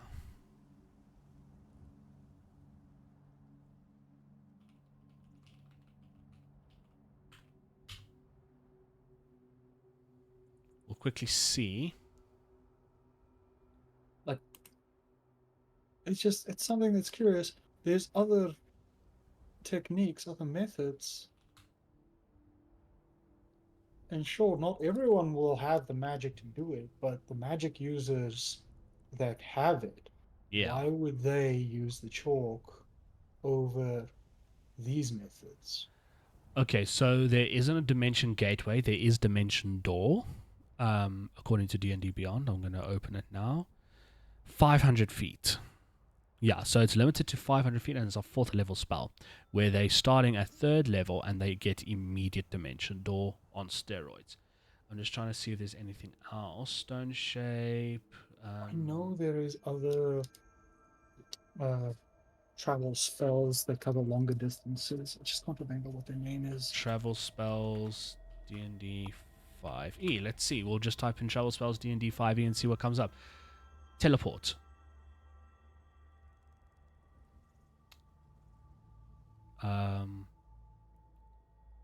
Let's see. Okay, so long stride lets you run faster.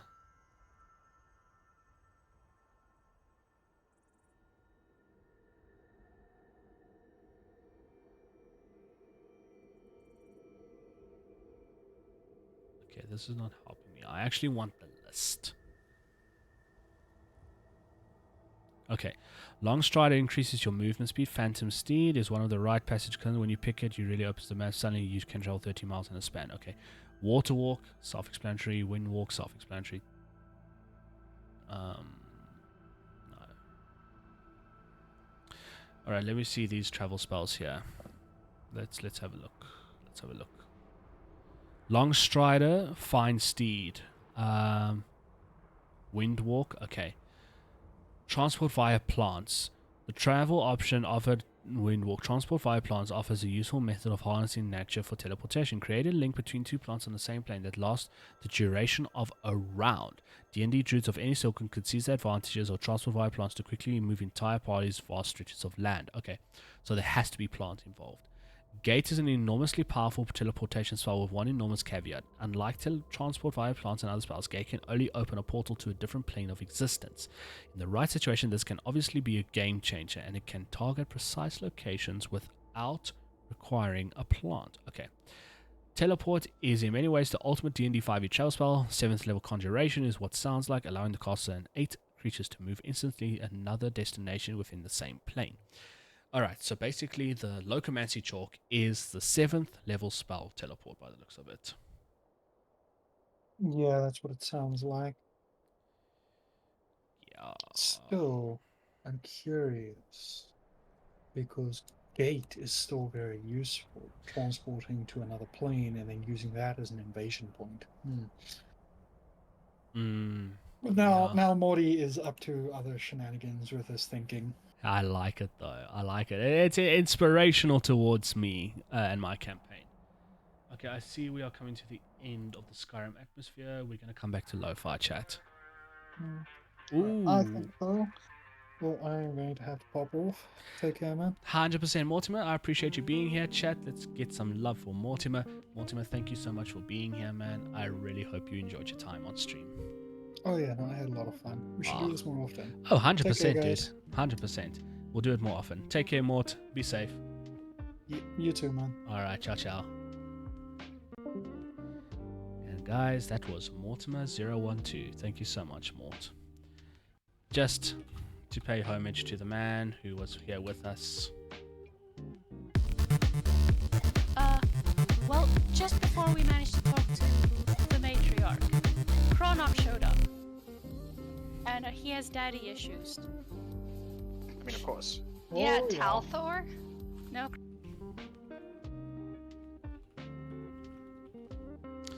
Chat, we have now got Army of Steph and Leah in chat, who are both just enjoying themselves in silence. I think Steph is playing some Apex while Leah is just chilling. No. Oh, I thought you were playing Apex, Brie. No. I only launched it to open up packs, and then I closed it again. Oh, wow. Okay. Yes. My brother got a heirloom, and I was like, well, I've got 3 packs. Let me see. Maybe his luck wears off. Nice. It didn't wear off. Nice. And then I closed Apex.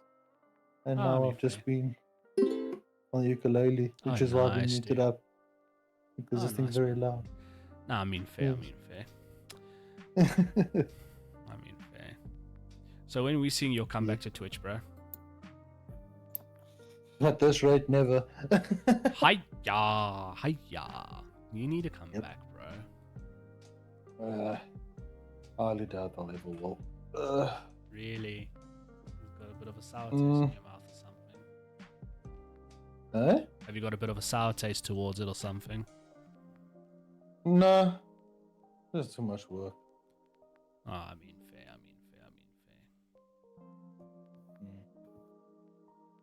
Also, I've recently wiped my PC, so that means I have to set up stream elements from scratch. It's like everything from scratch. I know, and because my facial tracking software and that is all gone with the phones that were stolen.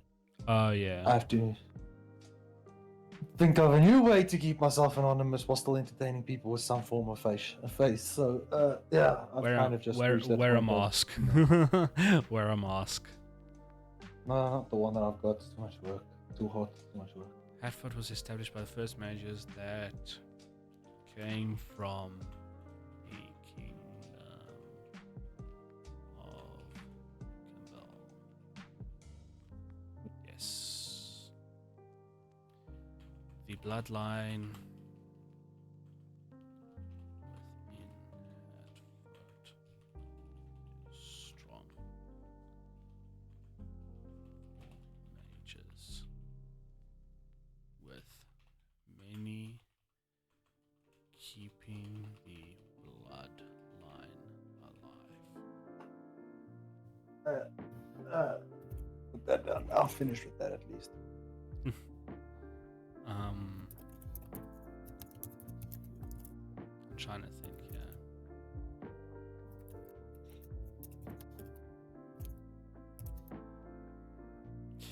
Hatford was established by the first mages that came from the kingdom of Quimbal. The bloodline within Hatford is strong for mages, with many strong, keeping the bloodline alive.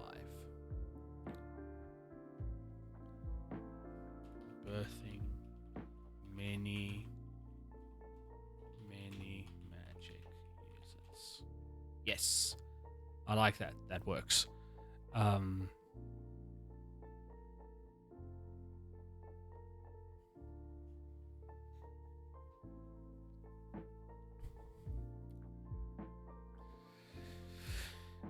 You see, Chad, I'm not gonna lie. Like, being this, I want to say quote unquote creative, is fun, but it doesn't come without help. You have to ask for help. I mean, chat, Gemini has been of great assistance.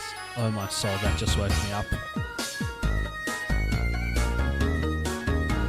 Wake up. Hiya. Hiya. Anyway, yeah, the creativity doesn't come without, your brain just feeling a bit mush, starting to feel the mush. But I want to still at least crack out Mashkin and Worgen, because Colston is sort of done, I think, in terms of the Jack. Oh, I haven't fleshed out locations, which is fine. That's fine. Let's see. Small town on the west of Mosa, population small, a lot of farmers around the outskirts of town, known for bearing some of the best mages in Mosa. Hatford was established by the first mages that came from the Kingdom of Kumbel. The bloodline within Hatford is strong, keeping the bloodline alive, birthing many magic users. I think I might have repeated myself twice here, but that's what Gemini is for. Copy. Write the above sentence nicely.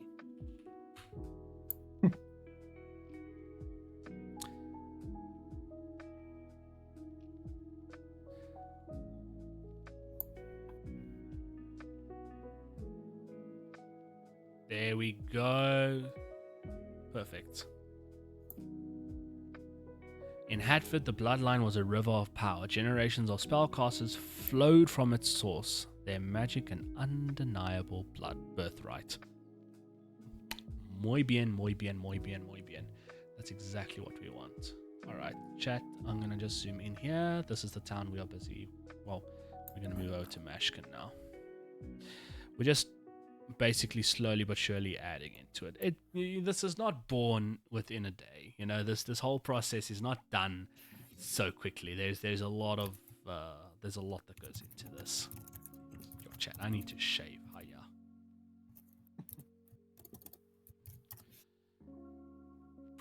Okay, known for some dark magic flourishing from the city at night. Mashkin has become the runaway hiding spot for those who wish to practice the dark arts.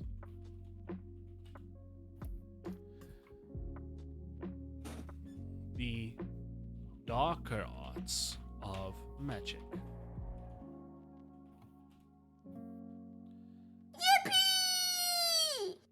The fact that just as I finished the word darker arts of magic and then yippee goes off, like the timing on that. Jeez. I just pressed it. I didn't know it would be timing like that. Timing, it was perfect. Hiya. To be honest, dark arts, yippee. Darker arts of magic, yippee. Okay, mages would come and hide and make their home in Mashkin.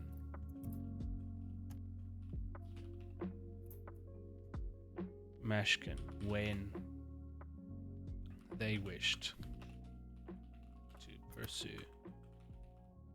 the dark arts.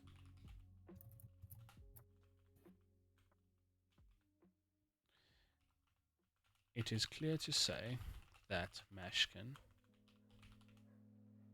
Sure, the neighbors are only coming home now. Yeah. It is clear to say that Mashkin... How?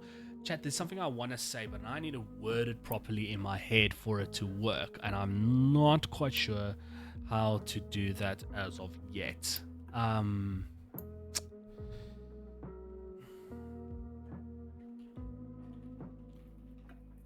It's clear to say that Mashkin's dark arts only take place at night. ...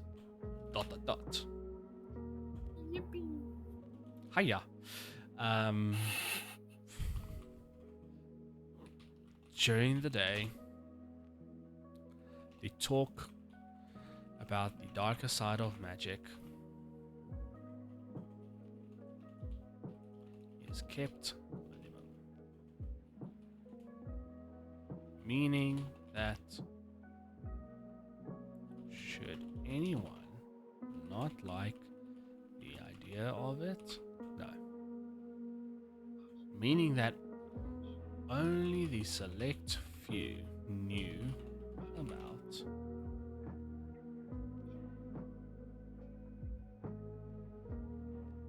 the darker side of magic.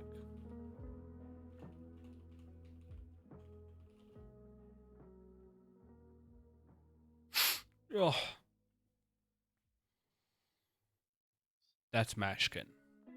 That works for me. Bosg is slowly getting fleshed out. That's fine.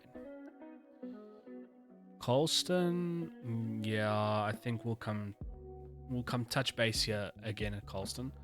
Morgan.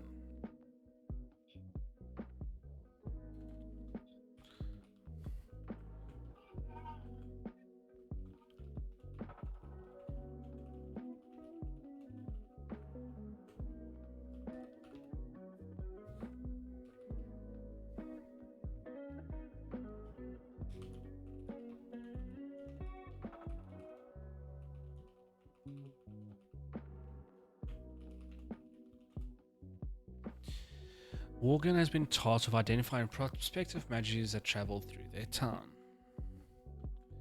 Since they sit between Hatford and Bosg, should any magic user be identified, Morgan will assist the user in getting to Bosg. That woke me up too.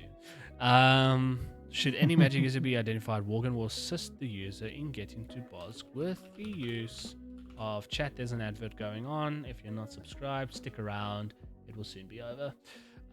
Morgan will assist the user in getting to Bosg with the user. With the use of, there we go, Locomancy Chalk. Why don't you save up your points, Leah, and like do text to speech or something?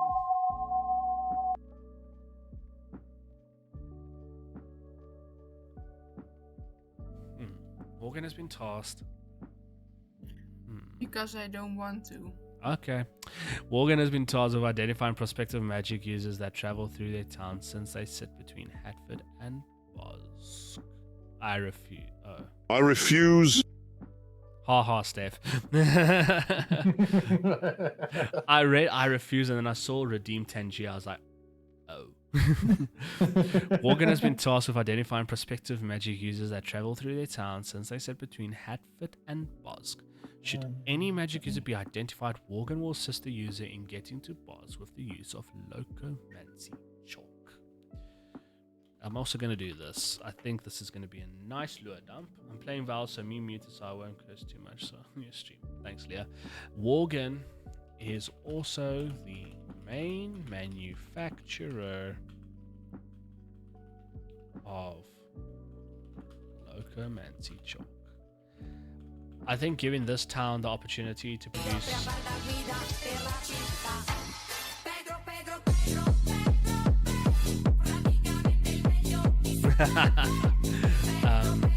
Morgan is also the main manufacturer of Locomancy Chalk. Okay. I think giving them this lure is actually not a bad idea because it gives I think handing over off the production to a certain town or to a certain city is not a bad idea.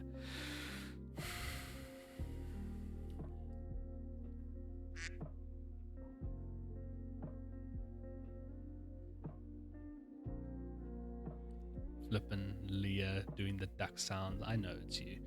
I saw you. Bosg. Okay, we've done Bosg. Then it was Colston.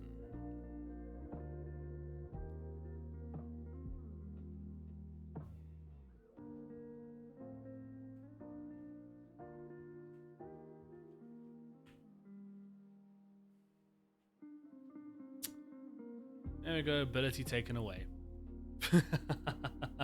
More in the sense I just muted your soundboard. No. Fishing town of Moser, responsible for bringing a bountiful bountiful collection.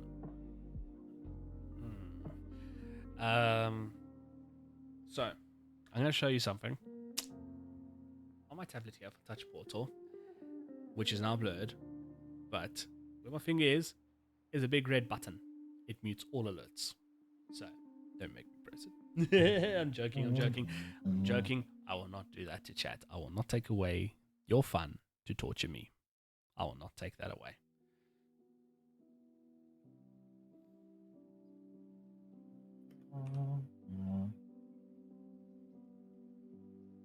I'm reading what these bot messages are doing, and I'm very impressed with them, honestly. I like these bot messages. Okay. Oh, wait, hold on. The fishing town merchants are bringing in a bountiful collection of fish for Jocelyn. Even though Sealer... I'm playing with kids, help. Hiya. Even though Sealer is also responsible for bringing fish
you hosting many pirates and fishermen where tales of their travels can be heard as they drink their sorrows away until the barrels are empty.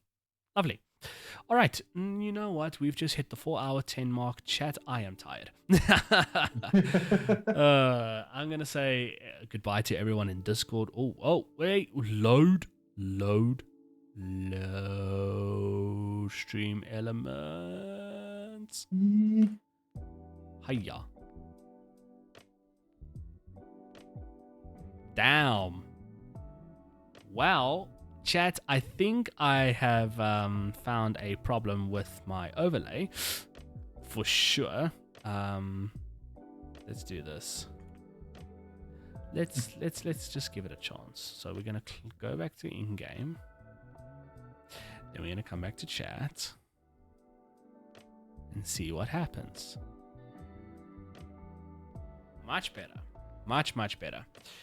But anyway, so chat, I just want to thank everyone for making this stream as cozy as you did. You guys all played a very, very big role in making this a cozy stream. Steph, Leah, Mortimer, Scooby, Daff, everybody who joined in the Discord call tonight, thank you so much. It was lovely having you guys here. Yeah, appreciate it. All right, but I'm going to quickly deafen up in Discord. And let's find somebody to raid, shall we? Your boy has done enough thinking for tonight. Like, damn. Let's see. We've got... Slumo is alive. Snowball Ninja is live. Raging Savage is live. I'm Just Phoebe is live. We've raided Slumo this week already. I don't see anyone else is live. Let's see. Who are we? Let's go see. Who is in... Let's go to the Just Chatting section. And see who is there. Let's go find someone else to raid. Let's see who's there. We might. I'm scared we might find some fucking weirdos on it. Let's see. We will go from. There we go. Change that. Chat. If anybody else has got raid suggestions, let me know. Then we can go say hi to somebody. I'm literally just scrolling through the list here to see who all we can say hi to. Or I might go say hi to I'm Just Phoebe. Maybe not. I don't know. Sure, there's a lot of just chatting categories here who are actually streaming series and stuff. That's TOS breakage there, honestly.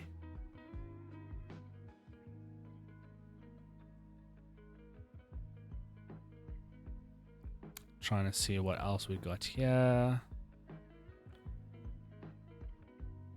Wow, there's some very weird people here, chat. There's some very, very, very weird people here. If I'm just looking here, there's some very, very, very weird people here. Hiya.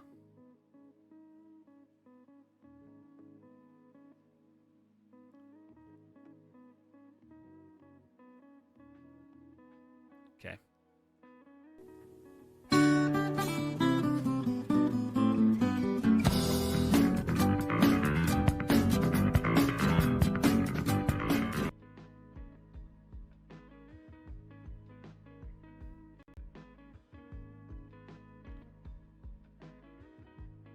You know what, chat?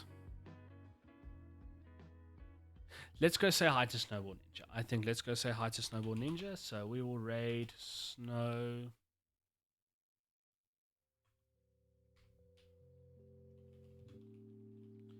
There we go, chat. Anyone who wants to join the raid, stick around. Off we go. I just want to thank you all once again for being a part of the stream today and making the Just Chilling so much fun. It was absolutely amazing. I hope you all enjoy the weekend further. Enjoy Mother's Day. I hope you guys got something wonderful planned for your Mother's Day. And yeah, guys, take care, enjoy, and I'll see you next week.